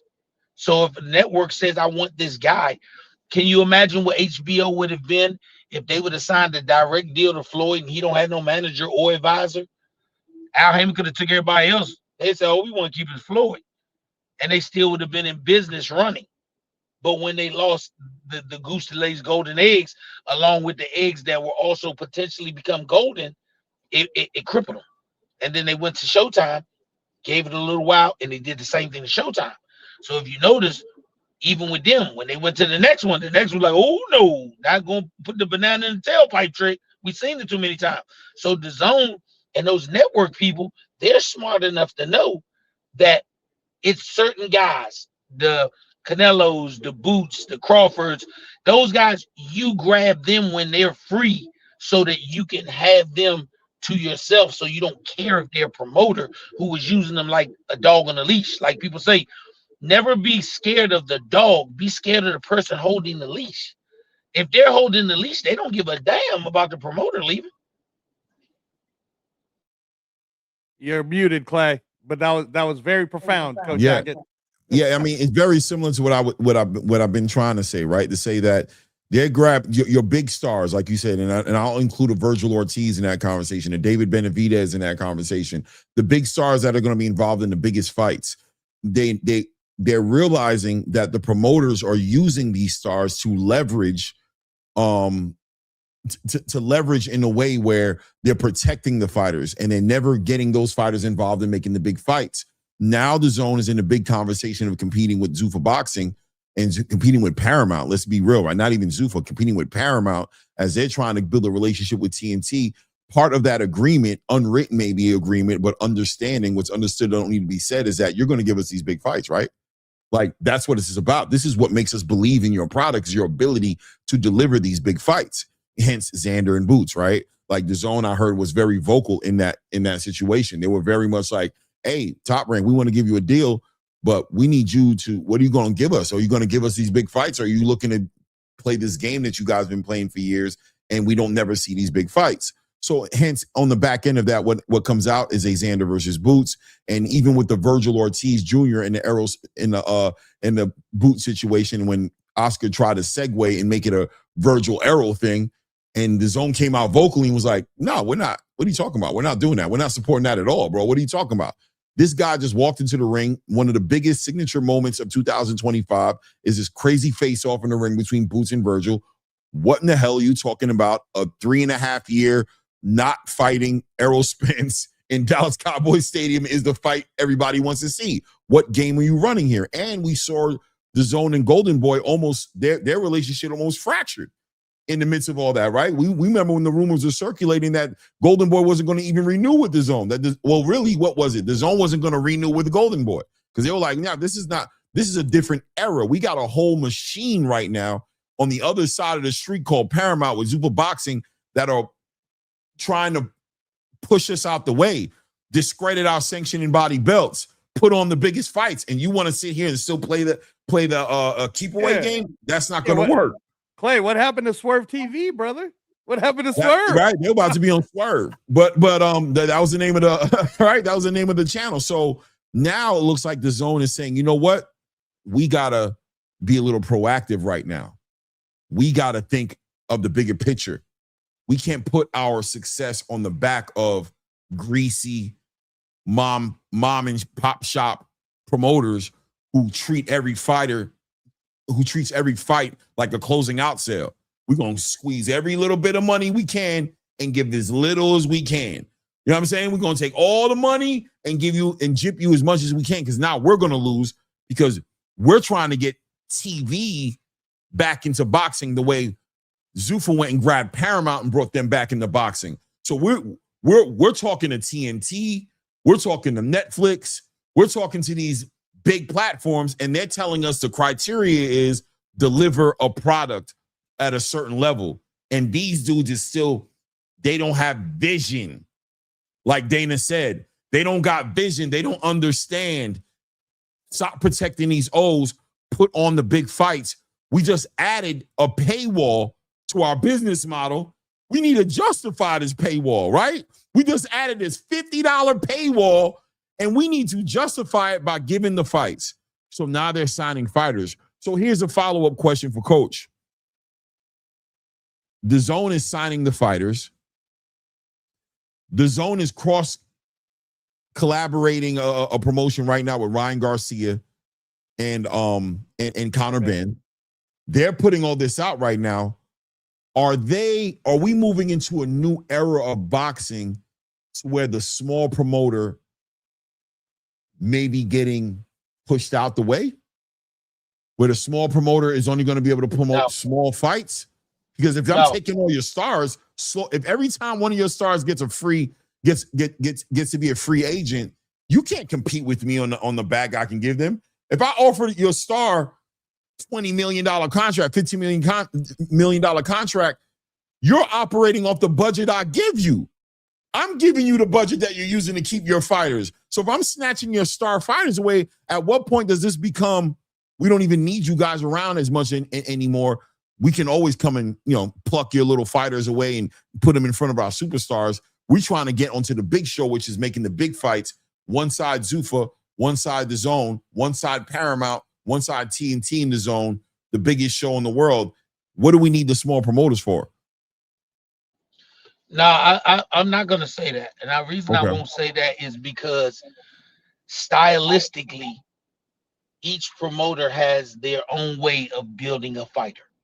And they each have shown that it works. What I think is happening now is Zuffa, in the mindset that they were in as a corporation, and Paramount and DAZN as corporations stop thinking about boxing in a small microcosm.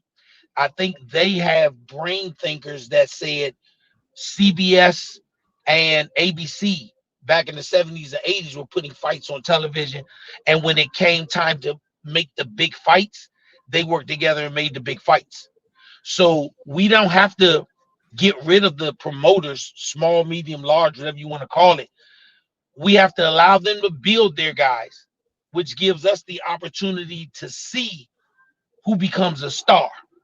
And from that, we can say this select group will get these offers to be directly with Paramount, directly with DAZN, directly with whatever.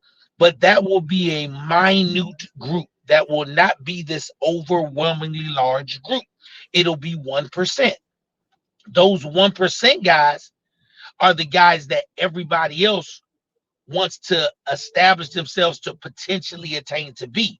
You have Patrick Mahomes, you had Tom Brady, you have maybe 3 or 4 quarterbacks who were your $500 million guys. And nobody in the league had an issue with them because they said if you're that good, you can attain to that. But under the old model, if you weren't that good, you weren't worth shit. But under this model, you have stages and levels. Like I said, Hitchens is at the number 1. He's a first round pick guy. No matter who got him, DAZN, Matchroom, Paramount, Zuffa, he was going to get round 1 type treatment. But there are guys in round 2 who just were slightly short of the cut. They get the opportunity to convince the team or the network that I'm worth this. Then you got some round 3 guys that need that opportunity from the bottom to weed everything apart. And I think Zuffa actually, because of the relationship with the UFC that they have, that ownership structure, they have the ability to map out the new world of boxing. Because when I look at them, I'm a combat sport guy all the way around. Right. You got the baddest man. You have the fight your way in programs. UFC has already established you can get drafted because there are always going to be draft picks. Yep. Then like you Gable can be a Stevenson second got rounder. drafted. Right. Then you can be a second rounder who can make the team. But then there are those undrafted free agents that we're going to give the chance to prove that they're the baddest guy, or they're going to fight their way in. And then when they get in, it's how much your ceiling can grow. The current status can take a guy that has second round ability and they'll cut his head off because he got 3 losses. And we missed out on having a great fighter, even though he was second round ability. This system allows for you to cultivate and grow. Now it makes sense for older to take their time and build a young fighter because they already know where the fuck he's going. Zuffa, it's not if you do X, Y, and Z, you can get to here. They're telling you, we drafted you. In some way, shape, or form, we think you're worth something. First round, second round, third round. Now you have to prove it. But in proving it, you're going to play preseason games. You're going to get a shitload of reps in practice. Some of you all are going to get kept on the practice squad so we can get a better look at you. Some of you guys, you're going to be our 6-round, 4-round guys. We're going to get you some reps. We're going to see how you do in the preseason. But the number 1s, they did that already. They're going to the main card. Look at the structure of Zuffa cards right now. Under the old system that we grew up over the last 30 years knowing, you had to pray that somebody got you on a camcorder that was clear, put it out there so somebody could see you. Under this system we have now, you're seeing a guy develop his 4-round fights, his 6-round fights, his 8-round fights. You saw the bad night when he took a loss. I'm going to use us for an example. I don't like using other people. Can you imagine seeing Jaleel his whole career up until the Roman fight? You see him lose to Roman. Now you're more interested in the get back. Right. As opposed to I just saw a fucking video clip. I don't know what happened. Oh, well, he's gone. And you hear the narrative that Eddie put out. Oh, this kid wasn't really that good. But Zuffa's letting you see. So now his fans are saying, hey, we want to see this kid fight again. So now they say we're going to give you another chance. Now you're back on TV, which Zuffa did. I want people to understand this. Jaleel's on his, what I consider, 4th fight under Zuffa. And let me tell you why. Zuffa created the doghouse sparring. Okay. That's where Jaleel, that Turkey Al-Sheikh, Zuffa, TKO, all of them, they were sitting there. They created the doghouse. That's where Jaleel fought his way in. He got the letter in the mail. I try to make things where we all on the same page. He got the letter in the mail from the NFL saying, hey, what city are you in? I'm in D.C. Washington is having an open trial. Pay your $150 and come on. From that, they said, we see something in you. We're going to put you on the card. Then he did 2 cards. Elijah Vines. He did the next That was bash the card. underdog. Yep, that was the underdog Right. series of Terrence Crawford Right. for the Terrence Went Crawford through. fight. And then the Correct. bash boxing was in December. Yeah. Correct. And then that told them, hey, this kid went through the preseason. We like what we saw. We got the Hall of Fame game. We put him in that game. We like what we saw. We're gonna sign him to a league minimum contract. Hey kid, you're on the team. For a person that never made no money, that was great for a young kid. He's on the team.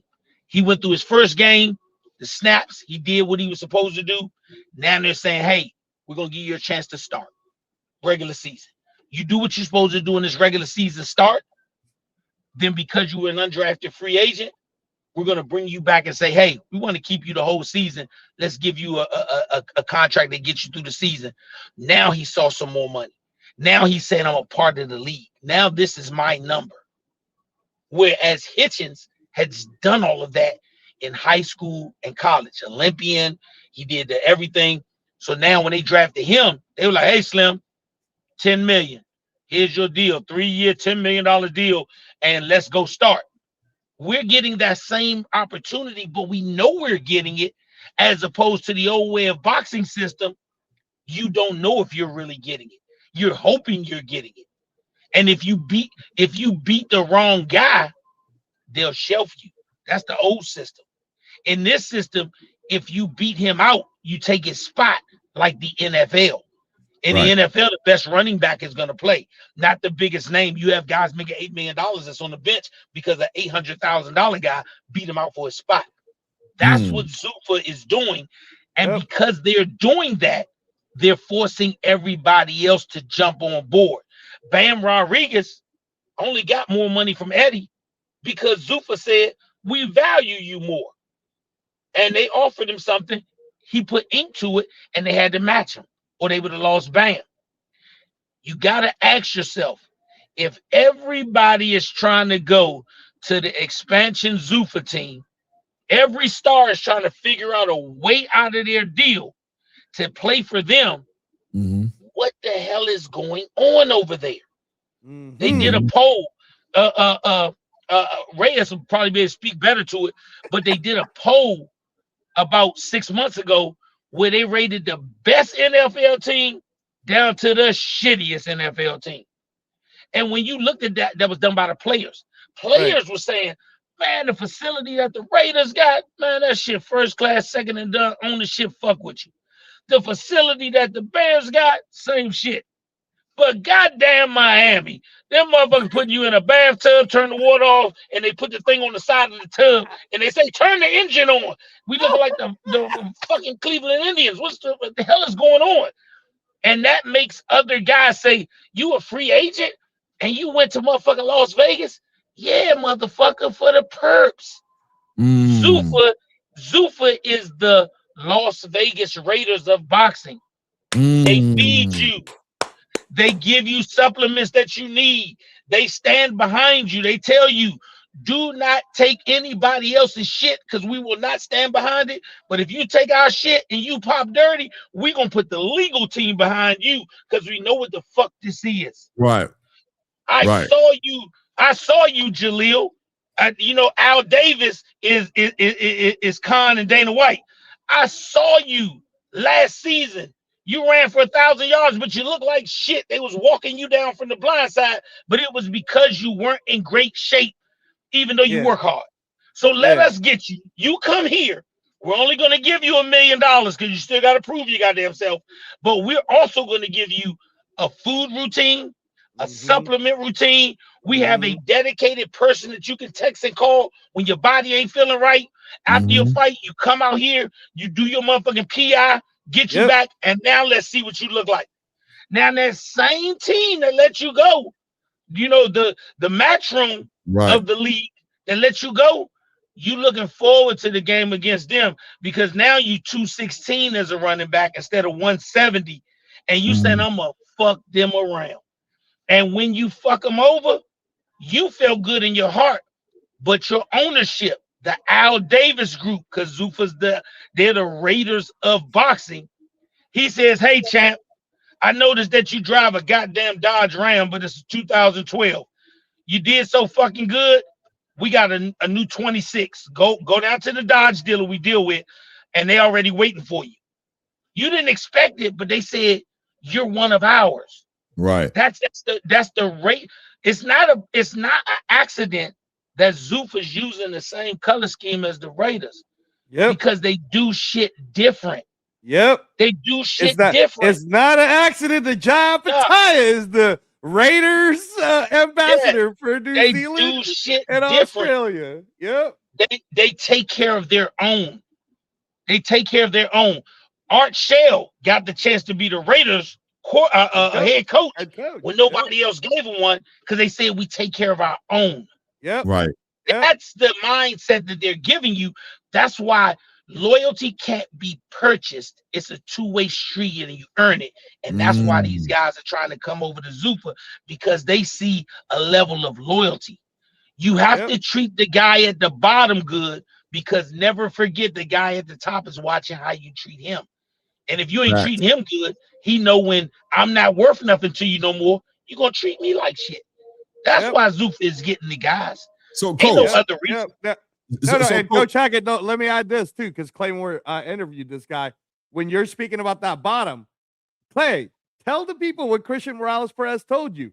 He got in, got cut, but did he sound mad? Nah, he took ownership. He took ownership in his own way, which is why I was soft on him as well. I didn't really put him out there because I knew he didn't make weight, bro. You know what I'm saying? So, but I wasn't going to put him out there, but he took ownership. He said, nah, bro, they're going to call me. I'm hearing they're about to call me back and I'm going back.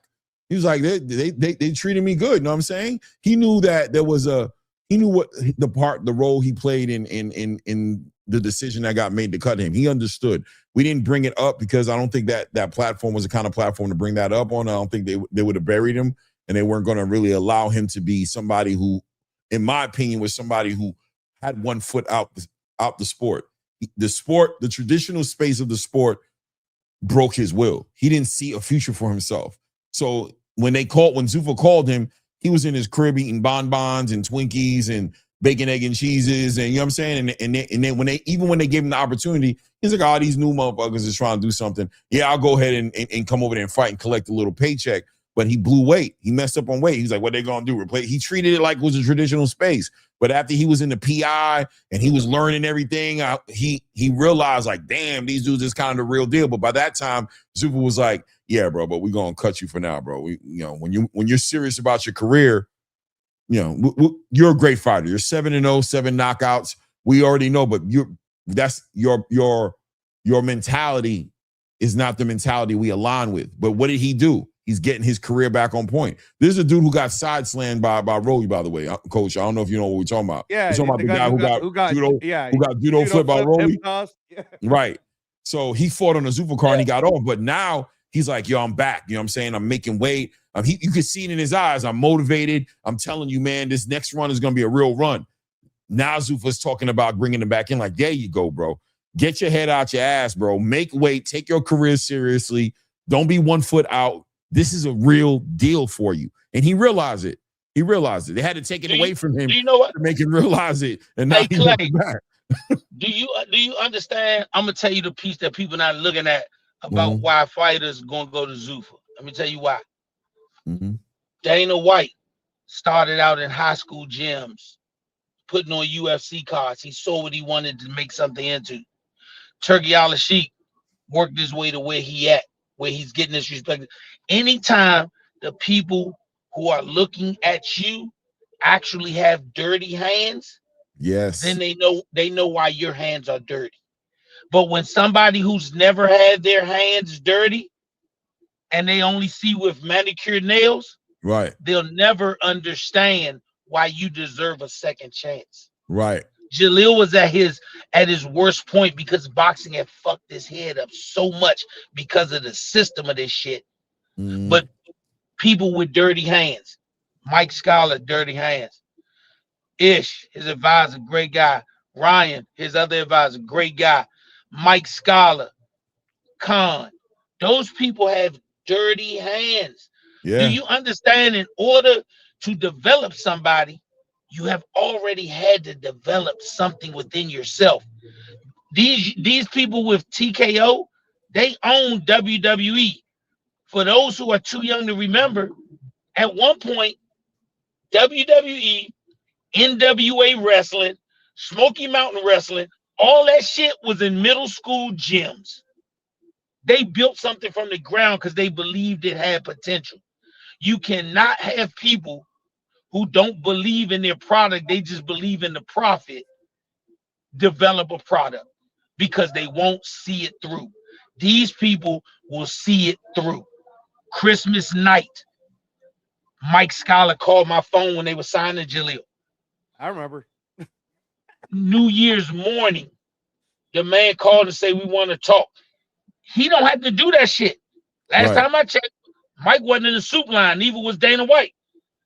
But for a young fighter to see you care that much, that's because your hands been dirty. They know Next what time it you is. see, thank you. Next time you see them guys, next time you shake their hand, feel the roughness of their hands. They even put their hands in the dirt before.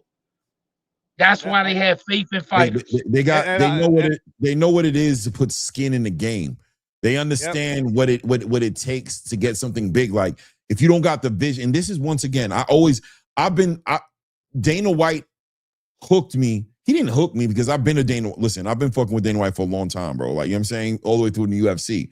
But when he spoke about the moment he realized why he was going to dominate the game, he said, I ain't going to lie, I'm disappointed because I thought these guys were better than this. But he said, I realized something. These dudes can't compete with me because these dudes ain't got no vision. They just don't have it. They just know how to eat off of it as is. They don't know about how to see this and turn this into a $1 billion business, right? To be like, they don't know what it is to work. All I have is my phone and my access to the internet, and I got to turn this into a building filled with people who see my dream, willing to put it on the line for my dream, and see it all the way through to the end. And worst case scenario, we fail. They don't know about that fear, that pit in your stomach when you're putting on an event and you don't know. I remember Dana telling the story about him and the Fertitta brothers. There was a point to where he thought they were about to pull out. He was like, damn, I keep trying it. I'm going this way, that way. It ain't working. He's expecting them to be like, hey, bro, you know we love you, right? We fuck with you, but hey, bro, we can't keep them just flushing money down the toilet. But the Fertitta brothers had vision. Like, nah, bro, we got it. We're going to go for it. One more. Let's do one more. And on that last one, Spike it TV, went up. baby. But Spike how many TV. people got the balls to push it through on that last one and not just be like, yo, let me just get out the way, bro. This ain't for me. He knows what it is to follow all the way through with it. And that got to do something to a Jaleel Hackett, to a Julian Rodriguez, to a Robert Merriweather, to anybody, to a Richardson Hitchens who says this guy has a track record of following through.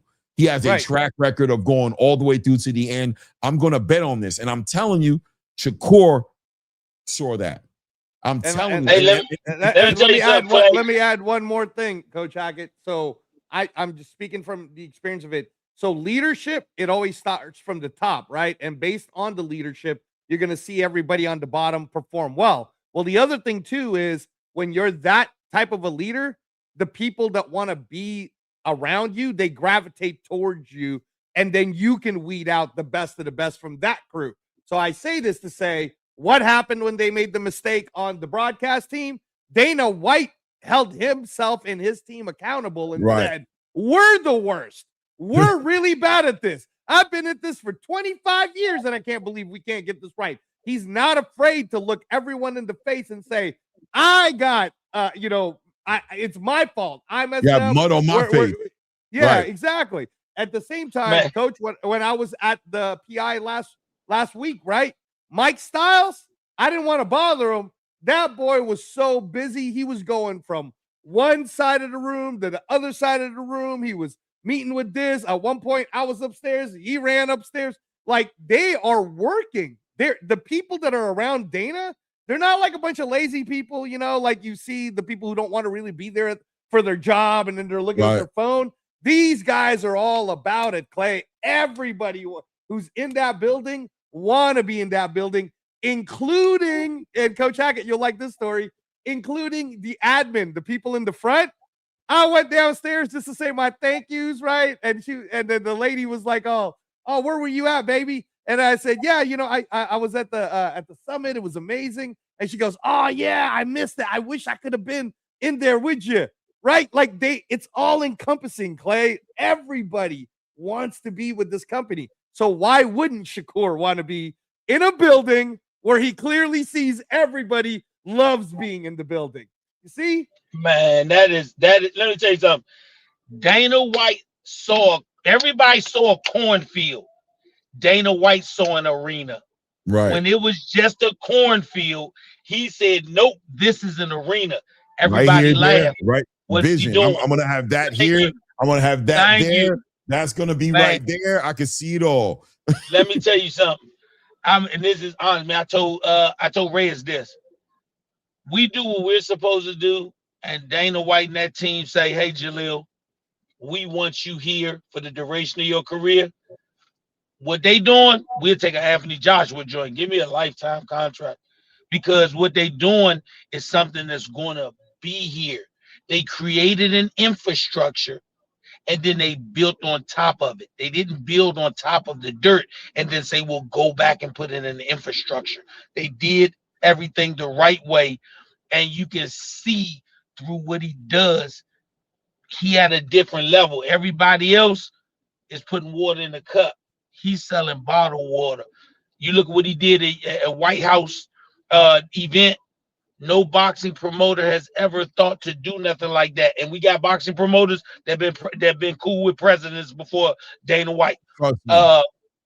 If you look at boxing and the history of it, do you mean to tell me all the billions of dollars that promoters have made off boxing, not one of them motherfuckers ever thought to build their own goddamn arena? Crazy. The man is so far ahead of everybody else in his thought process. To use a Jay-Z term, I'm so far ahead of my time. I'm about to start another life. Look behind me. I'm about to pass you twice. That's where he's at. Let me find out you bumping Jay, coach. Let me find out you up in there getting inspired by Jay, bro. That's where he's at. That's where he's at. You want to finish the verse, Clay? You want to finish it? Jay's my guy, bro. That's the GOAT. Yeah. But even the whole Jay metaphor, right? It's easy to get behind somebody. Jay had vision. When his music was always forward thinking, always, it's like Max B said, when y'all going that way, I'm going the other way. When you doing that thing, I'm doing the other thing. 100%. I'm doing the other thing. I'm making sure of it because I'm never, ever following. I'm always blazing. Yeah. I'm always blazing the trail. What did he say, Clay? I was wearing that platinum when y'all thought it was silver. Silver and shit. You know what I'm saying? What are you talking about? I've always been on some different shit. So Dana is one of those person who has that mindset. And, a conversation like this is just motivating and inspiring because where people want to play the game of dismissing the reality, which is acknowledging something great happening, and they dismiss it with you're glazing. Oh, God, the community needs to do better because sometimes young fighters, young fighters, please remember, Shakur said it and Richard Hitchens said it. You got to earn the ability to weigh your own shit. Yes. You got to earn your number. When they giving out numbers, the quarterback picked first. He earned it. If you got stuck with number 77, work your way up to number 12. 100%. 100%. Right here. I love what Akeem said here. He's got the audacity. You know what I'm saying? And that's what makes it. Dana White has the audacity. You know what I mean? In other words, you guys don't think it can happen. You guys have tried to. I got the audacity to believe I'm just different. When I put my hands on it, I'm just going to move it different. You just can't do it. The whole time I'm putting together this whole entire White House thing, you clowns is out here making videos talking about I'm going to get sued. It ain't going to happen. This and that. While the whole stadium is being built on the front lawn. You still denying that I'm doing it. You saying I ain't gonna do it. I'm wasting my time. Congress is gonna stop me. The Senate is gonna stop me. This guy put a petition in and he said what? I don't even know what those guys is talking about. My lawyers is over there handling. I'm too busy doing. I'm too busy moving and doing, man. I can't even keep up with myself. I'm doing so much. I don't got time for all that. I'm too busy doing. Oh, Conor, Benn, and Ryan Garcia ain't going. How you gonna make it happen, bro? You see the sanctioning bodies ain't supporting you. You ain't on the right side of the street. I'm too busy making a fight happen. While y'all saying it can't. I'm too busy making a fight happen. By the time you close your eyes, you wake up in the morning. There's an announcement being made. What else do you want me to do? Everything you say I can't do, I'm gonna do. And then what? The fighters, the staff over there at Zuffa Boxing, they all believe, bro. That's what you were talking about. Shakur walking through them hallways and he's bumping into people going, yeah, I don't know what those people are. We've been watching this man do the impossible for over 20 fucking years damn near now. Yeah, we don't even hear those people. That's literally fake news. With them guys, all that limitation, you can't do this, you can't do that. What are you talking about? So what have I not done that you guys have? Every damn thing you said I can't do, I've knocked down every last one of them. How does a fighter who's put all of his life into becoming a fighter, sacrificing his childhood, sacrificing his health, sacrificing everything, not resonate with that type of energy? How do they not resonate with that when they bet on themselves in that way, in that capacity, when a mama said they couldn't do it, when they teachers told them you're bugging, go get a job, when everybody says you're wilding, what are you doing getting up 4 a.m, running X amount of miles? When all that happened, they bet on themselves. How do they not resonate with a spirit like that? How do they not get in a room with a Dana White and not realize we one and the same? We one and the same. Eddie, respectfully, Eddie, you love the sport. I see it. You love it, but you love it from a child who had privilege on being around the space, and you grew a love for it. You don't know what it really is to be on your own and build something on your own like that and do it. You can't. It's not bad, bro. Your dad worked hard to make sure you ain't had to feel that. But that's what separates you from Dana. That's what separates you from them people over there, because they don't have that luxury, bro. They don't move the same way. And when Shakur goes over there and they sit down and they talk to Shakur, and Shakur's sitting on the desk and they talk to him, by the end of it, he's like, damn, bro, yeah, man, I'm over here. This is where I need to be, bro. When an ex poor man turns millionaire, the worst thing the rest of that room that's only been rich is afraid of is he gonna hold the fucking door open. Whoa. And Eddie and all them scared of that. Dana, ex-poor man, turned millionaire, he keeping the door open. And that's the biggest thing they fear. Somebody who shows you what it feels like to be valued before you get to your full value point. That is what they fear. That's the part they fear. And if he does what he's doing, it's going to be a lot of guys that still sign with the traditional way, but the guys that sign with Zuffa, they're going to be telling them, hey, bruh, they might make you earn your money over here, but there's money over here. Right. That's what they go. Well, what the mother say? Hey, you got to be plenty good with the pistol to be at Mr. Tunstall's place. Got to be handy with the steel, earn your keep. Yeah. For those who know, right? Yeah, Exactly. That's what we all know. We know why you're here. Yeah, we know why you're here, bro. Hey, look, remember, Mr. Tunstall is Dana White. He don't like nothing but runaways, orphans, and people that they don't want. All you gotta do is be handy with the steel and earn your keep, and you're gonna be just fine. And that's what you're doing, Coach Hackett. You mounting up. Up.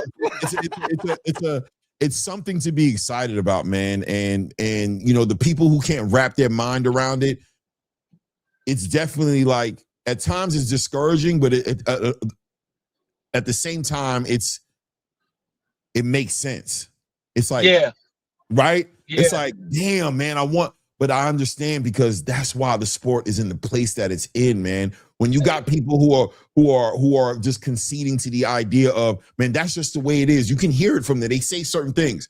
And that's how boxing is, though, man. So, we gotta, hey, man, you trying to go out. You can't do it without this belt. You can't do it without this belt. And that's what keeps those guys in power to take advantage of you dudes the way they do, bro. That's what keeps it that way, man. Dana White is William H. Bonney. He said, I'll make you famous. Yeah. So we good. Hey, man, they knocking on the window. I got to get in the gym. But as always, I love being with you guys. I appreciate your time. Salute to the channel. Thank you, Coach. We're gonna hold it down. We're gonna toe the line, Coach. We're gonna toe the line. I'm gonna call you later, Coach. No doubt. He dipped off, man. But yeah, man, that was an inspiring. Coach put it on. He has a great way of being. He's very animated, and he knows how to bring it full circle to put some real perspective on what you're looking at. But yeah, there's a reason, right? There's a reason why we know.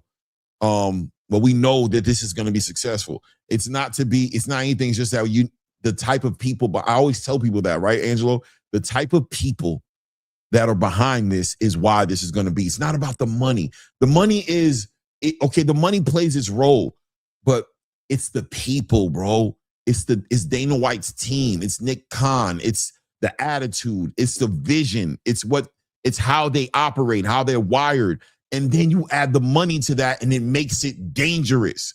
It makes, you know what I'm saying? When Oscar De La Hoya's instinct is to do clapback Thursdays and make jokes in the midst of a literal storm coming his way, he don't got the mentality. He used to have it when he was a fighter. He had the mentality, but he lost it because he thinks when people are coming at your crib with mad guns surrounding your crib, about to take your shit, he thinks the thing to do is to walk outside and go, no, bro. You've been out the way too long, bro. What you're supposed to do, who I'm going to give respect to, is Eddie. Eddie's responding the right way. Yeah, well, he's fighting back. I mean, listen, he's fighting is what he's doing. He's not playing. I'm going to sign your fighter. You took my fighter. I'm going to sign your fighter. I'm going to put on these events. I'm going to put on the best fights I can. I got Boots. Boots is the best fight. He's fighting for his life right now.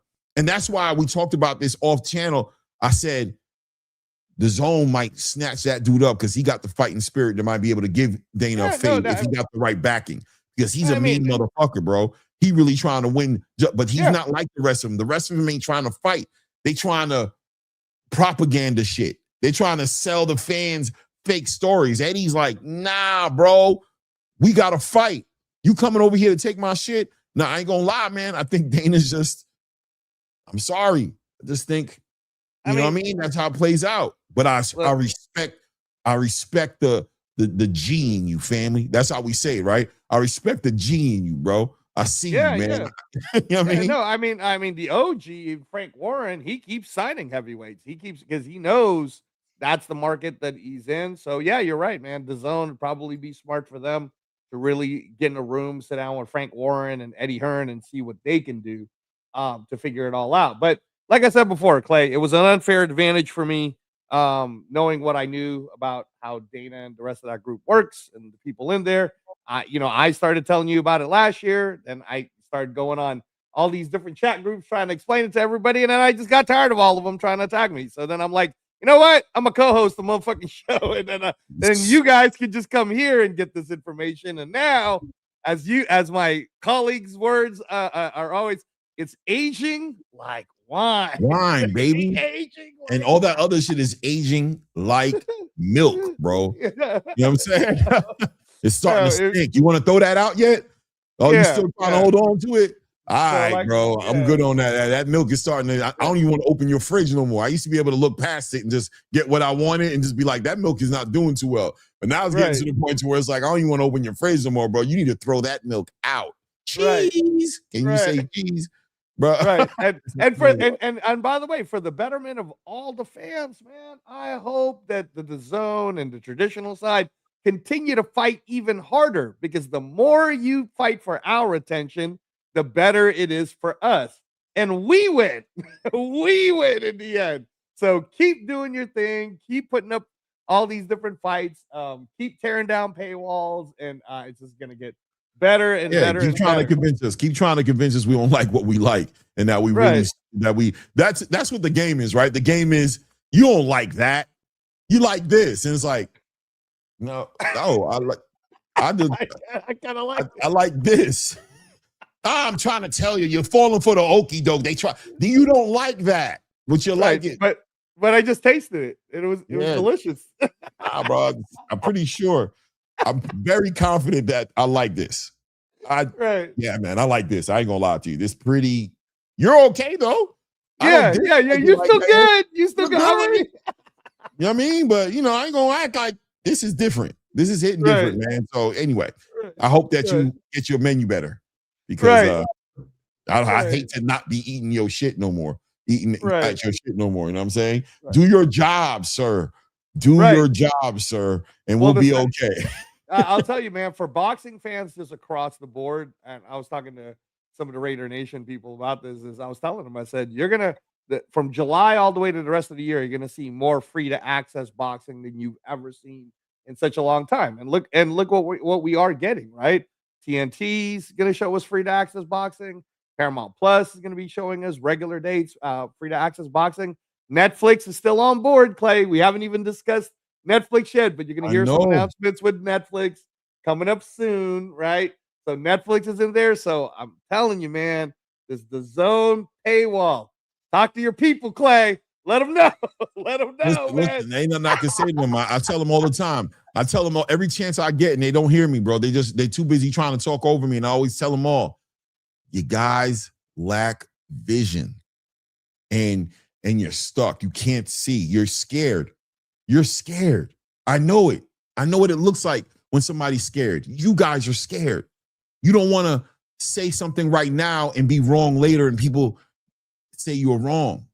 But sometimes you got to be willing to use your intuition and use your discernment. And I'm willing to do that and say, this shit is winning right now, bro. And it's probably going to win. Even if it can still lose, it probably won't. Why? Because I can see every little piece of it moving. And I'm telling you what I'm telling you. Now, you don't got to believe me, but don't be so scared that you're trying to get me. You're trying to humble me. You're trying to bring me down and then make me like you, like, yo, I got to bring him back to reality. My brother, don't waste your time. Yeah. You know what I'm saying? Don't waste your time, bro. That's not how I'm wired. I'm not that fearful. Worse, you think that it's going to break me to be wrong. You think that if next week I'm wrong, you're going to break me. No, I'm just going to be wrong. You're going to try. I got you. And I'll be looking at you like you're very happy about nothing because I'm going to be back on the next thing, doing my thing, and I'm going to keep on winning more than I'm losing. That means I am winning. Right. So if I'm winning 6 to 7 out of 10, those 3 losses can never define me, bro. I'm too busy shining because I'm winning most of the time. I'm okay. Man. That's right. I'm okay. That's right. I can't let you do that to me. I can't let you turn me into you. Yeah, no, absolutely, Clay. And to all of our Zuffa people, my guys over there, we fight all night TV and 9956. If loving Zuffa is wrong, y'all, then I don't want to be right. Yeah. I mean, listen, man. And once again, multiple things can coexist in the same space. I keep saying it. Shout out to the DAZN, bro. I love the way they're moving. I like they're taking it seriously is what they're doing. They're taking it seriously. While everybody else is playing, they're taking it seriously. That's why I asked you the CEO question. That's why I asked you, at what point do you think this CEO who he sounds smart, he seems smart, he's dealing with it. Yeah, he's like, no, we ain't playing that game. No, Oscar. He's dealing with it. Exactly. He's dealing with it. He's figuring it out. And I got faith in him because I think he's worked hard to be where he's at. Because he started off at the same place as far as a mind state on an app that everybody was clowning. Nobody wanted to get on it. Everybody said it wasn't going to last. And here he is. All those detractors that were holding him, telling him he was stupid, are all signed under him right now on their last leg, hoping that he can save them. And he's like, this is my moment as well. This is my moment to show and prove. So I'm going to holla at TNT now. I'm going to sign Tiafimo. I'm going to throw Richard Hitchinson an offer. I'm going to throw Shakur an offer. And I'm going to throw all these other motherfuckers an offer because this is my moment. I've been working my ass off to do this shit too. He cut from that cloth, bro. He a G. I see the G in you. I got to salute to the ones I see it in. The other people have been playing games for a long time, but the owner of the zone, I see the G in him, bro. CEO of the zone, the CEO of the zone. CEO, right. The CEO of the zone. I see the G in you, bro. Yeah. He's G'd up. He G'd up. He not sleeping. He like, what? Okay, hold up. I love that because what's happening is we get Xander and Boots. Yep. That's what happens on the back end of that. That's what he does. He's like, no, I ain't buying that one. I'll get that one though. I'll get Abdullah Mason, Albert Bell. When Abdullah Mason's fight with Joe Cordina fell off, we didn't get Abdullah Mason versus a weak opponent. We got Abdullah Mason versus Albert Bell, which turned out to be a great fight, right? And that's what I like about that CEO, man. He's not playing games. Akeem Blake, that's exactly what I said. You know what I mean? When I was on there on the Boxing Voice, I said, it's okay. You can have it right now. I'll be patient. I'll wait. I'm not rushing. It's all good. Yeah, you're right. But there's all this history backing up, all this data you have backing up as to why I'm wrong. And this is them. I'll wait. I believe enough in what I believe in, but I also know it takes time. And I'll wait. And when it comes full circle, I'll be here. 2-3 years from now, I will be here. And I'll be like, I told you so. I don't think we'll need to do that anyway. I think they're going to know. Right. But they're going to try to get in our lives, bro. Yeah. I told you so. Respectfully. Like I told you so. You know what I'm saying? You wanted to discredit, dismiss, and make it something. I don't know why, but it doesn't make a difference. Right. I see what I see. And yeah, bro, it doesn't need to be. I see what I see. You know, there's a fear. You know, the guy who when Jesus was in the water, the story of Jesus when he was in the water and he encouraged, I don't know if it was Peter who it was. I don't know the story that well, but he encourages one of these disciples to get out into the water and walk on the water, right? Yeah. And the dude didn't want to do it because the dude needed to see it to believe it. He saw Jesus do it, but he was like, I ain't you. I can't do that. And he's saying, brother, you can do exactly what I'm doing, bro. What are you talking about? No, but you're Jesus, you're the son of God, brother. We're brothers. What are you talking about? I'm a human bleeding, doing everything you're doing. Right. You just need to believe. Right. If you can believe, you can do exactly what I just did. Are you going to take that step out? Nah, man, it's just different. It's just different. I'm telling you, it's not different. I just walked on water in front of your eyes. But listen, if your mind state is that limited, then stay on the boat, bro. Because I don't want you to drown on account of me. But it don't mean that I'm finna start thinking like you. I know I could walk on water. I just showed you. So sometimes you gotta have a little bit of courage to assess the situation and be like, this is where I stand on that, what I believe. But you want to play it safe? You want to play it safe and wait? You scared of being wrong? I got you, bro. I ain't mad at you, man. I'm like Joe Pesci. I'm too stupid to know any better. Right. I don't know no better. Sorry. I'm just, Joe Pesci said, I'm going to come out tomorrow and I'm going to hit you in the fucking head again. He said, you know why? Because I don't know no fucking better. You know what I'm saying? When they put me in jail for hitting you over the head, guess what I'm going to do first thing when I get out? Come find you and hit you over the head again, bro, and probably go back in. You know why? Because I don't know no better.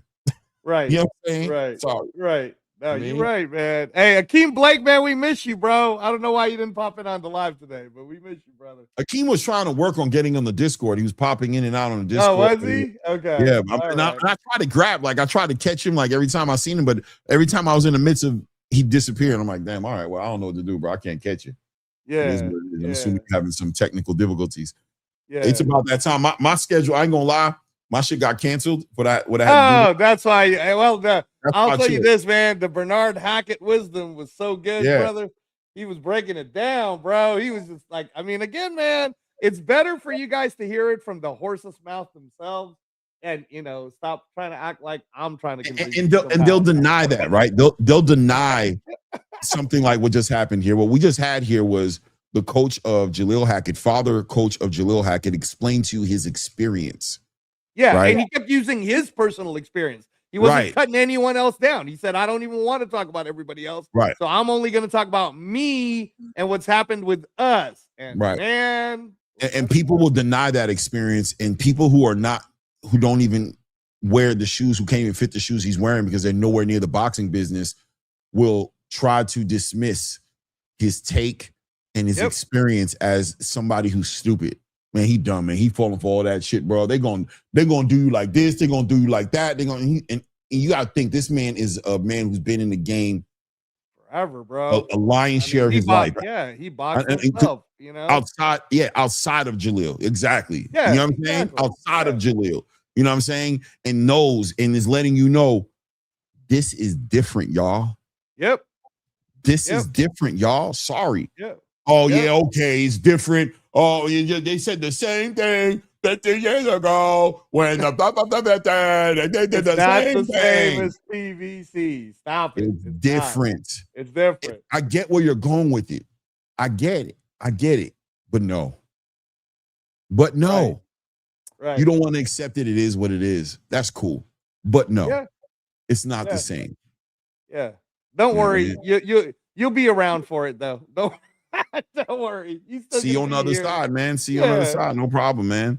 No problem, man. I ain't getting no paycheck for it. I'm not affiliated. They're not. I don't get access to nothing. I'm just calling it how I see it, man. I'm sorry, bro. Calling how I see it. I could be wrong. Remember, I told you that.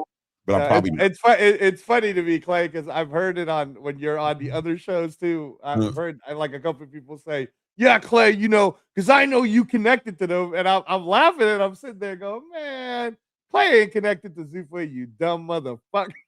Like, what's wrong? Who did I just say that to? I think the other night I said that to somebody. I'm like, hey, bro. I'm not connected to nobody over there, bro. If you want to blame somebody, you can blame me. Go ahead, blame this guy. But Clay's not doing it, man. That's so funny. You just keep on using me too. You use me up. Yup, exactly. T Severe, 100%. Yep, Severe. Yep. That's a good one. That's yeah. Oh, hey, Alan. Yeah, we missed you too, man. Did he just come on? Is the movement, the takeover has begun. Yeah, they gotta listen, man. They just gotta fight for real.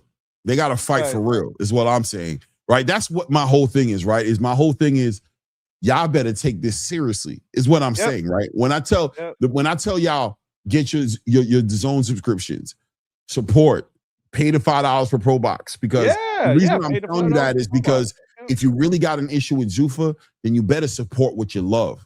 Exactly. Because they're to be taken seriously. Yes. I'm trying to tell you. And listen, I pay all these prices. Yeah, exactly. I got the skin in the game. I don't need to play games, y'all. I'm supporting everybody. Yeah, there's no fire stick. Right. When I'm calling these fights, it ain't no fire stick. That's a subscription every month I'm paying. Before the subscription was covering it, I was paying for all the pay-per-views. I got skin in the game, but what I'm letting you know is I'm not doing it because I want to see Zuffa fail, because I'm also paying over there, right? But at the end of the day, if you feel as strongly as you claim you feel, you better make sure you're supporting that shit. Right. You better make sure you're supporting the zone and all that shit that they're doing over there, because they literally trying to hold it down for you. They're literally trying to hold on to what you say you cherish so much. But if you just are running your mouth ass motherfucker on the internet, if that's what you do, then how seriously can we take you? Stealing fights and streaming fights, and you're not paying for pay-per-views, and you're not paying subscriptions, and you're not supporting, but you always got an opinion. Right. What's your opinion coming from? What's your source, right? And I got a suggestion for you. If you're in New York or in the East Coast, the tickets are so affordable. Go watch Zuffa Boxing 9. Then try to tell me you didn't have a good time. Go ahead. I'm telling you, there's a very high probable chance that I'm going to be there. Like very high. You, Clay, the reason why I'll just, if I'm going to go, I pay for my ticket, because I don't need no motherfucker in a press room trying to tell me I can't cheer for the fighters I want to cheer for. Man, life is way too short for me not to be cheering for people. Bro, no, I'm good. I'm good. Yeah. So, no. It is what it is, right? Like, so support who you love, man, and do it the right way. Support them in the real way, because they're looking for you to do it. They want you to do it, man. They want you to go to the events, pay for the paywalls, watch the shows, make the fight parties, support, because if you're not, you're a clown to me. To me, you're a clown, because you talking all this shit with all this passion, but you ain't backing none of it up with no You ain't putting no skin in the game. You know what I'm saying? Yep. But you want to knock my shit. Right. I'm sitting, you know what I'm saying? You want to knock my shit. You want to knock my talking point. You want to say, Right. I'm this, I'm that, but what are you doing? Right. Yeah, no, put your money where your mouth is. That's true, Alan Land. It is the same cats that steal music. You're right, bro. You're right. But we talk about the industry. They doing this, they doing this. Cats is diabolical, but your whole crib is bootleg. Yep. Yeah, Keem. No, hey man, you know, I'm just waiting for yeah. Waiting on it.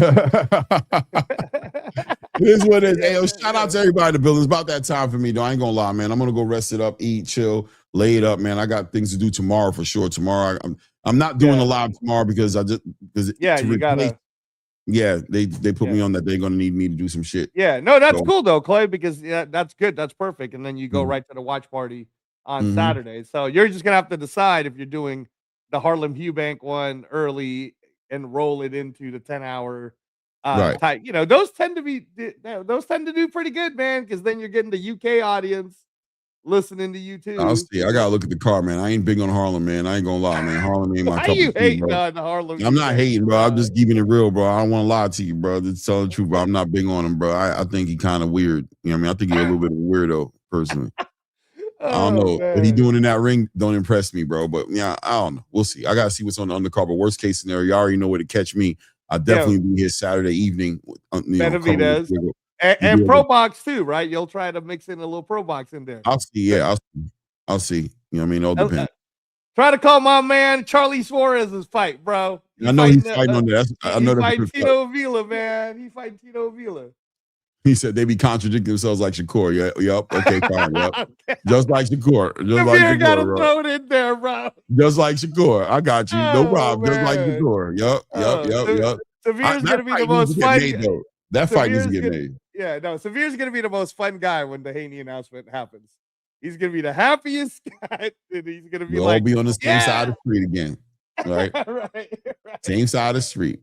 Right. Guys, hit the like button, subscribe to the channel. Thank you for the support, man. Shout out to all the color in the chat. I appreciate it, man. Yeah, over 100 likes today, so thank you. Appreciate always over 100. Lately, we've been hitting over 100 every single show. Every show been over 100. So that's become the new norm. That's become what I look to see every week now, every day. Right. So, shout out to everybody who's been supporting, man. We've been growing. It's been a good look, man. We're on our way to 5K. Until the next one, guys. It's that ATP. It's your boy Rain. It's your boy Reyes. And at this point, we out. We out.